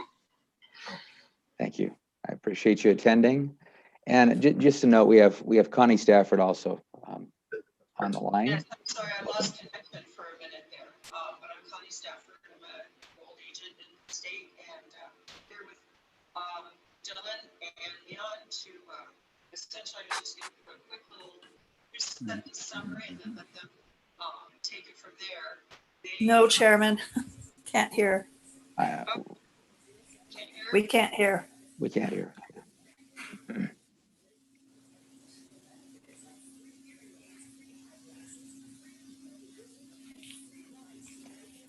Did she mention, Mr. Kelly, did she mention that she had an affirmative presentation that she wanted to give? No, she did not. Can I just note for the record that she's on the line, and if she can reconnect, we'll let her speak when she's able to speak. You bet. We're ready to answer questions. All right, let's go ahead, please. Colleagues. All right, so you addressed the issue with the expiration of the license, and I don't know what's going to happen today with this application, but one of the recommendations is to, if it does go forward, that it would have a continued limitation attached to it. And so just to be clear, you understand that if there is a limitation attached to a license that is time specific, that it is not the Gaming Control Board's responsibility to notify you of the need to proceed with an application, because you got very lucky, to be honest with you. Staff did more than what I would have done under similar circumstances. But for the fact that they contacted you, you would have had a license that lapsed, and then you would have had to start the process all over again. So I just wanted to hear, for clarification on the record, what your understanding is of a limited license that expires. Yes, sir. And you're absolutely right. It is our responsibility. We understand now clearly it is 100% our responsibility. And if we are fortunate enough to have another license, if there is a condition on it, we understand we need to apply in a timely manner for next time, for the record. All right, and so this item came before us previously, and I believe after some dialogue, there were some concerns with the outstanding financial obligations for the most part. A number of the items that we had some concerns with previously were reflected in the conditions that were attached to the approval. But just for purposes of the record and for purposes of recollection being refreshed, just tell us a little bit about the location, the gaming that you have there, and then we'll turn and talk a little bit about the financial issues that were still outstanding. But the location itself, can you just describe the gaming that you have there and the operations generally? Yes, sir. It's a 25-year-old grill. Leon and I are fortunate enough to take over 4.5 years ago. We have 15 video slot machines. We are both on-premise owner-operators. We work both as staff where needed, whether it be bartending. We cook when we need to, and obviously in a managerial role as well. We're really proud of our food. Gaming specifically, we have a lot of regulars that come and see us. They have been going there. Like I said, it's been there for 25 years. So we support our community, and we have 17 employees, and we're proud to employ those 17 people. All right. You gentlemen worked at Best Buy for a lot of years, is that right? Yes, sir. Yep, yeah. 17 and 16 years respectively, opening and operating stores. And you do this full time now, the restricted location? Do you have other locations besides this one? This is our only location, correct? And so this is the focus of your business interest at this point? Yes, sir. Okay. So the item before, you had a couple of loans that were outstanding. I believe there were two. One was a little bit larger than the other one. I believe it was with an outfit Quicksilver for $144,000. Yes, sir. That was with legal fees. But yes, absolutely. The original loan amount was $89,000, but with legal fees, it ended up being $144 and higher than that with interest. But yes, that was one of them. And Swift was the other, although that has been purchased, which we can explain when we get to it. All right, that's a lot of additional costs. Was this a subprime lender or what caused those? Yeah, no, I don't know what you would identify it as. They were lenders. They do things like lines of credit and dailies. We ended up getting in dailies. And if you remember from last time, Member Johnson, we when we got into it, we were naive to get into it. We wanted a line of credit. They ended up giving us what was called a daily. You pay it back daily, weekdays kind of a deal. And we, as we got into it, the interest rates were very, very high. And we were reached out by a group that called Decision One that said that they could, get us extended terms, basically make those dailies smaller. And that was obviously completely untrue. And so that's where that trouble began. So we should have just reached out to the lender to begin with, because that's what we ended up doing. And we ended up paying off Quicksilver in the time frame that what we said we would, which is February of this year. And that loan is completely satisfied. All right, and so that leaves you with the second loan that we had previously discussed that's still outstanding. Is that right? That's correct. Swift was the original lender, sir, and it was purchased by an outfit called TBF. We have since negotiated this year with them. We made $15,000 in payments to them, approximately 14.8, I believe. And so there's an outstanding balance, and we have an ACH payment plan that our first payment went through, and it's automatic debt. And they were nice enough to negotiate with us, the TBF, the group that we are working with now, the group that bought the debt. They understand with COVID and everything that's going on, they gave us terms we can absolutely live with to pay off that outstanding debt as well. And so the amount that you have paid to date, was that the $14,000 or $15,000? Yes, sir. Were those payments made over the course of 2020 or in one lump sum? When were those made? No, so if you remember from the previous, and I think it's in the transcript, but we were still negotiating with them. They ended up coming back with like a $4,800 payment. The condition of that first loan was when if we got approved for our gaming license, that the payment went from $5,000 to $9,000 to Quicksilver. And so we were trying to make a $9,000 and a $4,800 payment. And what ended up happening, we made 3 of those, and that was in May of last year. And we made 3 of those, and it became too much at that point. We absolutely wanted to do that, but we didn't. We reached out to them and explained that we were having trouble, and they said that we had actually, the debt was going to be sold. And then from October of last year until August of this year, we heard nothing from them. We reached out to the representative, but quite frankly, once February came around, it was out of sight, out of mind. We were focused on our business and trying to survive COVID, which obviously was difficult. And the last payment in February of this year, in 2014, to Quicksilver, had the interest attached to it. So it was a rather large payment, $14,000 to get done. So at what point we were reached out to by their representation in August this year, we responded immediately, and we ended our negotiation with them, and that's where we are now with our first payment made to them. It's for a year we have a set amount of payments for $1,200, then it goes up to $1,800, and then there's a couple payments of $2,400 at the very end of the payback. And as I mentioned, it's an automatic. We signed up just for an automatic removal, so we don't have to worry about it. And then how are the sales and revenue flow at the location? Are you going to be able to service this financial obligation going forward? Yes, sir, absolutely. That was with them working with us and providing a $1,200 payment for us for this next year. We absolutely can do that. I mean, hold it within the means. Yeah, but within our means for sure. We're we're hit hard by COVID like everybody else, but we're still operational. We still have all of our employees.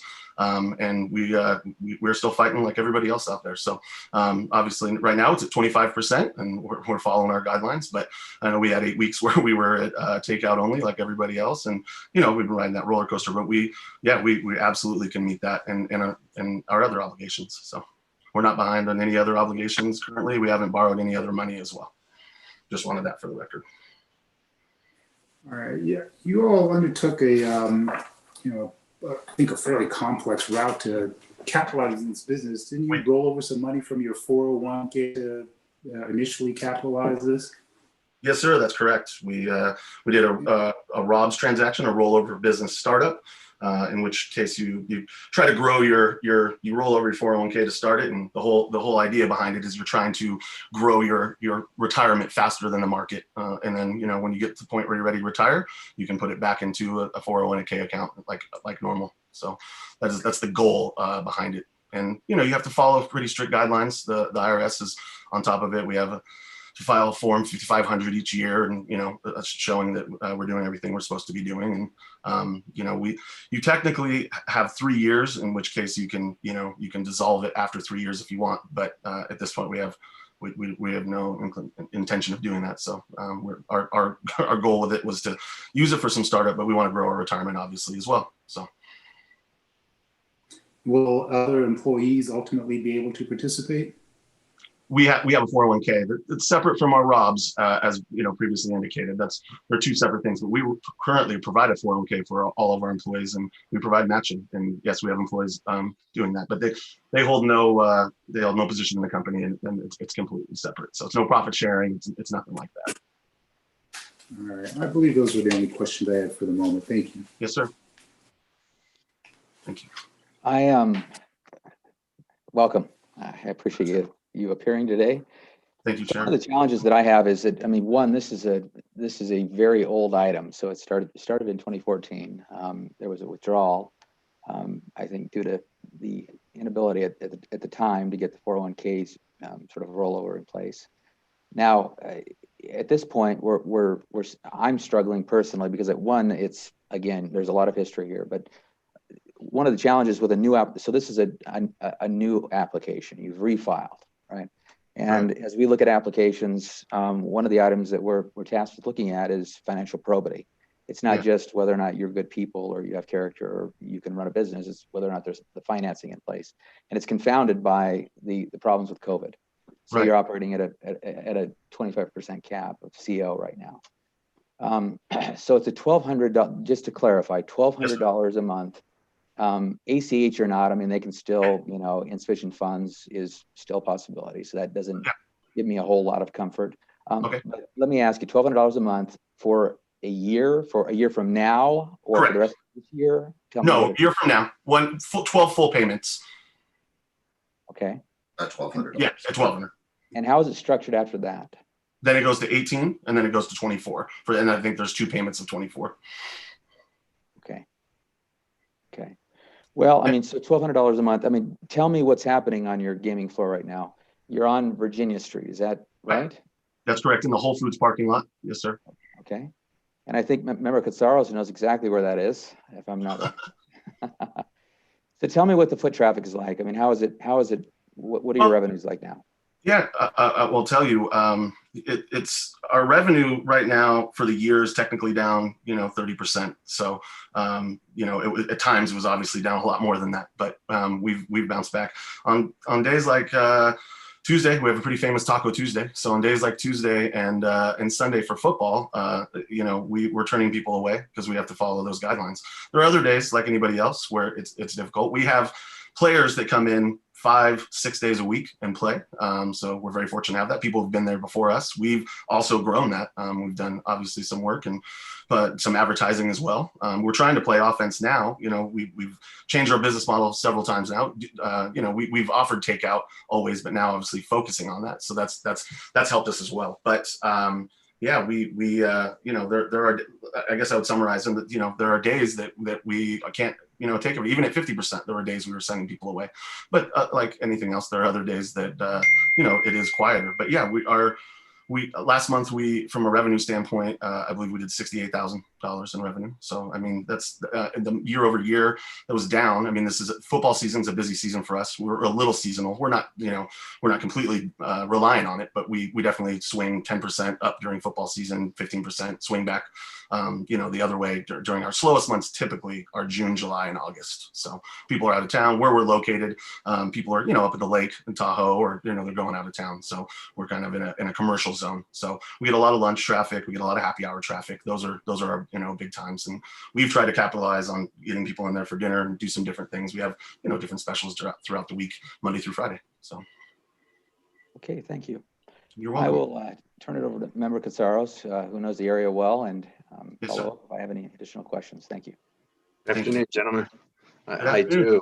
I do indeed know your establishment quite well. In fact, there's probably many folks that you see regular that I know that frequent that. I think Taco Tuesday is one of the places there. Yes, sir. And a stop after maybe a day of golf. I don't golf anymore as I'm a full-time civil servant these days. Well, thank you for your service.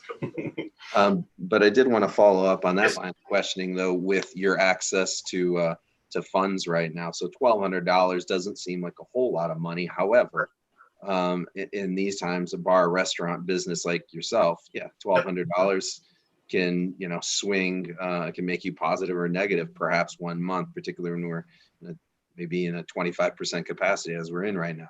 So you guys are all in on this, which it's I'm envious of you and having your own business and running it. However, there's other aspects of that I wouldn't be envious with, of course. But got a lot on your shoulders. Got a lot of people looking up to you to make sure your operation keeps going with your employees as well.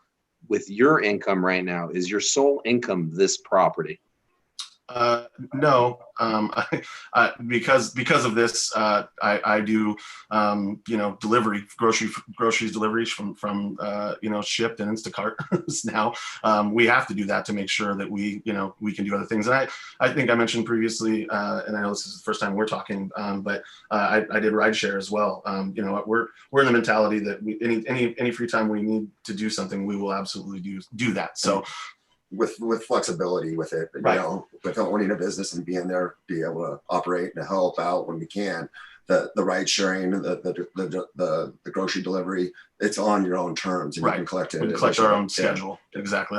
It's hard to have a part-time job or do the other income while you're managing that you're on premise, but that allows us the flexibility. It's really the only thing that allows us the flexibility to do that. But I absolutely do it. We're both parents, so we got to provide for our children as well. So. And you both share this as a baby as well that you need to shepherd through. No, I can completely understand that. I just wanted to understand what type of other revenue sources you may have. Apart from revenue sources, then, and you already did mention this with respect to creditors. At this point, the only creditor that you're outstanding with, meaning in arrears, if you will, is the note we're talking about, the $1,200 payment. That's absolutely correct. So there's no other creditor out there other than your normal Right. purchases. We have a credit card that's revolving, obviously, for Right. business card. But yes, other than that, we have zero debt. Okay. We actually, I would like to put on the record, we also had a payment to the previous owner, and that was paid off this year as well. So that's that was $1,800 a month, and that is gone now. 4 years. Yeah, for 4 years. But we didn't, we were with COVID. I think it ended up being 1 month beyond the actual original terms. It was supposed to be June. It was July. But yes, so that's another net in our pocket. So that is. That's nice to get that off that monkey off your back there, right? Another $1,800 a month freed up. That's correct.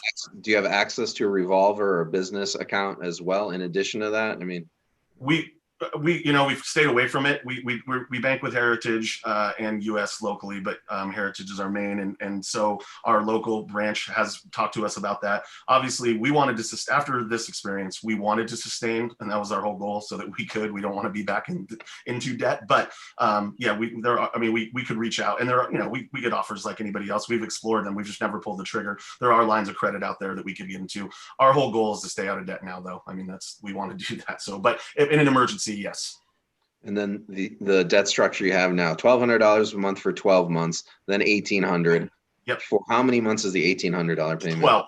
That's another 12. And then you said at the end of it, there's only a couple of $2,400 payments. Yeah. Yep. Yes, sir. Okay.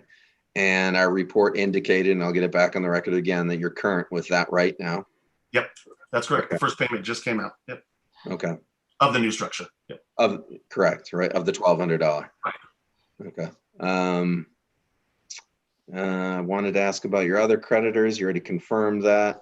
It was stated at the beginning that, this is your responsibility to file, guys. Yes, You sir. got to keep your eye on the ball on that. I can see you've got a lot of balls in the air right now that you're juggling, but That's a all us. limited, yeah, that's on you guys. So I would definitely, I'm thankful to our agents for reaching out to you so you were able to avert this. It's a But blessing. they did go above and beyond what they were required to do. But that's We recognize that. We recognize that's, that. And we understand. that's the type of staff that we have at the Gaming Control Board. So Absolutely. I didn't have any other questions for you guys. Is there anything else you guys wanted to share with us to maybe give any insight that would tilt in your favor before we start to deliberate on this? Just what we said earlier, we understand it's our responsibility. We employ 17 people that depend on us, and we're real thankful for the opportunity to come before you today. We've learned a lot in the 4.5 years there. We feel, I think just now, the previous owner gave us some insight and said it took him about 5 to, the operator anyway, to really feel comfortable there. And I would say this year, even with COVID, we feel like we've hit our stride with understanding how to be, profitable operators and what we need to do, having multiple schedules and, moving through those things, picking up where we need to. And, that's where we're in now, is being as flexible as we can possibly be. But we do want to thank you, everyone, for allowing us to come before you today. And you know what, you did just trigger my memory. I did want to ask you about your takeout. You've shifted a lot to allow for takeout. How's that been going for you? During the 8 weeks it was down, I mean, we had a lot of regulars support us, which is great. I mean, we were very fortunate for that, but it's a totally different business model. Leon and I lived there during that time. Both of us, if not at least one of us, was there almost all the time because, with the phone ringing or online ordering, which we have as well, constantly going on. You have people you have to, especially during curbside, takeout, you having to, delay and get people in and out the door. It's just totally different business model. So we learned a lot, but we've kept it and we will continue to keep it even as COVID restrictions, are removed. We plan on keeping that because, it has worked well, and we've grown it exponentially this year, but it's compared to not doing much, a lot of call-ins, on the way home, that kind of thing. But now we're actively advertising for it and letting people know that it's available, and it's growing. So it'll be interesting to see next year when we have a year of comps, we can see how we can grow that as well. Right. No, that's good to hear. And maybe a positive note is an additional revenue stream correct down the road for you guys that you might not have tapped into originally. That's absolutely correct. Well, thank you again for your presentation, Chair Gibson. I didn't have anything further. Thank you very much. So what is the sense of the board at this point? I think we're looking at a... So where I'm at is I'm supportive of moving forward. I think they've made really strong strides to be able to at least satisfy the bigger chunk of their debt obligations. And I certainly wouldn't want to put them in any greater disadvantaged position either, because I think they've met the bar for me. I do note that there's some suggested conditions, and I'd be amenable to all of those as well. I see the gentlemen are nodding, so it seems you're familiar with those too. So yes, that's where I'm at, Chair Gibson. Thank you. Member Johnson, so the limited is I think essential here, right? Just for you two gentlemen's benefit, what I'd note is that we also, in addition to the confounding of COVID with your revenue problems, we also have, maybe at least a tint of irresponsibility or inattention to detail, which is crucial in a restricted license environment, together with the financial issues. So I would support this only with the condition that it be limited. Yes, sir.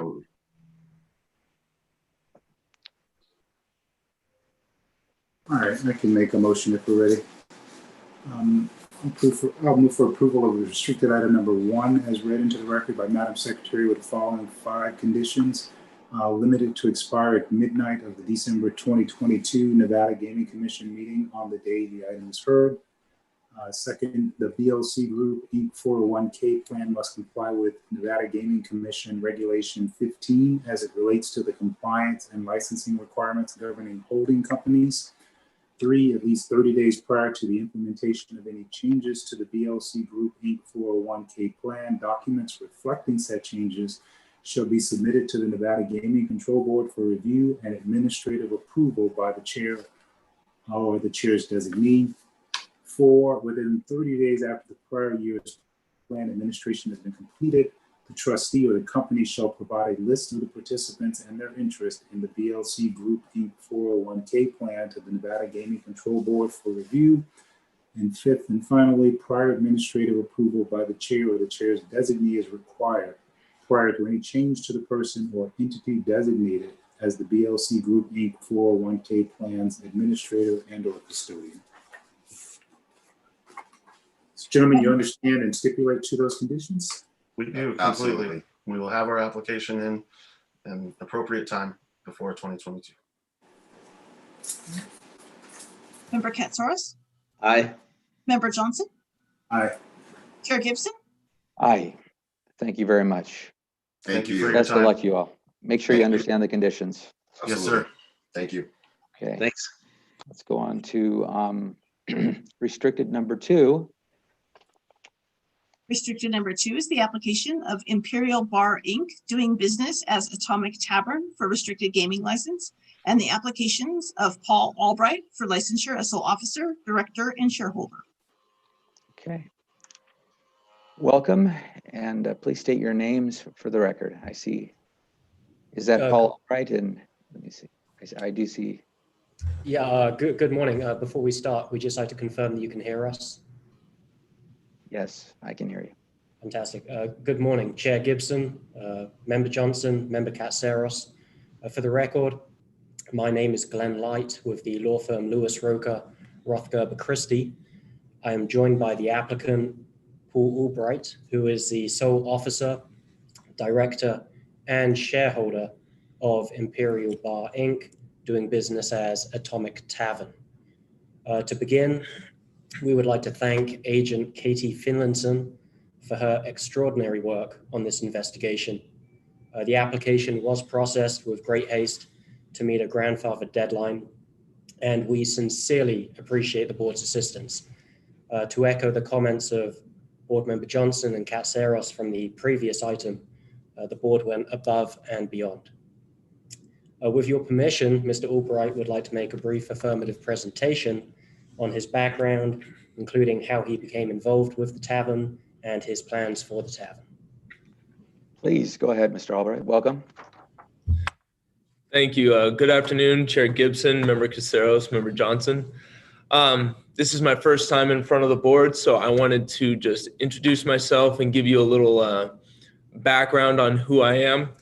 I'm a Las Vegas native, and I have ties to the Las Vegas community probably as deep as anybody. My grandfather was born here. My great-grandfather was a county commissioner. My family has lived here. The majority of my family has remained here since dating all the way back to that time. And they are established members of the community. And so I have never left, and I have every intention on remaining here. I went to UNLV for my undergraduate degree and then also for law school. I'm currently an attorney at Knock v. Injury Law. In law school, I worked for now Supreme Court Justice Elisa Kadish, and I was hired by my current employer while in law school, and I've remained there consistently ever since. And it's actually through that employment that has provided me with the ability to pursue this opportunity. As stated in my application and some of the information that was recently provided, there was a case that I had brought into the firm that was a fairly large case that I received a large commission or referral fee for, and that is where the funding for this opportunity has come. And I decided to pursue this opportunity because my family has a long history with the bar industry here in Las Vegas. My parents, well, my mother and who I call my stepfather, they own Atomic Tavern, Atomic Liquors on Fremont Street, and they have for several years now. They also had previously owned another bar prior to that.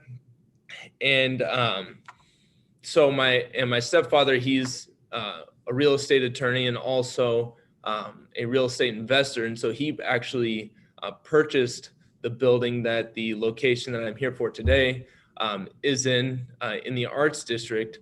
And there was a previous owner of the tavern that was in there, and they ended up leaving the location. And so this opportunity presented itself, and given the liquid assets I had from that referral fee, I decided I wanted to follow in the family business and take advantage of the opportunity. And so particularly in the Arts District, because frequenting Fremont Street and the downtown area due to my parents being business owners down there, I've watched over the last few years the Arts District really shoot up. And then there are tons of articles, nationwide articles, talking about how it's a very it's a well-known up and coming place in our city. And so I just really thought it was a great opportunity. So I initially purchased 60% of the business because given the size of the investment, I was a little hesitant at first, but after purchasing it, seeing the excitement around the Arts District, getting more involved in preparing to get the business really going and in the direction that we wanted to, I decided I wanted to purchase the remaining portion of the business and just be, fully dive in, be fully invested in it. And I'm glad that I did. We have been preparing to open. We were open earlier this year and have been closed, since everything shut down initially. We've been closed ever since. And we've been preparing to reopen actually with gaming, hopefully upon approval of this application. And we will be completely prepared to open upon approval of this application. We've already entered into an agreement with Sartini Gaming, and they've confirmed that the gaming machines will be installed well in advance of the deadline for maintaining our grandfather license. So we don't see any concern there. We're on the December 16th agenda for the city of Las Vegas, the consent agenda, provided our application is approved by the state and by this board. We also don't see anticipate any issues there. We will be able to open up in the immediate in order to preserve the status of our license. However, given the current the severe restriction with COVID as far as the 25% occupancy, and we do not have food to help supplement the revenue at the tavern. What our intention is to open up to preserve the status, get through the holidays and what seems to be a forecasted another wave of potential infections. But with the vaccines being projected to be approved this month and starting to roll out later this month, our goal is to open on a permanent basis early next year in the first quarter of next year. And it's a fluid situation we're going to continue to monitor, but we have the funding and opportunity and the flexibility to be able to adapt to the situation. One of the conditions that Agent Katie pointed out to us was that I needed to understand that the condition that I would need to successfully complete the regulatory compliance seminar. I don't believe a date has been released yet, but I completely understand that, and I definitely will complete that seminar once a date has been released. But with that being said, I'm excited to get started, and I appreciate the board's indulgence in processing my application. Thank you for that, Mr. Albright. That was helpful to me. This is a big undertaking that you're setting out on. It's a difficult time, but you got an SRO in place. It sounds like. I understand the source of funds, which was another question. I have no additional questions at this time. I'll turn it over to my colleagues. Good afternoon, Mr. Albright. Good afternoon. Thank you for the overview that you just gave. Just a couple of follow-up questions. The bar itself, is it completely built out now, or are you still retrofitting? The only thing that we are doing now is we have one bench seat that needs some new covering, a new leather covering, and the bar top needs to be cut for the machines because we replaced the bar top. Bar top needs to be cut for machines, but I've already employed a contractor to do that, and we're hoping that that'll actually be done this Saturday. But I've also informed Golden of that. They were out yesterday making sure that the internet, everything they needed to get the machines going was established, and there were no issues reported. Okay. And then your staffing, how many employees are we talking? We currently have one bartender that was working for us earlier this year. I'm still in regular contact with, who will be coming back as soon as we open. It is a small location, and at this moment, it seems only a single bartender will be necessary on each shift. While, if business merits a second bartender, I'm going to be more than happy to hire one. But we'll have one bartender. We have one bartender already. We're going to be hiring more. With my parents' connections downtown, we're actually aware of, unfortunately, many bartenders looking for jobs right now. We're also going to be opening up with limited hours, and so we aren't going to be open 24/7, and so our staffing is going to be a little limited to start with. Okay.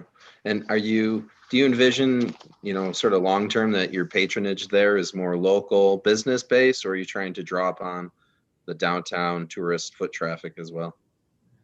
What I envision is more of one, locals to the area. They're actually building an apartment complex directly across the alley to the rear of us. And I believe there are plans to build one in front of us. Another condo complex just went up about a block from us. So I intend to draw upon that area. The city tore out the entire 3rd Street right in front of our bar, sidewalks, median, everything, because they're redoing everything and investing a lot into that area, which is exciting. But also what I know is that a lot of the bar and entertainment industry from Fremont and the Arts District downtown, they are some we want to target as well, because I know a lot of them there are only a couple options for gaming outside of the casinos downtown. There are 3 or 4 somewhat near tavern locations, and those are very busy after shifts or by the other employees of the entertainment industry down there. So that's also someone also an area I want to focus on. Okay, well, thank you for that. I just noted the first thing I thought of when I was reading through your report is you're a busy guy, lawyer by day, entrepreneur, bar owner by night. So I didn't have any further questions on your application. Thank you. Let's see. All right, I didn't have any questions, but I did just want to commend Mr. Albright, both you and your counsel, for the affirmative presentation. I think you both did a good job with that, and appreciate the time that you took to do so, and certainly wish you well. You do have a lot of challenges in front of you, and hopefully things will bode well for you, so I wish you all the best. Thank you very much. Thank you for your appearances both. And with that, if someone's willing to make a motion, I will ask for one. All All right, I'll move for approval of restricted item number 2 as read into the record by Madam Secretary with the following 2 conditions. Prior to the issuance of the state gaming license, the licensee shall enter into a service contract with the licensed slot route operator. The term of the contract shall be for at least a 1-year period of time. And second, the licensee shall demonstrate successful completion of a regulatory compliance seminar for restricted licensees, which is deemed acceptable to the Nevada Gaming Control Board chair or the chair's designee within 90 days of the issuance of the state gaming license. This condition may be administratively extended by the Nevada Gaming Control Board chair or the chair's designee. Member Katsaros? Aye. Member Johnson? Aye. Chair Gibson? Aye. Thank you for your appearances. I appreciate very it. much. Again, I echo Member Johnson's comments. It is helpful to have potential issues addressed in affirmative presentation. So thank you. Thank you. Thank you. Thank you. Good luck. Thank you. Okay. With that, Madam Secretary, let's go to restricted number 3. Restricted number 3 is the application of EE Tavern Group LLC doing business as Sneakers Bar and Grill number 1 for restricted gaming license. Okay. Welcome.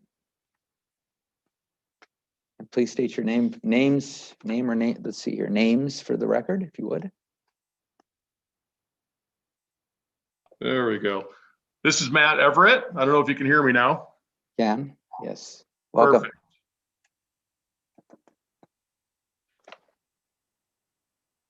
So we have Matt Everett and Eric Westenberg. Are you both on the line? I am here. Eric is at a separate location, so he is not with me. I'm at my house. He's at his house.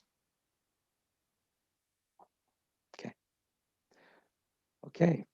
Well, do you have an affirmative presentation? Oh, there he is. There he Sorry for being late. I had a lot of spinning on the computer, but I must say, impressive work of Zoom from your organization, sir, because that's a lot of people to line up. They are incredible. There's a lot more that goes into this than I ever realized.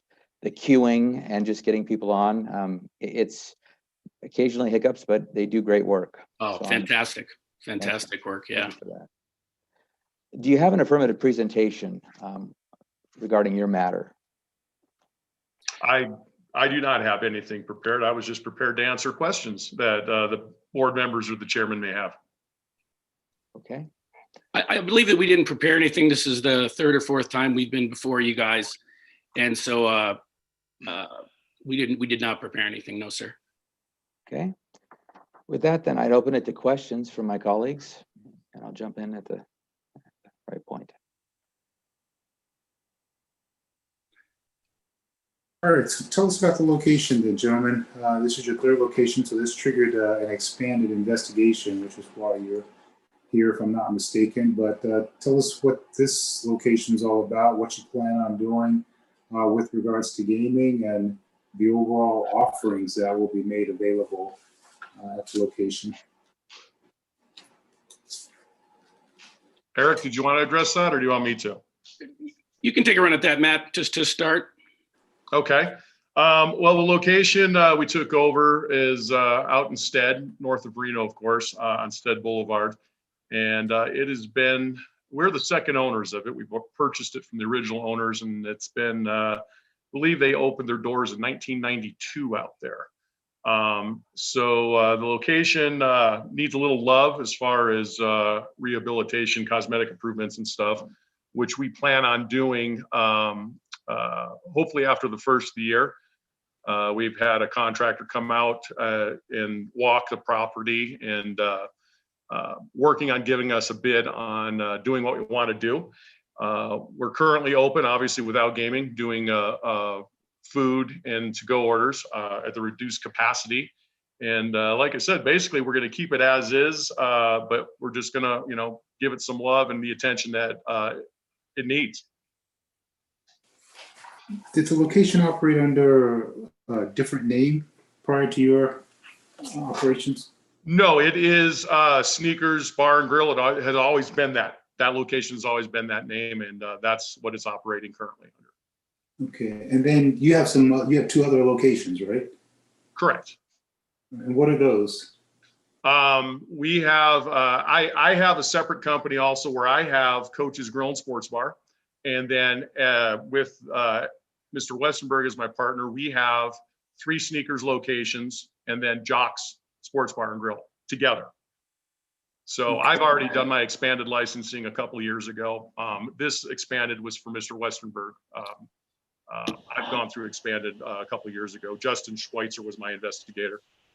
All right, you have, at this location, you plan on having 15 machines, is that right? Correct. There is 15 machines. I believe it's always had 15 machines. Yeah, they are, and they're already there, obviously, because they're dark. But the bar's been set up for that, and it's always been that way. So I'm always curious when somebody assumes the business operations of an establishment that was there. What are you going to do different to make it more successful?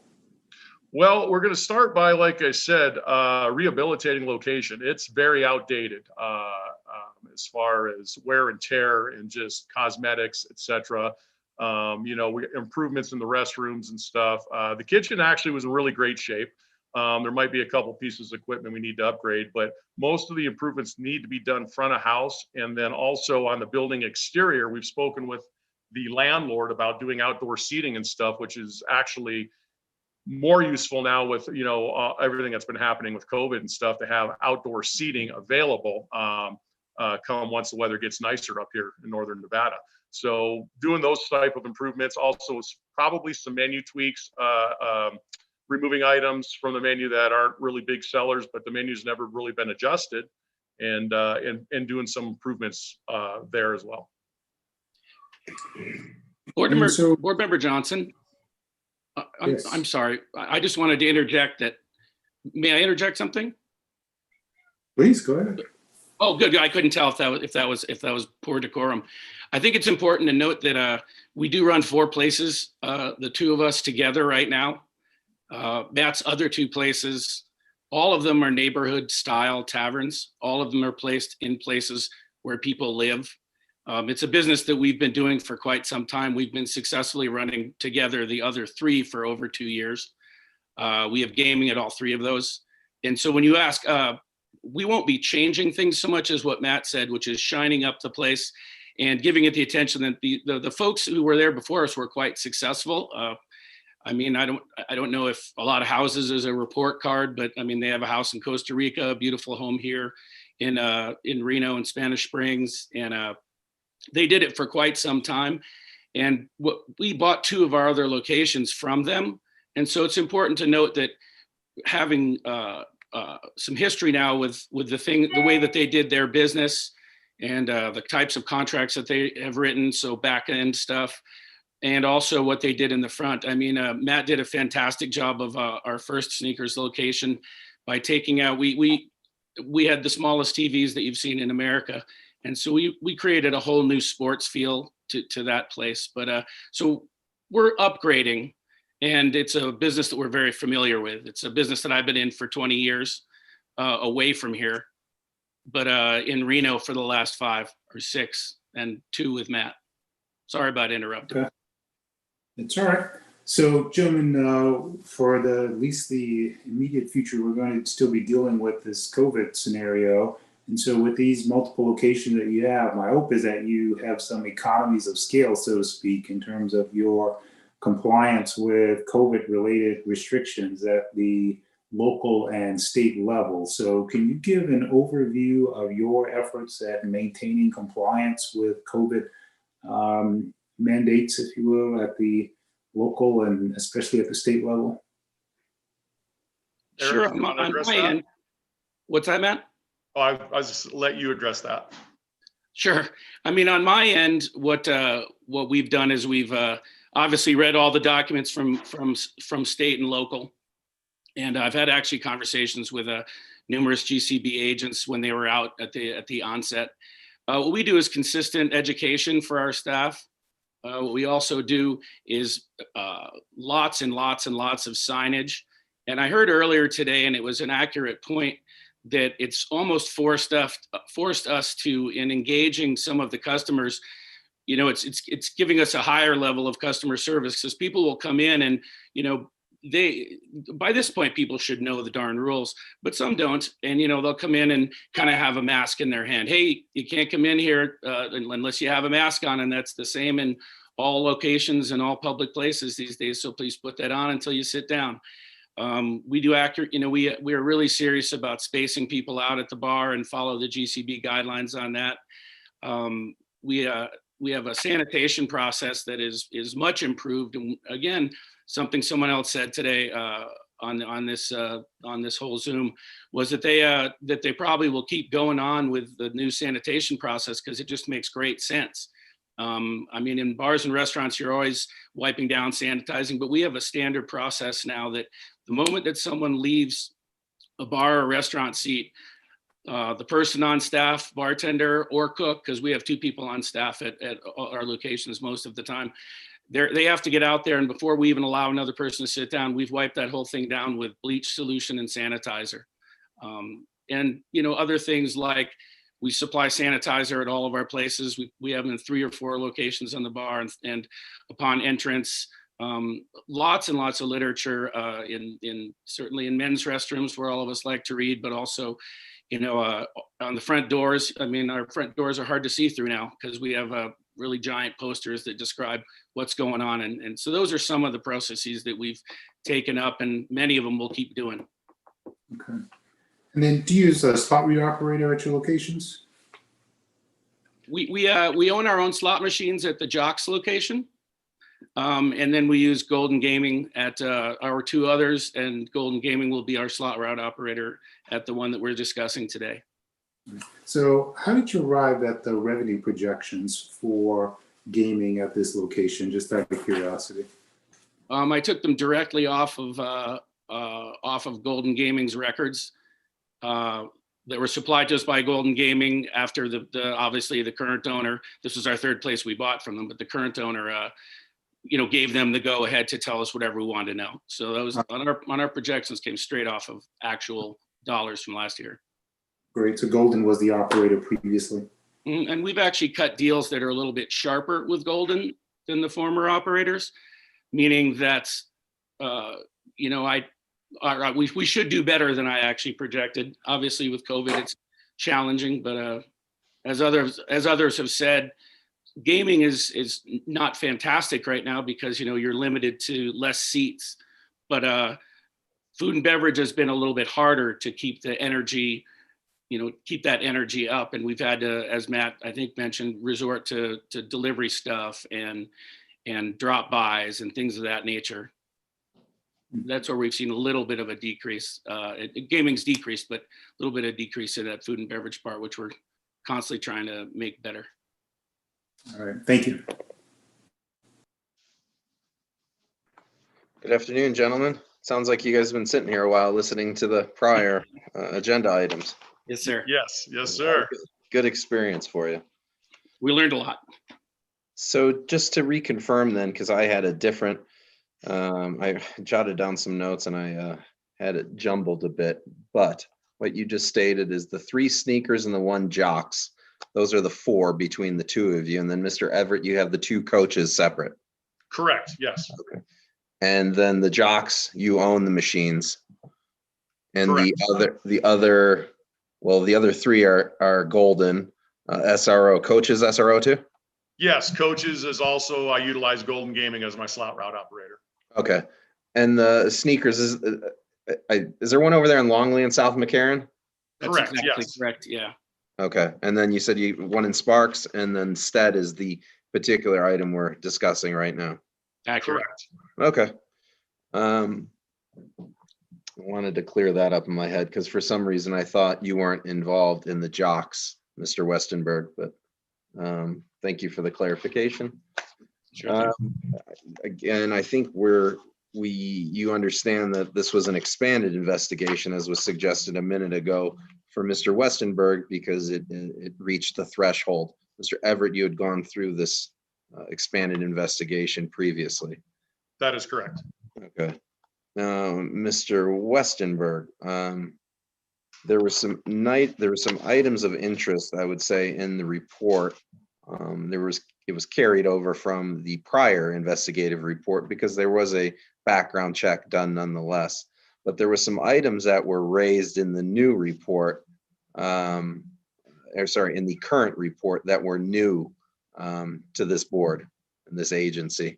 Do you want me to walk through one by one of these, or would you rather just kind of give me an explanation as to why these items weren't previously disclosed?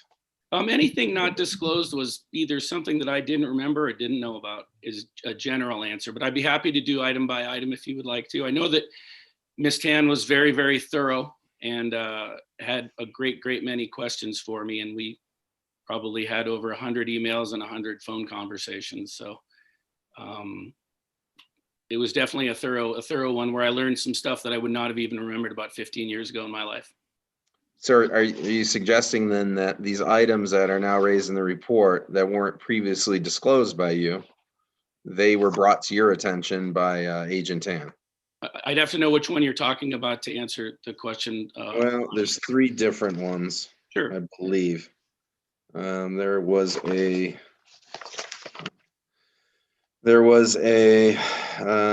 court action in Washoe County, Bank of New York, Mellon. Yep, that one, I had no idea that we short sold a house after I got divorced. Mm-hmm. And so I guess by rule that for the bank to collect its money, it has to take some sort of legal action. I was never served and had no idea of that. So you are correct that in that instance, what Ms. Tan discovered was something I had never known about before until the time that we discussed it. And she showed me things that pertain to that. Okay, and then an action related to a Catherine Reynolds. That was something that once she and I spoke about that, I did remember it, but it was another one where, it was a very inconsequential thing where someone had owed me some money for giving them some advice on opening a restaurant, and we started legal action and never did anything else. And he had a lawyer, and that was her name, and I didn't even recognize the name. It had to be 20 years ago, maybe more. Yeah, and our records indicate, in fact, you were the defendant in that case. So she must have countersued me. It was something that was so small in my history of doing business, or that that I didn't even remember it. And then the other item I was mentioning had to do with Lori Shaw. Again, that was an old business partner of mine, but I have no recollection of that at all. And I even queried my partner, my business partner, who's also my ex-wife, and she had no recollection that we had been served or given stuff or been sued by either of the parties. And I apologize for that, because I certainly would have included it. And now that it's in my records, when I see, if I sit before you guys again, it would certainly be included. I know where to find it now and where to find out information about it. Again, both so inconsequential that I nor my ex-wife really had much, if any, recollection at all. The names were familiar, but not any lawsuits.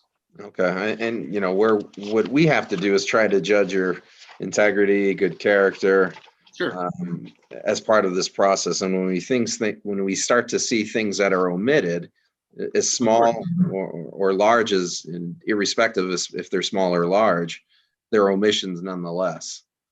And then we have to determine whether or not, in fact, that's a innocent mistake. But when we start to see 2, 3, 4 of these mistakes, we then have to take a second and third look. I will note, to your benefit, is that some of these are dated, and I would probably characterize them similarly in that they're not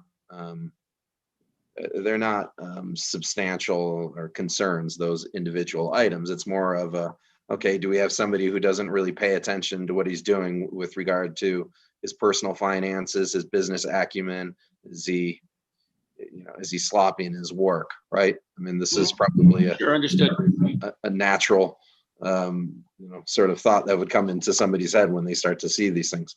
And then lastly, we have some outstanding taxes. Yep. How are we looking to address that? Well, My filing in 2018 had a refund.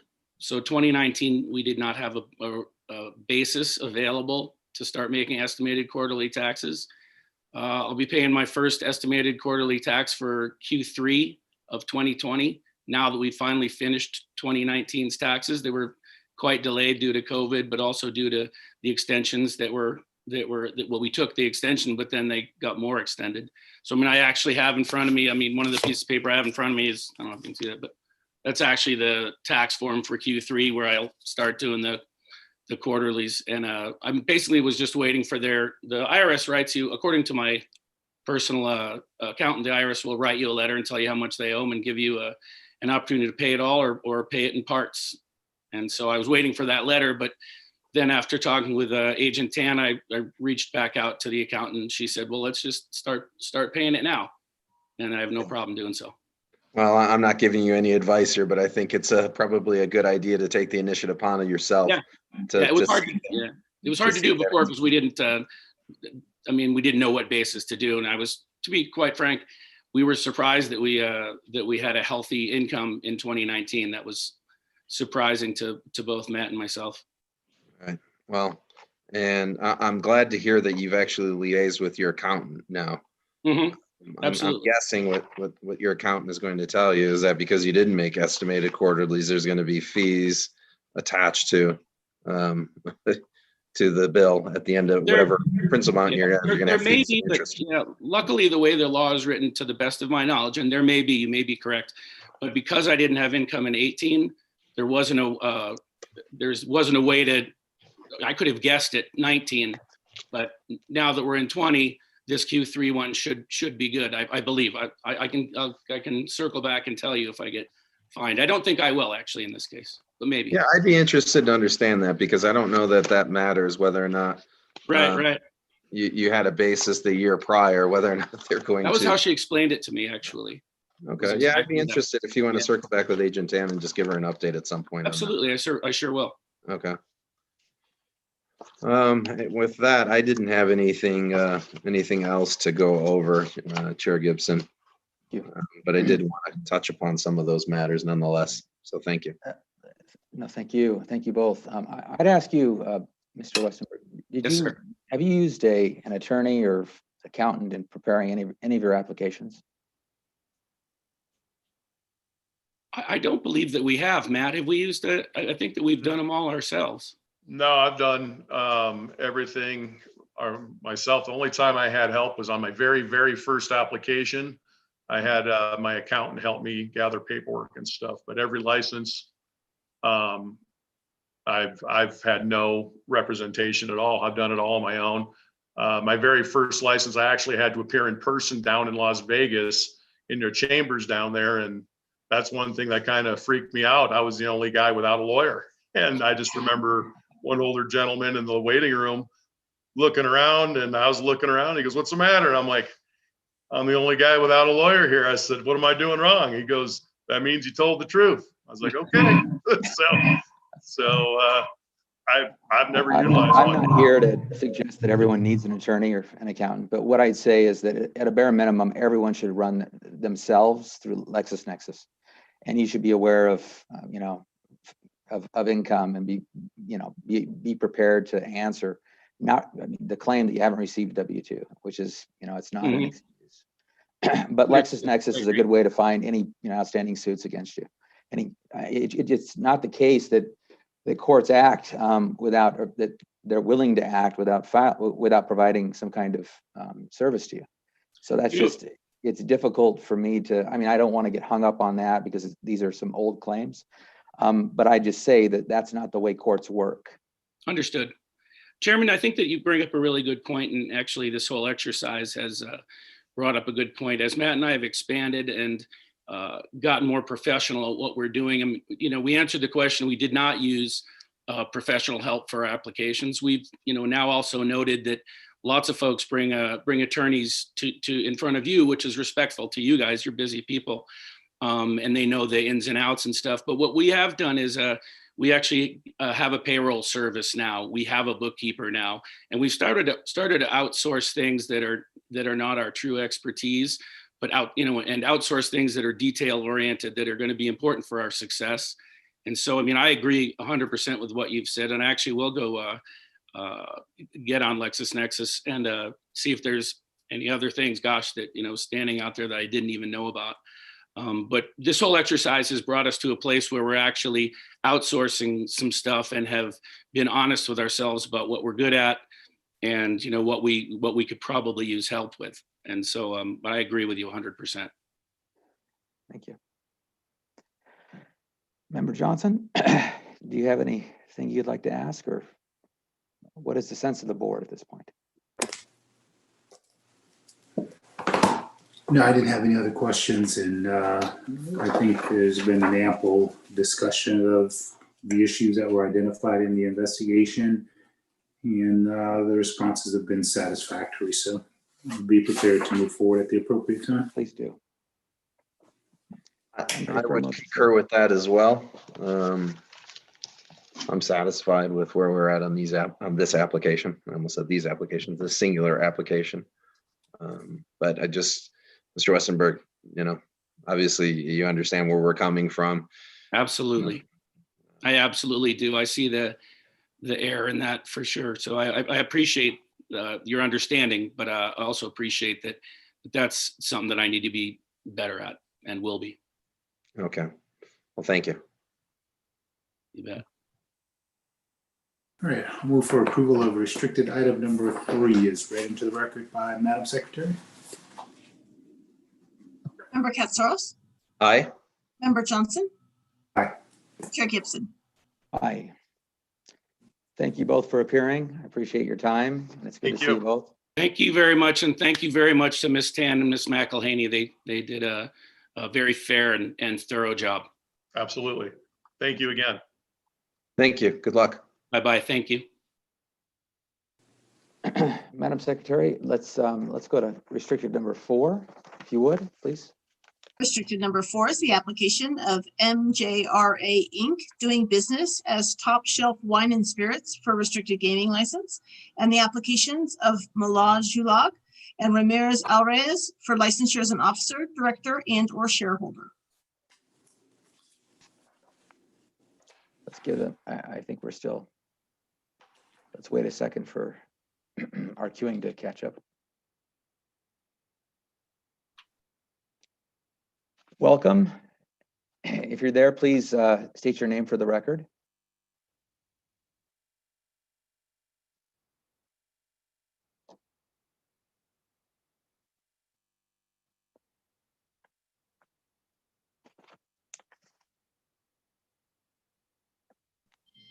Hello.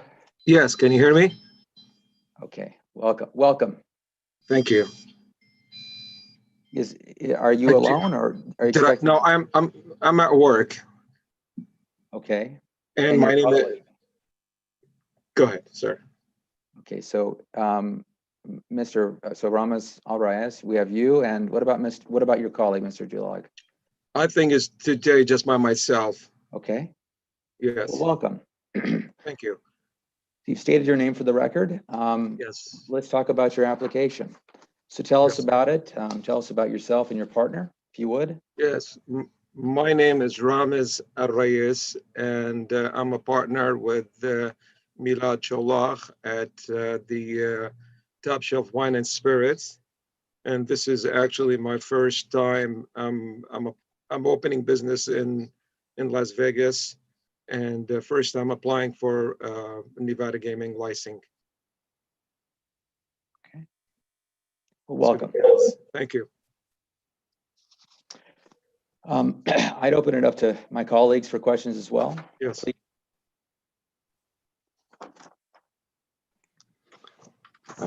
Good afternoon. I'm sorry, how do you pronounce your name, sir? Mr. Alvarez? Ramirez. Oh, Ramirez. Ramirez, yes. Okay, sorry, looking at my notes here. Well, Mr. Ramirez, thank you for being here today. I think you understand why you're here. This is your first time being licensed as part of this process in Nevada. As you just mentioned, this is your first business in Nevada. Why don't you, if you wouldn't mind, tell us a little bit about yourself, though, and how you came to this opportunity and with this business with Mr. Julag? Chulak, yes. Actually, I've always wanted to open a business in Vegas, but I don't have anybody like to open up a business. Milad is my brother-in-law. So that's the story all very much started over there. Me and him coming in as a partner, 50%. He runs the operation day to day in the business.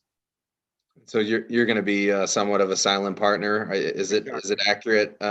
Or where do you reside at in California? Yeah, I live in San Diego. Okay, and so he's going to be handling the day-to-day operations and so forth. Yes. Yes. Have you ever been in gaming before? No, sir. No, the only thing I own a business in San Diego, Bonsall, California, and we have the state lottery. Okay, and what's your business there? It's a full wine, beer, and spirits, and grocery. And you sell lottery, you said as well.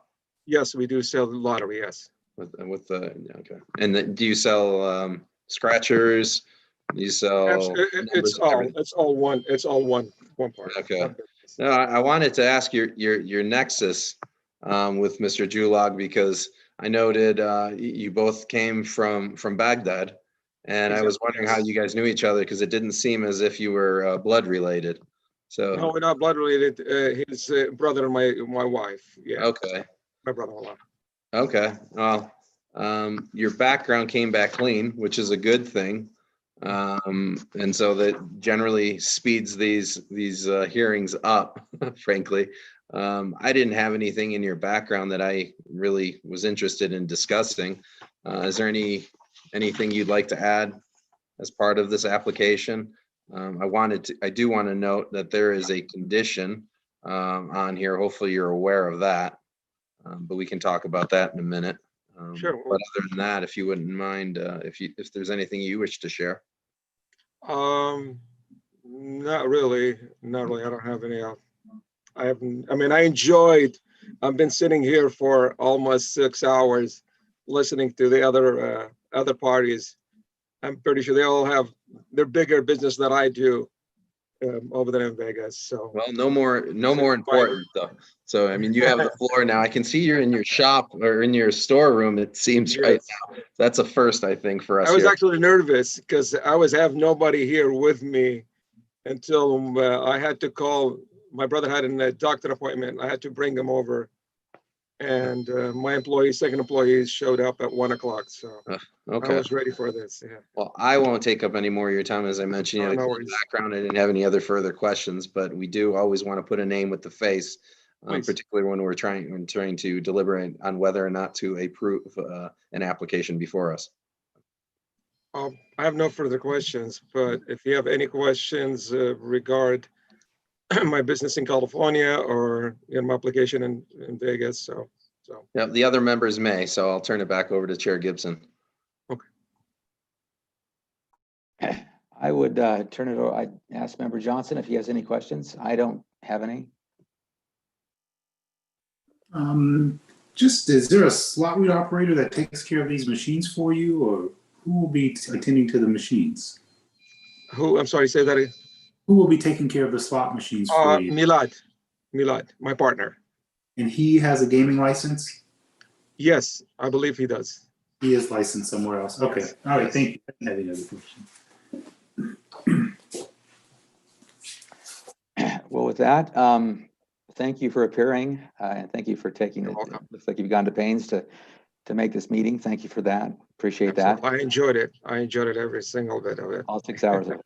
I learned Thank a lot you. of it. Okay. With that, I'm ready to hear a motion. All right. I'll move for approval of restricted item number 4 as read into the record by Madam Secretary with the following condition: a key employee application must be filed within 60 days of the issuance of the state gaming license, and thereafter be refiled within 60 days of any change in the person occupying that position. Member Katsouris? Aye. Member Johnson? Aye. Chair Gibson? Aye. Thank you. Thank you. Thank you. All the Thanks. best. Okay. Well, that brings us to our casino player dispute appeals pursuant to NRS 463-363. There are 3 of them, and let me ask my colleagues first if they want to hold out any of the 3. I did not have an interest in holding out either of those 3. Okay. Or did I? Okay, and neither do I. Okay, Madam Secretary. Yes, you have 3 casino player dispute appeals. Item number 1 is Jeffrey Kanamas versus Mandalay Bay Resort and Casino. The hearing examiner recommends the agent's decision denying payment of $3,600 be modified and $25 awarded to the petitioner. Item 2 is Edgar Colin versus Westgate Las Vegas Resort and Casino. The hearing examiner recommends the agent's decision denying payment be affirmed. And item 3 is Rebecca Sheaves versus Aquarius Casino Resort. The hearing examiner recommends the agent's decision denying payment be affirmed in this one also. All right. Ask for a motion, please. I will move to accept the recommendation of the hearing examiner in each of the items read into the record by Madam Secretary as patron disputes. Member Katsouris? Aye. Member Johnson? Aye. Chair Gibson? Aye. Thank you very much. Okay. The next item on our agenda is a regulation for a hearing. I'd ask Senior Deputy Somps to go ahead and make his presentation. Actually, I need to read the item into the record. I'm sorry, please.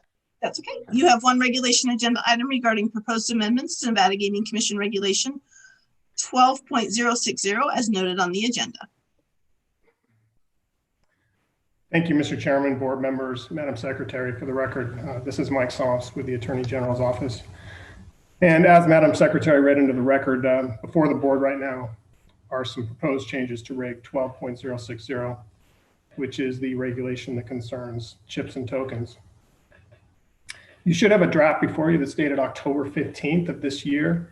And I understand that that draft has also been posted to the board's website. And was available to the public. However, I'm not aware of any public comments that have come in on this proposed regulation change. That is correct. We received no public comments through our reg comments folder. You can see in the draft that's before you that there are some language changes in subsection 2C and in subsection 4.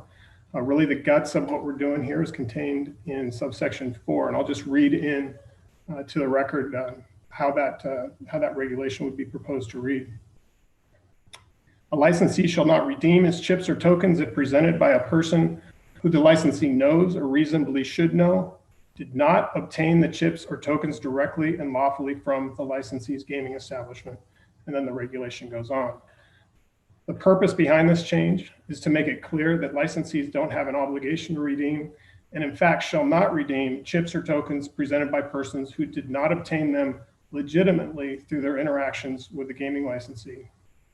Now, as the board knows, the policy goals with this regulation in its current form and as furthered with these amendments is it includes preventing the use of chips and tokens as a form of currency and also to limit fraudulent transactions.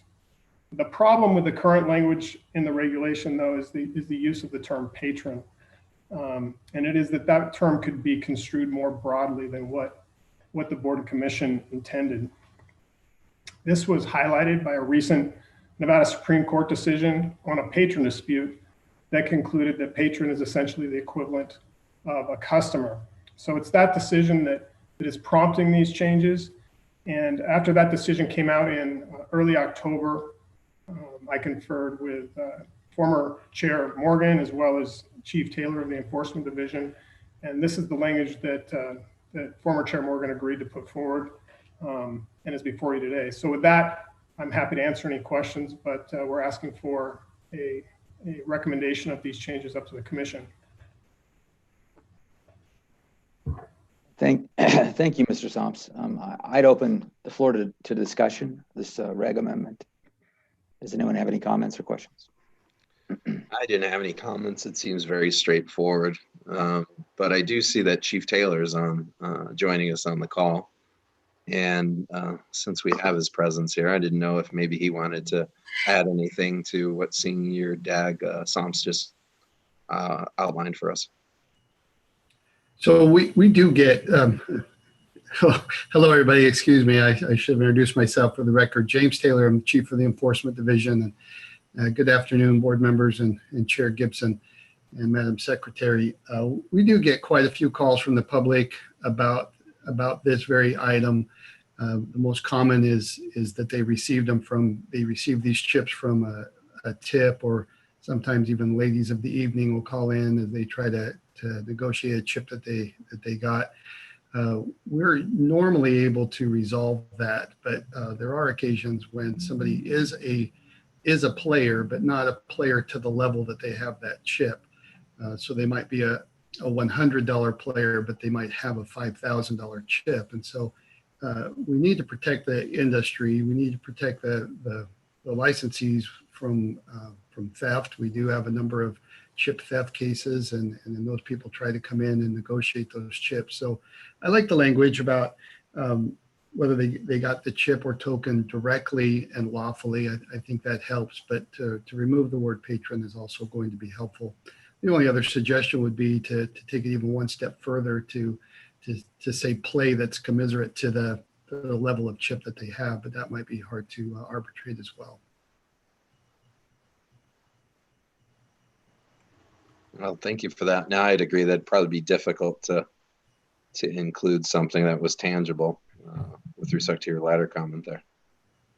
I didn't have any further need to deliberate on this, Chair Gibson. Frankly, I'm happy with it as is. Member Johnson. Thank you. I did not have anything further to add. I agree with what has been proposed here, and hopefully it should accomplish the board's objectives. Thank you. Okay.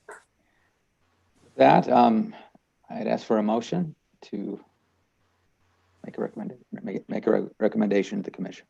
All right, The language as it stands.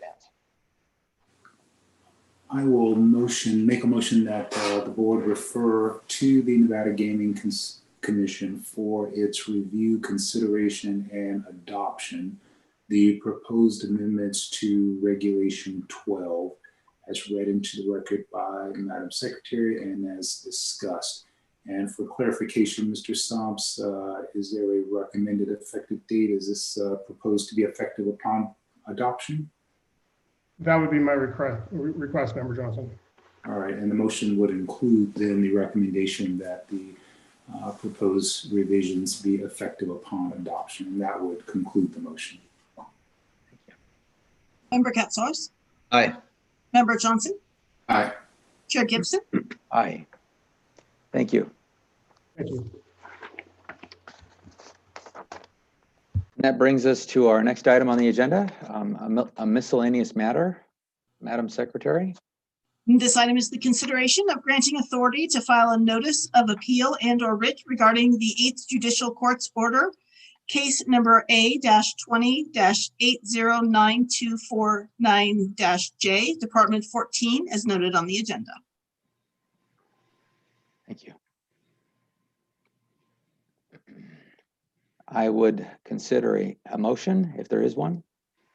All right, I would move to grant the Nevada Attorney General to file an appeal on behalf of the Gaming Control Board in this matter as read into the record by Madam Secretary.